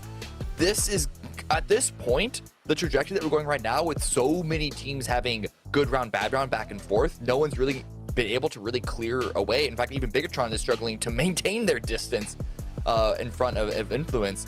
I feel like this is going to go down to the wire so much more than we're even used to throughout the rest of this entire weekend. I'm with you. We've been talking about teams that dropped off. I want to see a little bit more out of Brute Force here towards the end. Remember yesterday, Miramar was the map where they actually were able to perform really well with a 1st place finish and a 3rd place finish. Right now, things are not working out for them. Was it yesterday only those crazy circles that allowed them to be able to position like that? That's what it's looking like right now. I'm hoping that's not going to be the case for Brute Force.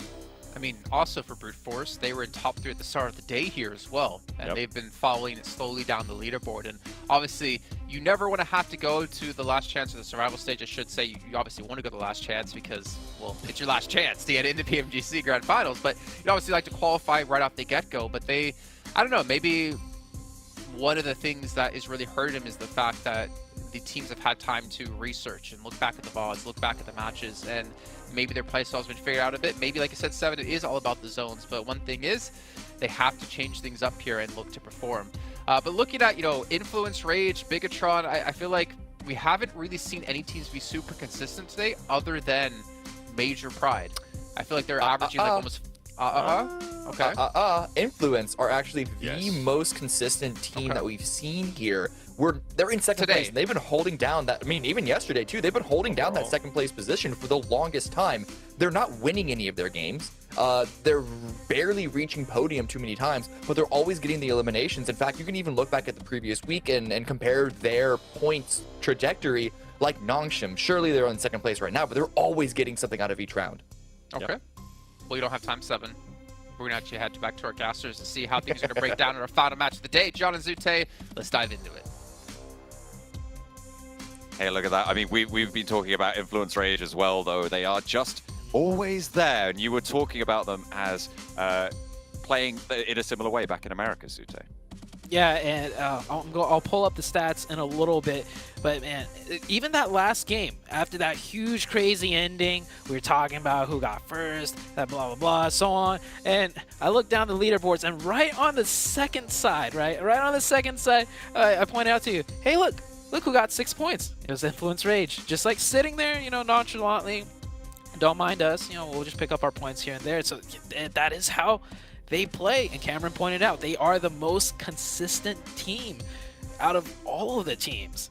And you know, in Americas, it worked out for them. In Brazil, it worked out for them. They got first in both.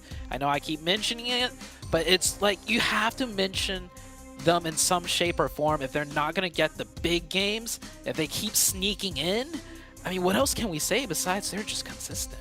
Absolutely. I mean, they are currently 43 placement points, 42 elimination points. Very, very level, very consistent on that front as well. In fact, they are the most closely matched team in terms of placement points and eliminations, with a 1-point difference between the two, which is not seen anywhere else on the tables. Fantastic setup for these players. And you're right, you do have to keep talking about them, because if you don't, people will forget about them in a way that came back to bite teams like Alpha 7 and Loops back in the Americas region, right? Because you were saying that in the final days, you were talking, oh, Alpha 7 have this major performance. Oh, Loops having this incredible performance. It was between Intense Game, Inko, Alpha 7, Loops. They were having huge, like all of the teams that I just mentioned were having huge games coming into the last, like, final day. And I remember casting it and not really ever mentioning Influence Rage in the last 2 days. And then at the end of the tournament, they win by like almost 20 points. And it's like, how did that happen? Well, they just kind of, you know, like, got 6 points on their bad games. Like, exactly, right? That's exactly what you want to be finding. Yeah, so now I feel like I almost have a duty to point this out. So if by some chance at the end of, you know, this week, they're second place or even first place, and we didn't even talk about them much at all, it's like, this is why. So I want to point it out now, so when it does come to that point, it's like, hey, we told you so, and we saw it coming. We knew what was going on. And Influence Rage, that is their style. They're sticking true to it.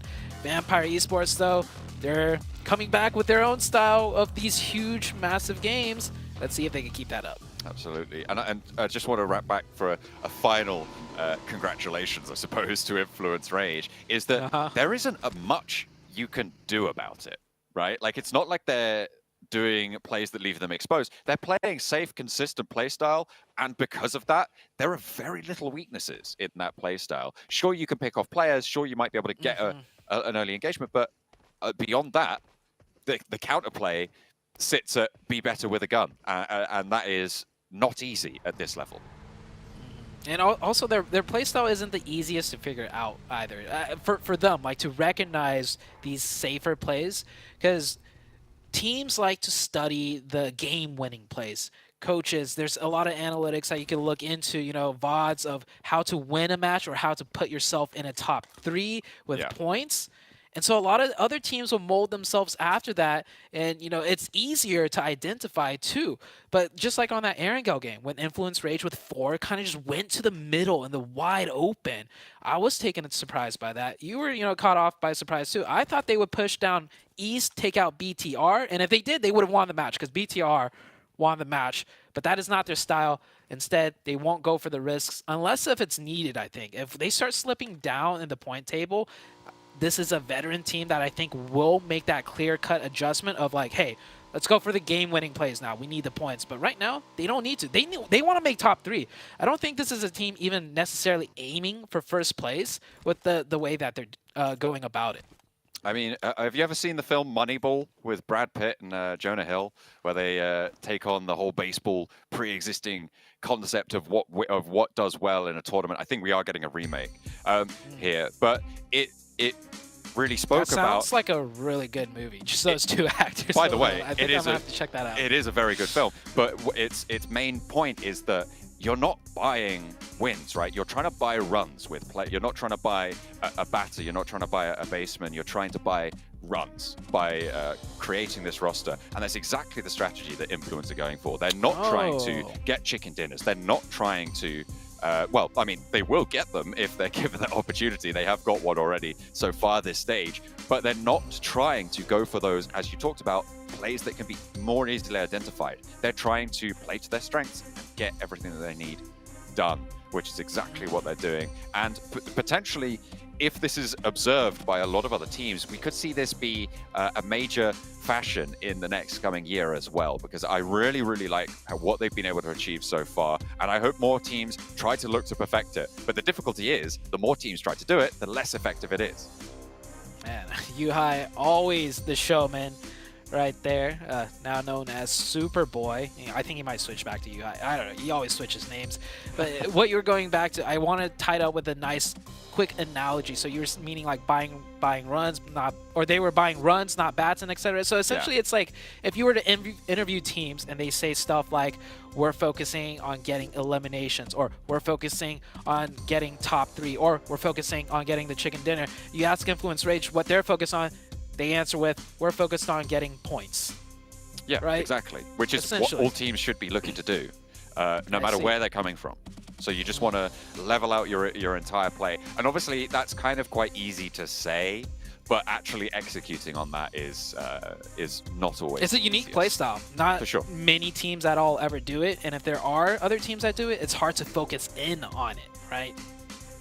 I think perhaps they were allowed to develop this incredibly strong strategy because of the region they sit in as well, because Brazilian teams, as we've talked about, very aggressive, very focused on getting massive games, right? So they are maybe sat in a position where they're one of the few teams that can perform at a high level and choose to take maybe a little bit more of a backseat in the dynamicism of the rest of that lobby, and profit vastly because of it. Obviously winning out that Americas region and coming through and being able to do so well so far, being in a position to directly qualify at this point to those grand finals. So I mean, yeah, really, really strong stuff. We started out last, Miramar, highlighting Major Pride. I feel like we've done that deep dive on Influence Rage now as well.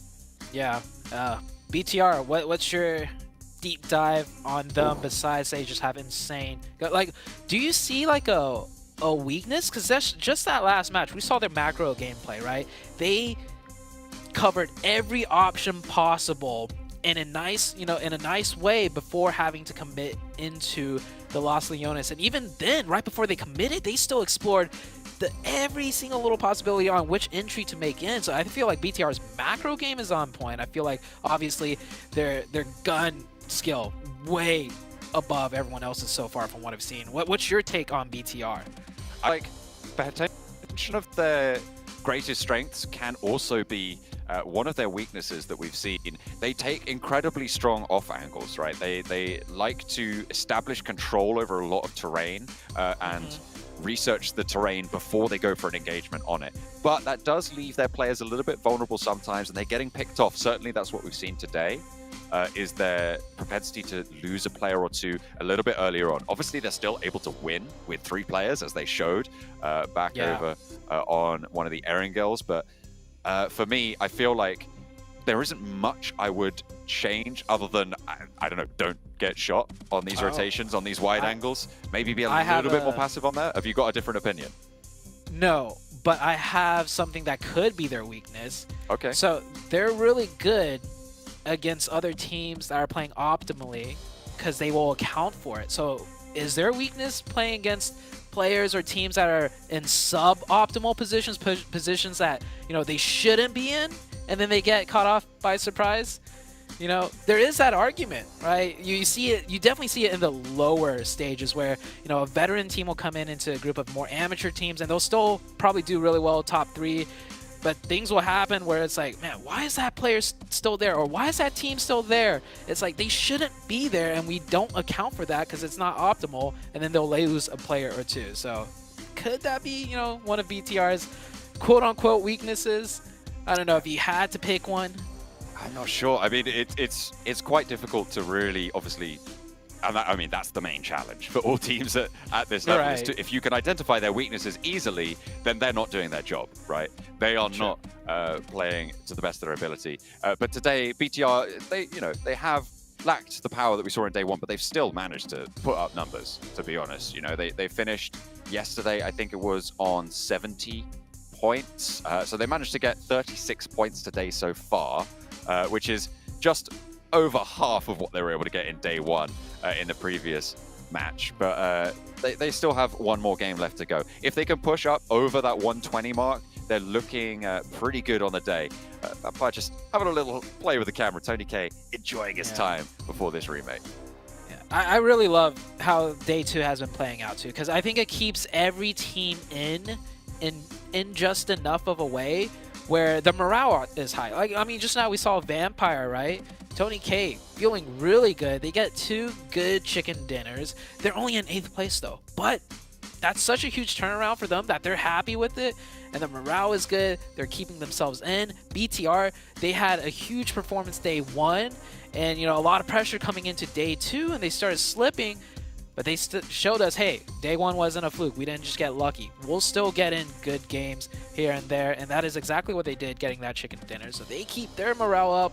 I mean, Influence Rage, we talked about them.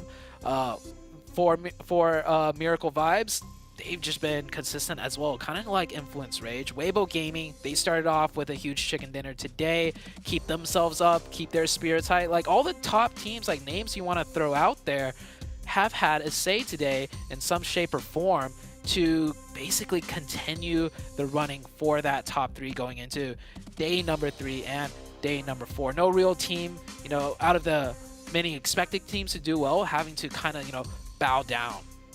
No, not just yet. I feel like IHC still have more to offer after their performances so far today. They have been in some unfortunate situations. They're currently in 11th place with 51 points, but I think even down in 11th place, it is still possible. 3rd place sits at 83 points right now, so that's a 22-point difference at this stage, which means that it's 2 or 3 good games to try and push your way back up there. If you can get 10 to 15 point matches, then you can start to close down that gap. You're probably looking to close about a 50-point gap in terms of where it will be over the next couple of days. So they're wanting to profit a little bit more than that though. So 1 or 2 chicken dinners, that's all it's going to take. I say that's all. It's more than most people have been able to achieve so far. Yeah, a chicken dinner at this level, definitely not easy. Players right now still waiting. I want to see if we can catch, I forgot which player it was, but they were doing push-ups the last time we had a little bit of a break. Got to keep those, the blood running, fingers warm, and based on those high fives, it looks like the players are posturing up once again to get ready to go into the last and final match. And something I noticed, some players, using a pillow for that elbow arm support. I never really considered doing that. Usually I'm just more hunched over onto a desk, but in the long term, hey, I think that might be the play. I think we've had pillows at PMGC for a while. I've got actually 2 pillows from various global tournaments. I've got one from Berlin, actually, all the way back in 2019 at the PMCO. Like the ones the players were using? Yeah, one of the blue ones. I stole one. You took one of Sorry, no, I didn't. I was given one by production. They gave me one. And I have that. Yeah, it's really good, actually. Do you know whose pillow 2019. it was? I don't. I feel like I did know, but I've completely forgotten. I'm going to say Paraboy. Let's go with that. Okay, sure. Sure. Yeah, you got Paraboy. It's definitely Paraboy's pillow that I've got. Yeah, next thing I know, that'll be put up on auction. Seven's just reminded me. It's actually Mortal's pillow. Okay, from India. Seven's in on this, isn't he? He's getting a cut. I'm on to you two. I'm on to you two. Hey man, were you competing at that one, or were you there in any capacity? I can't remember. I never used the pillow, so I okay. should have. Maybe that would have let me qualify into a PMGC Grand Final. Maybe that was the missing puzzle piece for me. But hey, at least I got to PMGC stage a few times. That's more than can be said for a lot of other NA players. So I'm going to roast myself, but then I'm also going to credit myself just a little bit as we finally head into the very last match of the day, John. That's true. Well, you got to give as good as you can take. So we'll see if these players are going to live up to that standard as well. The playing path reset. We're out to the eastern side of Miramar this time around. It was a hard south cut before, so potentially a couple of teams more pleased with this one. Yeah. Oh, wait, we've had. So what was the? This is a little bit unprofessional, I guess. But what was the playing path before the remake? Sorry, the playing path south side was. Oh, okay. So it was heavily skewed south. Yeah, it was heavy south again. Oh, okay. All right. Okay. So yeah, this one definitely a little bit more favorable. We had such a long break. I forgot the playing path earlier, but yeah, this one a bit better. Not for the teams that go towards that far western spot though. So we still might see some engagements there. If you take a look to the west of Hacienda, a lot of colors floating overhead, and we've seen a lot of players, you know, use this very long drifting strategy. No one really getting knocked out of them just yet. BTR did catch one onto Sem 9 on the Erangel match, but that was it so far. I mean, they caught one out of the air and then picked up two more, right? That was their big. And then they won the match. Lead. And then they won, exactly. So being able to pick up those 3 early on bumped up their points total quite significantly. Not that they really needed it that badly, but it will be good for them nonetheless. Obviously, the only team currently still to break that 100-point barrier. Well, I reckon that's worth a couple of points. Those fancy flips there from Brute Force. Didn't even flip the vehicle fully. Yeah, the flips, +1/+1 right there.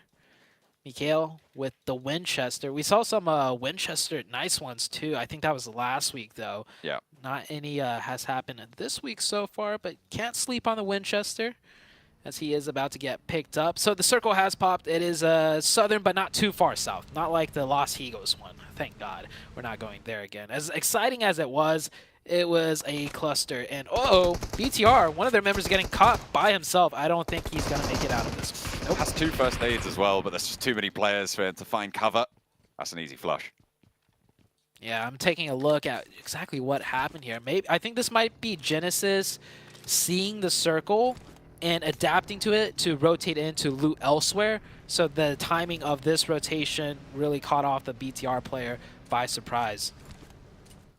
Yeah, it was a little bit tricky. They'll play on as 3. The last match of the day with their 106 points. They currently have, well, a little bit more of a closed gap between these two teams right now, right? Because you've got, what is that, a 21-point difference between Influence Rage. I think it was 23 at the start of the previous match, but with Influence Rage being as consistent as they are, of course, they're able to put a 2-point dent in that. And Slow and Steady wins the race. If you can profit 2 points every match over BTR, in the end, you're going to be able to take that one home because 2 points every match over 12 matches is worth 24 points, and that is more than the gap currently. Yeah, but that's if no other teams do better than that and pass you up and BTR, right? So a lot of things to factor in, but simple maths means you are correct. We'll see how much that plays out. We're about to be done with day number 2, so we're almost basically at the halfway point. And looking at the leaderboards, this is not exactly what I would expect, but I think all of the teams that we know, players and viewers expecting to do well, have been doing well, pretty well so far. I think other than Vampire Day 1, I think that's a pretty spot-on analysis, to be honest. Influence Rage was certainly in the conversation. BTR definitely a force to be reckoned with after winning the SEA versus PEL clash, remember? They came first in that region, beating out a lot of really strong teams from both regions, including Vampire, including Weibo, who are both playing against them here. So definitely were on a high from that performance, looking to try and continue that power. It's working for the time being, but I think, yeah, the only team that has lacked performance where I think people would have expected them is Vampire, but they have put those 2 chicken dinners on the board today to keep themselves within that 20-point striking distance of the bubble. If it wasn't for that terrible day 1, I think they would just be sitting in the top 3, somewhere around there, right? Probably not past BTR, not with their crazy performance, but they would be very close, if not in to the top 3. So maybe Vampire, you know, just deciding to give us a show, give their fans a little bit of you know, just clench their fists a little bit and then make them realize, like, wait a second, I always believed in Vampire. Kind of like 7. Absolutely. I think, well, Jason's the main culprit on that one, isn't he? He's always calling it out right at the start. I never had any doubt. You mark my words, one day NA will make it to the PMGC finals and he'll be, I've never had any doubt that NA were so good. I loved them all the way back in 2002 or something when they were born. Where they were. That sounds like something that Jason would say. I knew that they were going to win. That's exactly what he'll say. You can quote me on that. Okay. A lot of teams rotating, and we're not seeing a lot of action in this one just because the terrain's so diverse, right? The center of this zone isn't hard shifted down south where it's like majority high ground, so you want to get in the high ground. There's some high ground, split with some low ground, split with some, high ground again, and a lot of easy road access ways. That's a big thing here with a circle like this. You have roads running in north, south, and east, west in many different ways, so rotations is as easiest as it can be on Miramar with this first zone, which is why I think we're seeing a lot of teams take their time on this one. The center is getting filled a little bit, but not as much as, the other maps that we have seen, simply because rotation's a bit more affordable now. Yeah, and the plane path being on the far side means that the teams that broke out early just sort of extended away from the rest of the pack. It gives a nice even spread over it. At the moment, Mikado kind of the major gathering point, but it's slap bang in the center of the circle, so you kind of expect that. Yeah, it's going to be that circle 2 that we might see, teams starting to quicken their pace, decide to take more advantageous spots as, teams will figure out a bit more of which positions are more powerful. Because as shift to the east changes things completely, shift to the west changes things completely. This is almost like one of those Erangel zones where, there's just so much different dynamic terrain that no teams really want to commit too hard center on the first zone. And it's easy to rotate on Erangel. And this one, with the roads, it's easy to rotate as well. A little bit more difficult when you get into the hills, but there's a lot of options to be had. And Circle 2 will be coming up very shortly. BTR did lose that one player early on, but that's pretty much all the action we've seen so far. And it wasn't too dramatic. It was just that little scrap right at the beginning. So still arm's distance for these teams from one another, but BTR might have spotted a brute force player or two looking for the spray downs. Tracking across the vehicle, gets to terrain cover. BTR establishing other forward positions as well. Still playing on as 3. And they'll try and keep on going. They lost Genfos earlier on, so they'll be playing with the rest of them in tow. 3 players still active. The circle goes over towards brute force, slap bang in the middle. They get a crate as well. Look at them. They're having a great time over there in the compound. BTR pretty close to it in the concretes too. Yeah, now with this circle shift, suddenly the dynamic power positions are kind of almost locked in. You got the high ground on the north, you have your strong compounds, you take your pick in the middle, and on the south side, it's the high ground, but a bit more difficult to deal with as many teams can play along the hedges, as we'll call it now. It's mixed with the hills and ridges. I think you should trademark that, because it might be a casting term in the near future. Yeah. I think you should stop bringing it up, actually. That's a better option.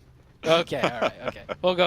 We'll go with the hills and ridges instead. Thank you. As teams are starting to fill in. Vampire coming in from the east. We saw in that last match, they could very easily win a match without just being in the center. We'll see how well they do in this one.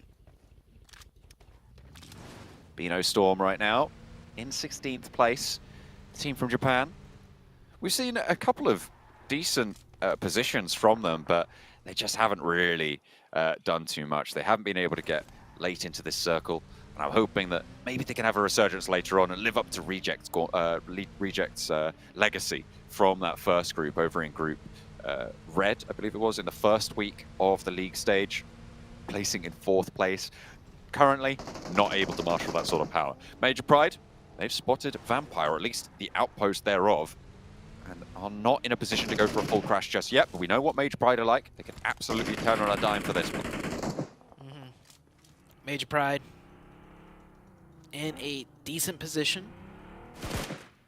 a lot of options here, but if they have to go much further north and cross that road, that's where things will get very difficult. Still 63 alive. Pretty much all the spots taken now. Bar maybe one compound in the gas station near Central next to Brute Force is not taken. But outside of that, no easy spots to take. Next circle is going to really spur things into action. 2 teams on the north, I see, and Sim9 all the way down south in the blue, not even coming into play yet pretty much. But the 2 teams on the north, Rook and Genesis, both teams might contest for that high ground should it shift north onto them. Still, only the 1 player to go down so far from Bigatron, the only casualty of the lobby. The Vampire disengaged, Major Pride unwilling to step forwards on it. Reasonable. Don't want to go further away from the center. Zone just about to start to pop. A central road running right through the middle. Major break on the shift. I was going to call out Brute Force with a big split right there. I think they will group up though, unless if their names were D+. I'm still going to call out D+ for that until I see them actively group up in a match when they're split in the middle. But yep, Brute Force groups up right there. And I like that split for a second, right? He went to that compound on the north because if it hard shifts to the north, that compound right below the hillside is the access way up. I've seen teams manage to win games there. But here comes an engagement now between Team Queso and, Demurte. Furia with the nade in hand. Around the edge. Not quite able to find the opening just yet.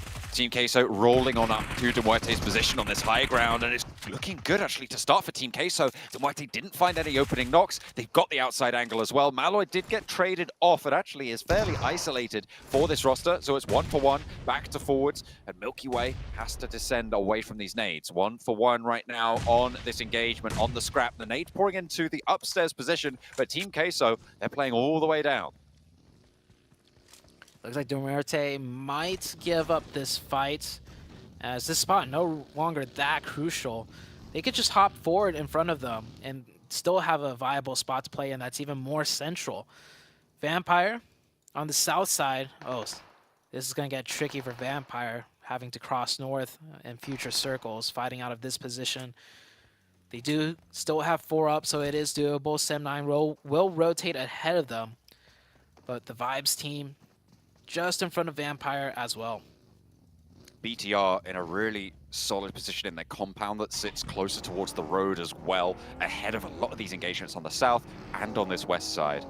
IHC, a nice split on that western edge as well to maintain a lot of control around the road. I'll be happy with that for the time being.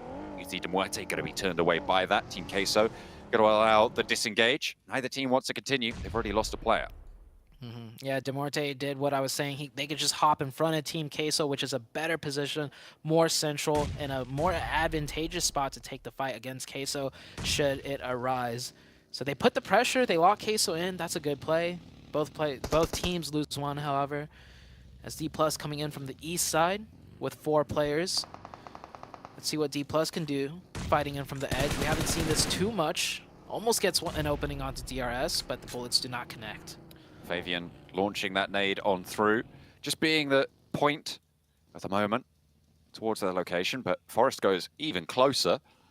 The Molotov on that top of that ridgeline just slows it down a little bit. D+ on the eastern side, you can see how corralled they are into that eastern edge. Next zone just about to pop as well. I was talking about that BTR compound. I think it's going to be really valuable. The high ground to its west is still very, very hotly contested, and with that circle, BTR's position just got even better. Yeah, the real estate value just skyrocketed. That position, unless if a team full commits crash into it, which could happen, but it's going to be very hard because they're surrounded by other teams that are protecting them. BTR could just weather the storm in that spot with 3 players, and they still get enough sightlines where they could third-party other fights where teams crash into other positions. We'll see how it works out as Weibo Gaming finds a nice little pocket to play in further into the zone. They'll stay up with 4 there. But the teams on the north side, looking at Rook, looking at Genesis, they're going to have to commit somewhere. There's some open spots still. And actually, with a zone like this, maybe not too many players or teams will go out. Maybe not. It's Still, all 16 teams alive for the time being, but really, really difficult moves being made right now by Demuerte. They found a bit of cover here on the high ground and towards the buildings as well. Milky Way is a little bit low, but has to hop out. Hits the deck. It's a Tireless, can't quite find it. The inside of these concrete buildings, nice to hold, and you can see the angles they actually have up to the high ground out to their west now. So a difficult position to crash. I think it's either Vampire or Major Pride, the most likely teams to look to this position, but Weibo sit in the way of Major Pride making a clean push across. And Vampire a lot further away, going to have a lot more ground to cover, so difficult nonetheless. D+ doing donuts right now, trying to bait out more nades, try and catch a player maybe peeking over the ridgeline, and not any openings offered to D+, so they're gonna not decide to keep going for that and drive the other way. And this is a playable spot in this ditch. We've seen it quite often. Just to survive for now. Weibo Gaming's close by, but they can't really, you know, crest that hilltop because DRS is gonna have an easy sidelines along with Influence Rage. So D+ will stay safe for now, besides nades raining in. I'm interested in what IHC are going to be able to do here. I said I feel like they've got more left in the tank in that 11th place position. We've seen some decent sets of plays from them, and they had a good spread on that western edge. They're going to look to play that edge and move in from that western side, but that high ground to the south that's so still contested is still very, very treacherous and difficult to navigate. Very difficult indeed. 59 still alive. Yeah, not a lot of players going down. This shift onto this zone pretty much is the zone that everyone's kind of prepped for too. So everyone has an idea of just where to play, where to inch in. And that is what majority of these teams all did. Looks like D+ lost one player on that rotation to this dip.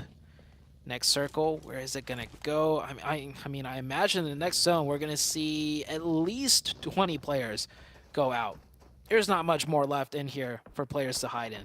Yeah, especially these teams starting to get really heavily pressured towards the edge of the zone. I'm looking at Bino Storm, I'm looking at Genesis, I'm looking at Team Queso. These teams, very, very difficult positions. If the zone shifts away from them, it's going to be very hard. I think Vampire have a lot more opportunity than most teams towards the edge, but similarly, DRS over on the eastern side. It's very difficult to move past that brute force position, but it does keep that northern side of the road in. The northwest, very, very dangerous. That south side with Major Pride and Bino Storm as well. Yeah, that southeast side is going to light up. Same with the northeast. And I think that's almost, I'm not going to say perfect circle for Vampire because I think they'd rather get the circle. But this is a circle where they have the option with all that info on the high ground to pressure the east or pressure the west in forms of third party. And they're pretty safe to do so with either option, unless if we see some crazy wrap out of Bino Storm. I see Divine wrapping down south. That might be a wild card play that the side of Vampire isn't prepped for, but they've committed to the west side with two players. They're getting very close. They're looking for maybe third parties or just looking to push players off. Ravenclaw and Tony K pushing the rotations from Sem9 and Team Queso further up north. They've now got the backup. I think that Schweppes coming through as well. The third player from Vampire moving on in to establish that line to blockade the south side rotation. A roll over the ridgeline in the meantime, coming through from D+. Influence Rage trying to hold it down, and it's looking pretty solid. D+ fall. Influence Rage hold down the ridgeline, hold down that corner of the road that gives you so much cover from the teams on that south edge. Difficult to get these reses now, though. They'll have to be quick about it. Vampire now pressuring Queso. Queso, the next team, looking to get ejected out of this position. And I like what Vampire's doing here. I think Vampire already knows where they're going to play in the circle, and it's not here. They're just here to pick up points, to put out pressure, to weaken teams that will be near them in the future, and essentially force them elsewhere for them to third party later. So Vampire playing very well, unlike day number one. Great nade out of Sem9. Right on top of Papi Potro, finds exactly what they're looking for. With the zone closing in, you can't go for it, surely. Artura's maybe with a chance, but the blue zone's going to envelop very soon in stage 5, and the flush from Tony K is going to be there at the point for Vampire as well. Artura's maybe with a little bit of revenge over towards Sem9, but doesn't quite find the knock. The players are starting to fall. A difficult position for Sem9, but they still have to move further. Sem9. So close to the zone, yet so far. A lot of opposition that they still have to deal with. Meanwhile, Vampire just taking their time, taking their shots in. Depp getting a nice confirmation. There's 6 eliminations for Sem9. Make that maybe even 7 after that knock on to Alex. And is that the opening that they want? Are they going to eject down to the low ground? No, I think he's just getting into the vehicle to get more sightlines onto the last player, Zayol, in the smoke, trying to stay alive. 1 nade left for Depp. He wants the point. Go on, go long with it. Is the nade going to find it? It's not even needed. It's the spray down from Tam instead. They pick up a lot more points there. 8 eliminations for Sem9. They've leapfrogged IHC as well. I asked what IHC can do from the western side. The answer is not much, unfortunately. They did get cut down in the open there from that high ground position of Sem9. Now, teams on the southeast starting to come to a head this conflict as Ravenclaw goes down for Vampire on the west. Did Influence Rage just pick up more players into their trap? It looks like they found more crates. Yeah, Influence Rage in a nice little spot right there. And oh, that circle's going to be great for Influence Rage as well. Genesis might be a threat, or they should be a threat, but with DRS also close by, Genesis and DRS on the east side might have to engage each other. Influence Rage are just going to have their way with it. On the south, though, Weibo Gaming are looking to make a play. Many teams all around the edges have to make a decisive play, and Vampire are down to the 2. They were looking good, but now it's Sem9 instead on that southwest with a strong position. Yeah, they lost Tony K as well as Ravenclaw on that northern edge. Newsy trying to play that back foot. And with BTR in the way, still playing as 3, they're having a good time of it. Newsy spotted. Sem9 looking to pick up even more points now, up to 9 eliminations so far on the match. All 4 of them still alive, but they still have to push past Mwete into BTR as well. Yeah, that's going to be a difficult one. And if they crash into Demorte, BTR is going to third party. Good nade from Schweppes. Last up, though, I don't know how much more he could do here. Storm also eliminated. East, the last player from the Vibe squad, will be trying to remain in that shack, but will be pushed out by the blue zone fairly soon. At the moment, Brute Force on this northern side in such a strong position. They have control over the hill to the south side of their compound as well. Prepod has folded back in a little bit to the rest of the team, but they're playing as 4. They have the compound.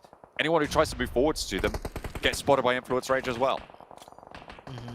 So many teams in key positions to gatekeep multiple squads out. And the problem is the multiple squads pushing in is going to be fighting each other.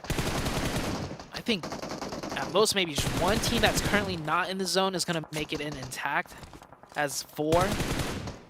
But it's going to be a far shot. Schweppes still dealing so much damage. Trying to convert at least 1 more point before going out. A lot of forwards, looking for the burner. Sem9's health bars are very, very low, to be fair. Needs to be careful, though, because Lapart has that angle. Spray down for suppression. Pushes over the ridgeline. The challenge is there, and he gets the shot. Crucially timed. Has 3 first aids. Hit the deck, get the heal on. Sem9 are trying to pick up the pieces in the meantime, but he's doing the work. As Genesis try and cross out into the open as well. They're up into the ridgeline, but Influence Rage have other ideas. Will be a difficult position on that south side. The roll downs come through as well for DRS. DRS on the east side, yeah, this is that Mayhem and Influence Rage are third-parting everything. The blown-up vehicles used as cover. DRS down to 2. The other team of Genesis eliminated, I believe. And Influence Rage now just, you can almost say they're just showing. But hold on, Weibo Gaming over the road in the open. That shouldn't be allowed. Yeah, Weibo Gaming are getting cut down by Major Pride now. I don't think Weibo Gaming timed this push correctly. Yeah, they're down to 2. They're okay. Major Pride should be taking shots there. Maybe the sightline just out of range. On the other side, Demorte coming in, trying to take out BTR. And BTR will finish that instead. Sem9. Did Sem9 go out? No, Sem9's still up with 4. I don't know quite how that happened. Schweppes did fall as well. Just Federal remains for Influence Rage as Brute Force lights up. I think there was some nades through from Major Pride, who have now managed to get 5 eliminations. A 6th point on board for Brute Force as well on their elimination total. They're looking to climb the ladder so far. Major Pride up into 4th place as well with a good game to close the day. Could be in with a chance at ending in that top 3 spot, as well as Brute Force looking to carry on with that north side of the road power with all 4 of their players alive. Major Pride have still got 4 as well. Yeah, pretty much all the fighting done. Besides the southwest, I think the big fight now is Sem9 and BTR. As you can see, they are locked in engagement very close by. A new circle already pops. Major Pride has got a power play to make onto Brute Force, but Brute Force with 4 will be difficult to handle. Rook sliding in with that solo player on the north, and East still alive for the Vibes team. The third party from Major Pride onto BTR. That's going to help out Sem9 a lot, because I think I did catch a lot of Sem9 players getting knocked.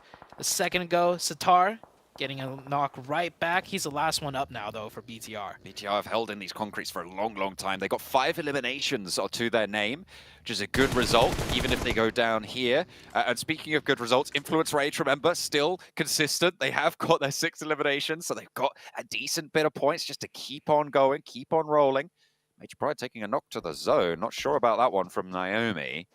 Stayed out for too long, and I'm looking back a little bit. Yeah, just drove around in the blue zone and got knocked. I don't even know if it was shots. It might have been Sem9, but I think they're preoccupied with BTR. So, misstep from Naomi.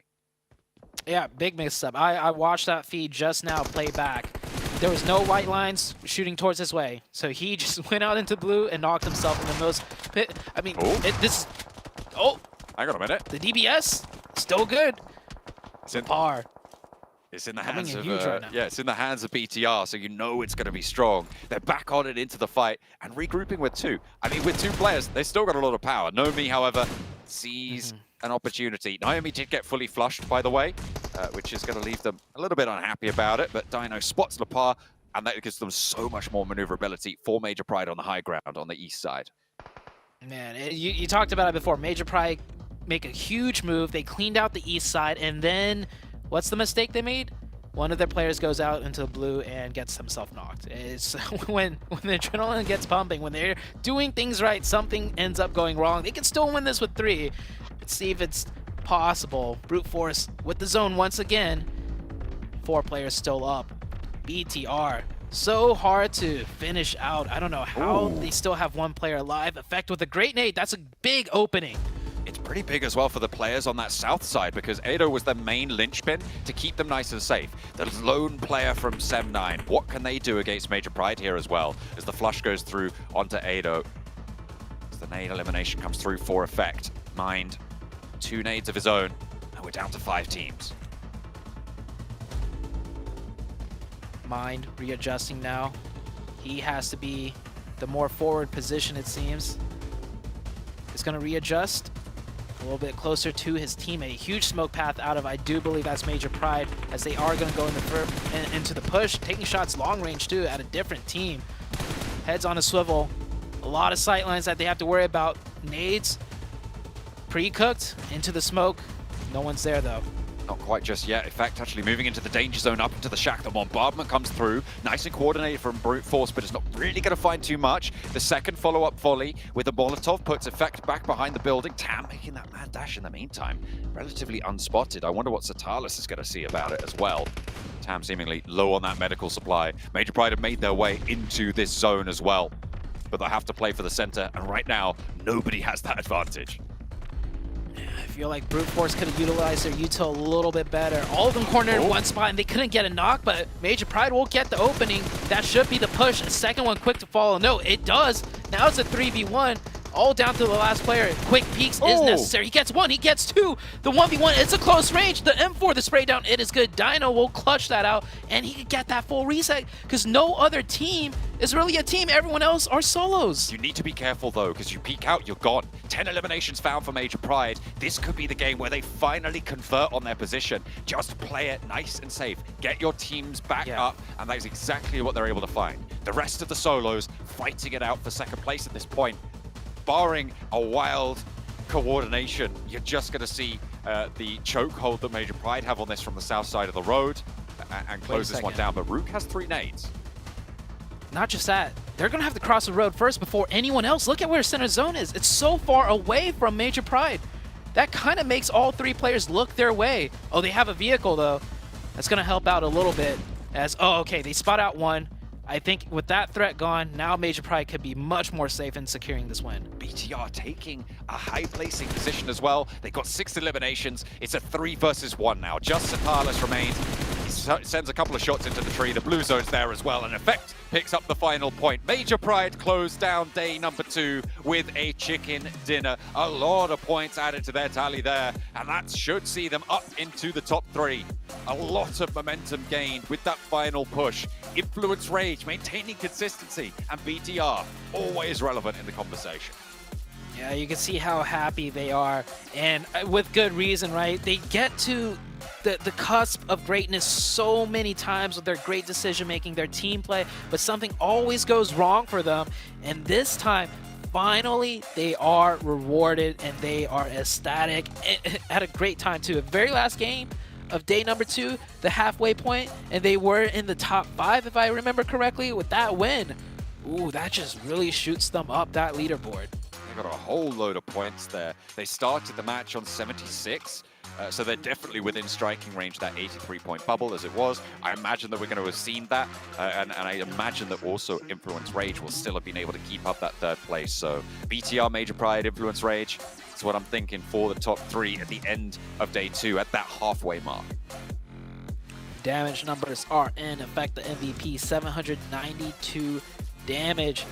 Thinking back to that match though, Major Pride, they just worked in from the southeast if I'm not wrong. A very difficult position working in from the southeast, backstabbing Weibo Gaming, taking out Influence Rage, a lot of sightlines to be wary of. This was not an easy win whatsoever for Major Pride, but they made it work. And not, I gotta also say, the very ending, the 3v3, no, the 3v4 against the north side of Brute Force, they took that in very dominant fashion. Yeah, really, really solid position for Major Pride.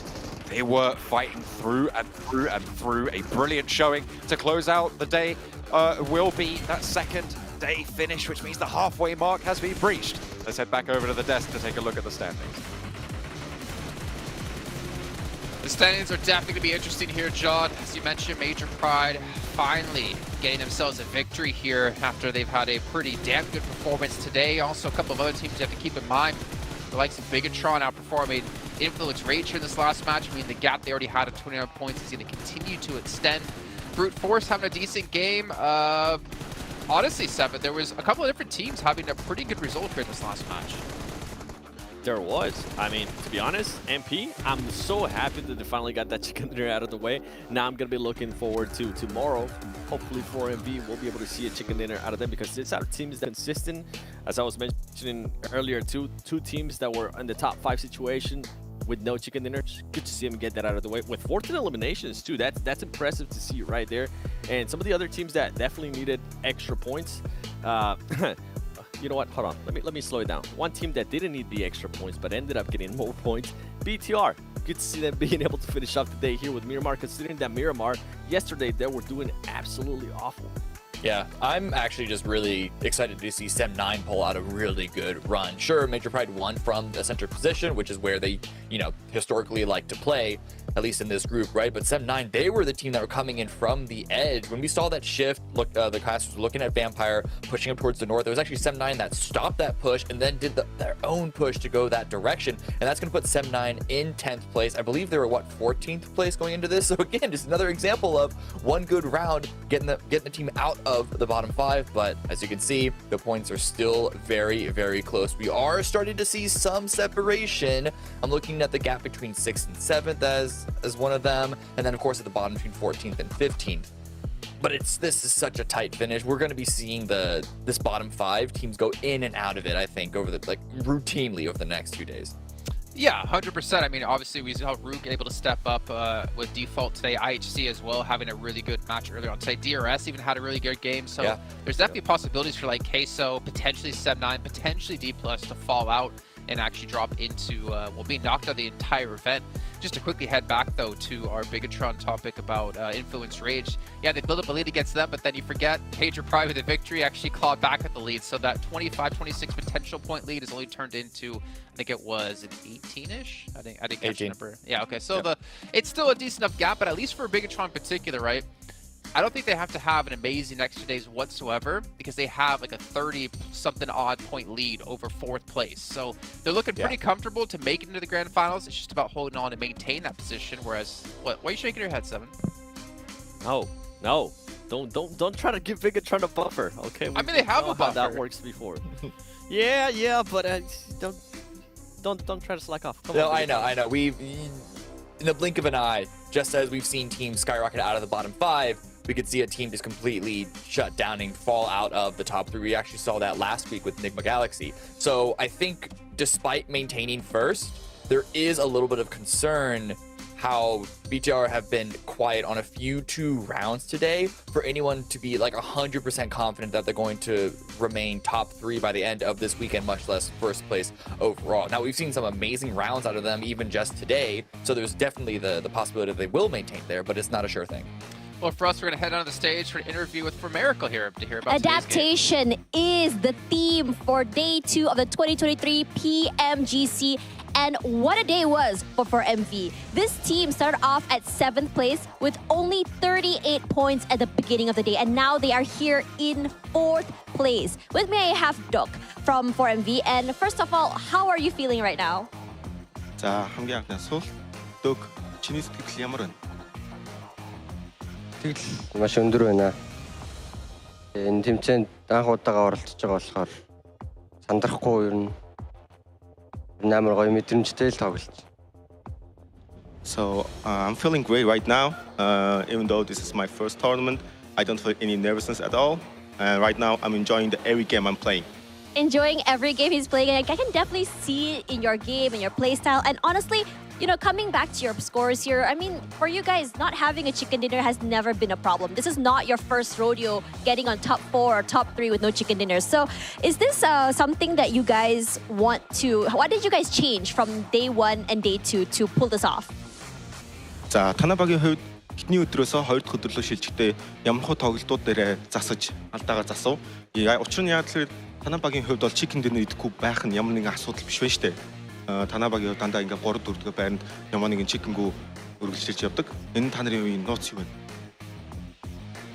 Эхний өдрөөсөө 2 дахь өдрөлөө ингээд алдаагаа засаж орж ирсэн гэвэл rotation тал дээр алдаагаа ер нь амар сайн засаж орж ирсэн. Тэгээд chicken идэхгүй байгаа асуудал нь гэвэл тоглогч бүр хувьдаа нэг багахан алдаа гаргаад тиймэрхүү л байгаа.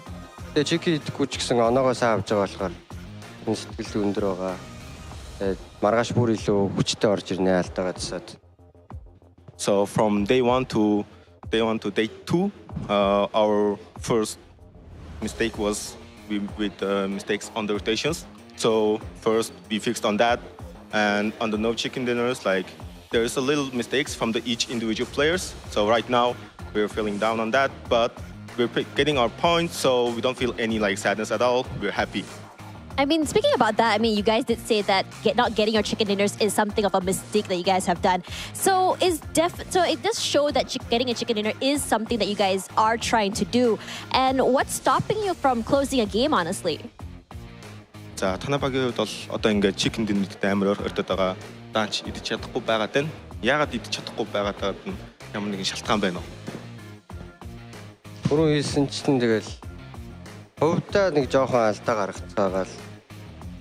Тэгэл тэрнээс бол нэг тэгэж өөр амар шалтгаан гэдэг юм байхгүй. Тиймэрхүү л байна да. Okay. As I said before, the only mistake is that individual players' mistakes. And otherwise, I don't think there's any other mistakes that we are quite performing at this moment. That means that we can definitely expect something huge from you guys tomorrow. So let's talk a little bit about the ladder in Group Yellow. So right now, the top team is BTR, and they have such a lead compared to the other teams. Can you share with me a little bit about what you think BTR is doing right compared to the other teams? And do you think that your team is able to kind of overtake them? За, одоо болохоор шар группийнхаа шилдэг баг болох Bigatron-ын талаар ярив. Тухайн Bigatron одоо бус багуудаас оноо илүү яваад амар дээр гапта яваад байна шүү дээ. Танай багийн хувьд Bigatron-ыг одоо үргэлжлсэн 2 өдөртөө дэшигээ давж гарч чадна гэж бодож байна уу? Тэгээ Bigatron-ын хувьд яг юу зүг хийж байгаа болоод дээр байгаад байна гэж бодож байна. Bigatron-ын хувьд олон удаа PMGC-д оролцсон болохоор тэгээд одоо туршлагатай тоглож иж магадгүй. Гэхдээ манай баг сүүлийн 2 өдөр дээр нь гарахыг ер нь хичээнэ. Өөрсдөндөө ер нь 100% итгэлтэй байгаа. About Bigatron, I think that it's because they have participated in many PMGCs. They got the experience, so that might be the point. But about us, we feel confident in ourselves, 100% that we're gonna take them down in the remaining 2 days. That's right. Remaining 2 days. Thank you so much, Duc, for spending time with me up here for the interview. And now we have come to the end of day number 2 of 2023 PMGC. While BTR has put a huge lead over the rest of the teams, 4MV, our I would say underdogs of this PMGC, is gonna show us whether or not they'll be able to close out the games. They're having fun. I'm sure the other teams are as well. So, gonna toss it back to our panelists to close tonight. I'll see you guys tomorrow for more 2023 PMGC Group Yellow. You know, I like to hear that out of Doc. They're not really too worried about closing out games. They're not too worried about being, one of the few teams in the top without a chicken dinner, because you know what? They're still performing extremely well. They just need to fix those individual mistakes and then be closing out some matches. But we can see here individual leaders. Nomi again, guys, still top damage as he maintained it from yesterday, and Lapar as well maintaining the top eliminations. Yeah.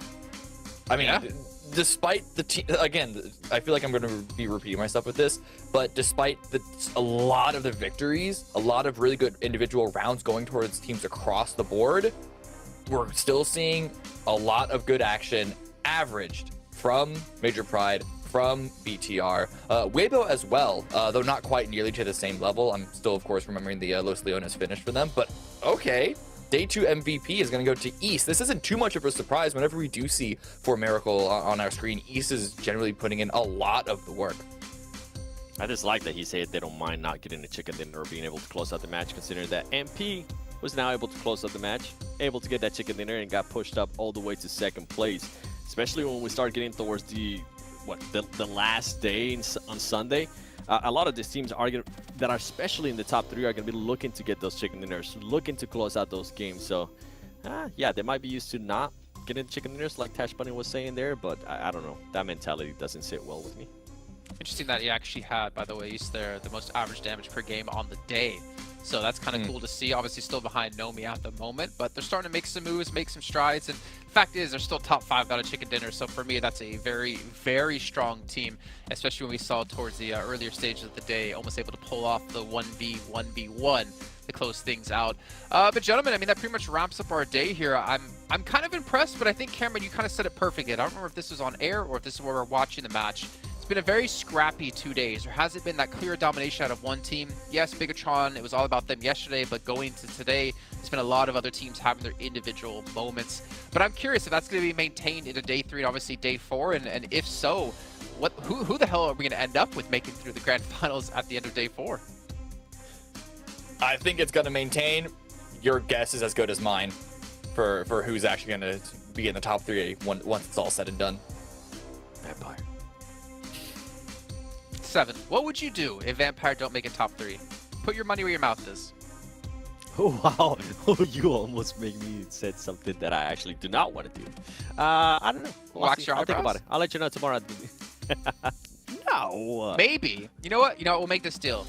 If you're wrong, then you have to buy me an Infinix GT10 Pro phone. How about that? Because I want to dominate my competition in PUBG Mobile. It was born to be in these hands. But at the same time, I'm kind of sad because I want Vampire to make it in the Grand Finals, even though I kind of predict they won't make it through this form of the tournament. So I don't know, win, lose, either way, it's been a great day of action here at PMGC 2023. But you have to wait until tomorrow to continue our games. We're already past the halfway point, and we're getting ever so closer to getting towards those Grand Finals in Turkey. We'll see you tomorrow.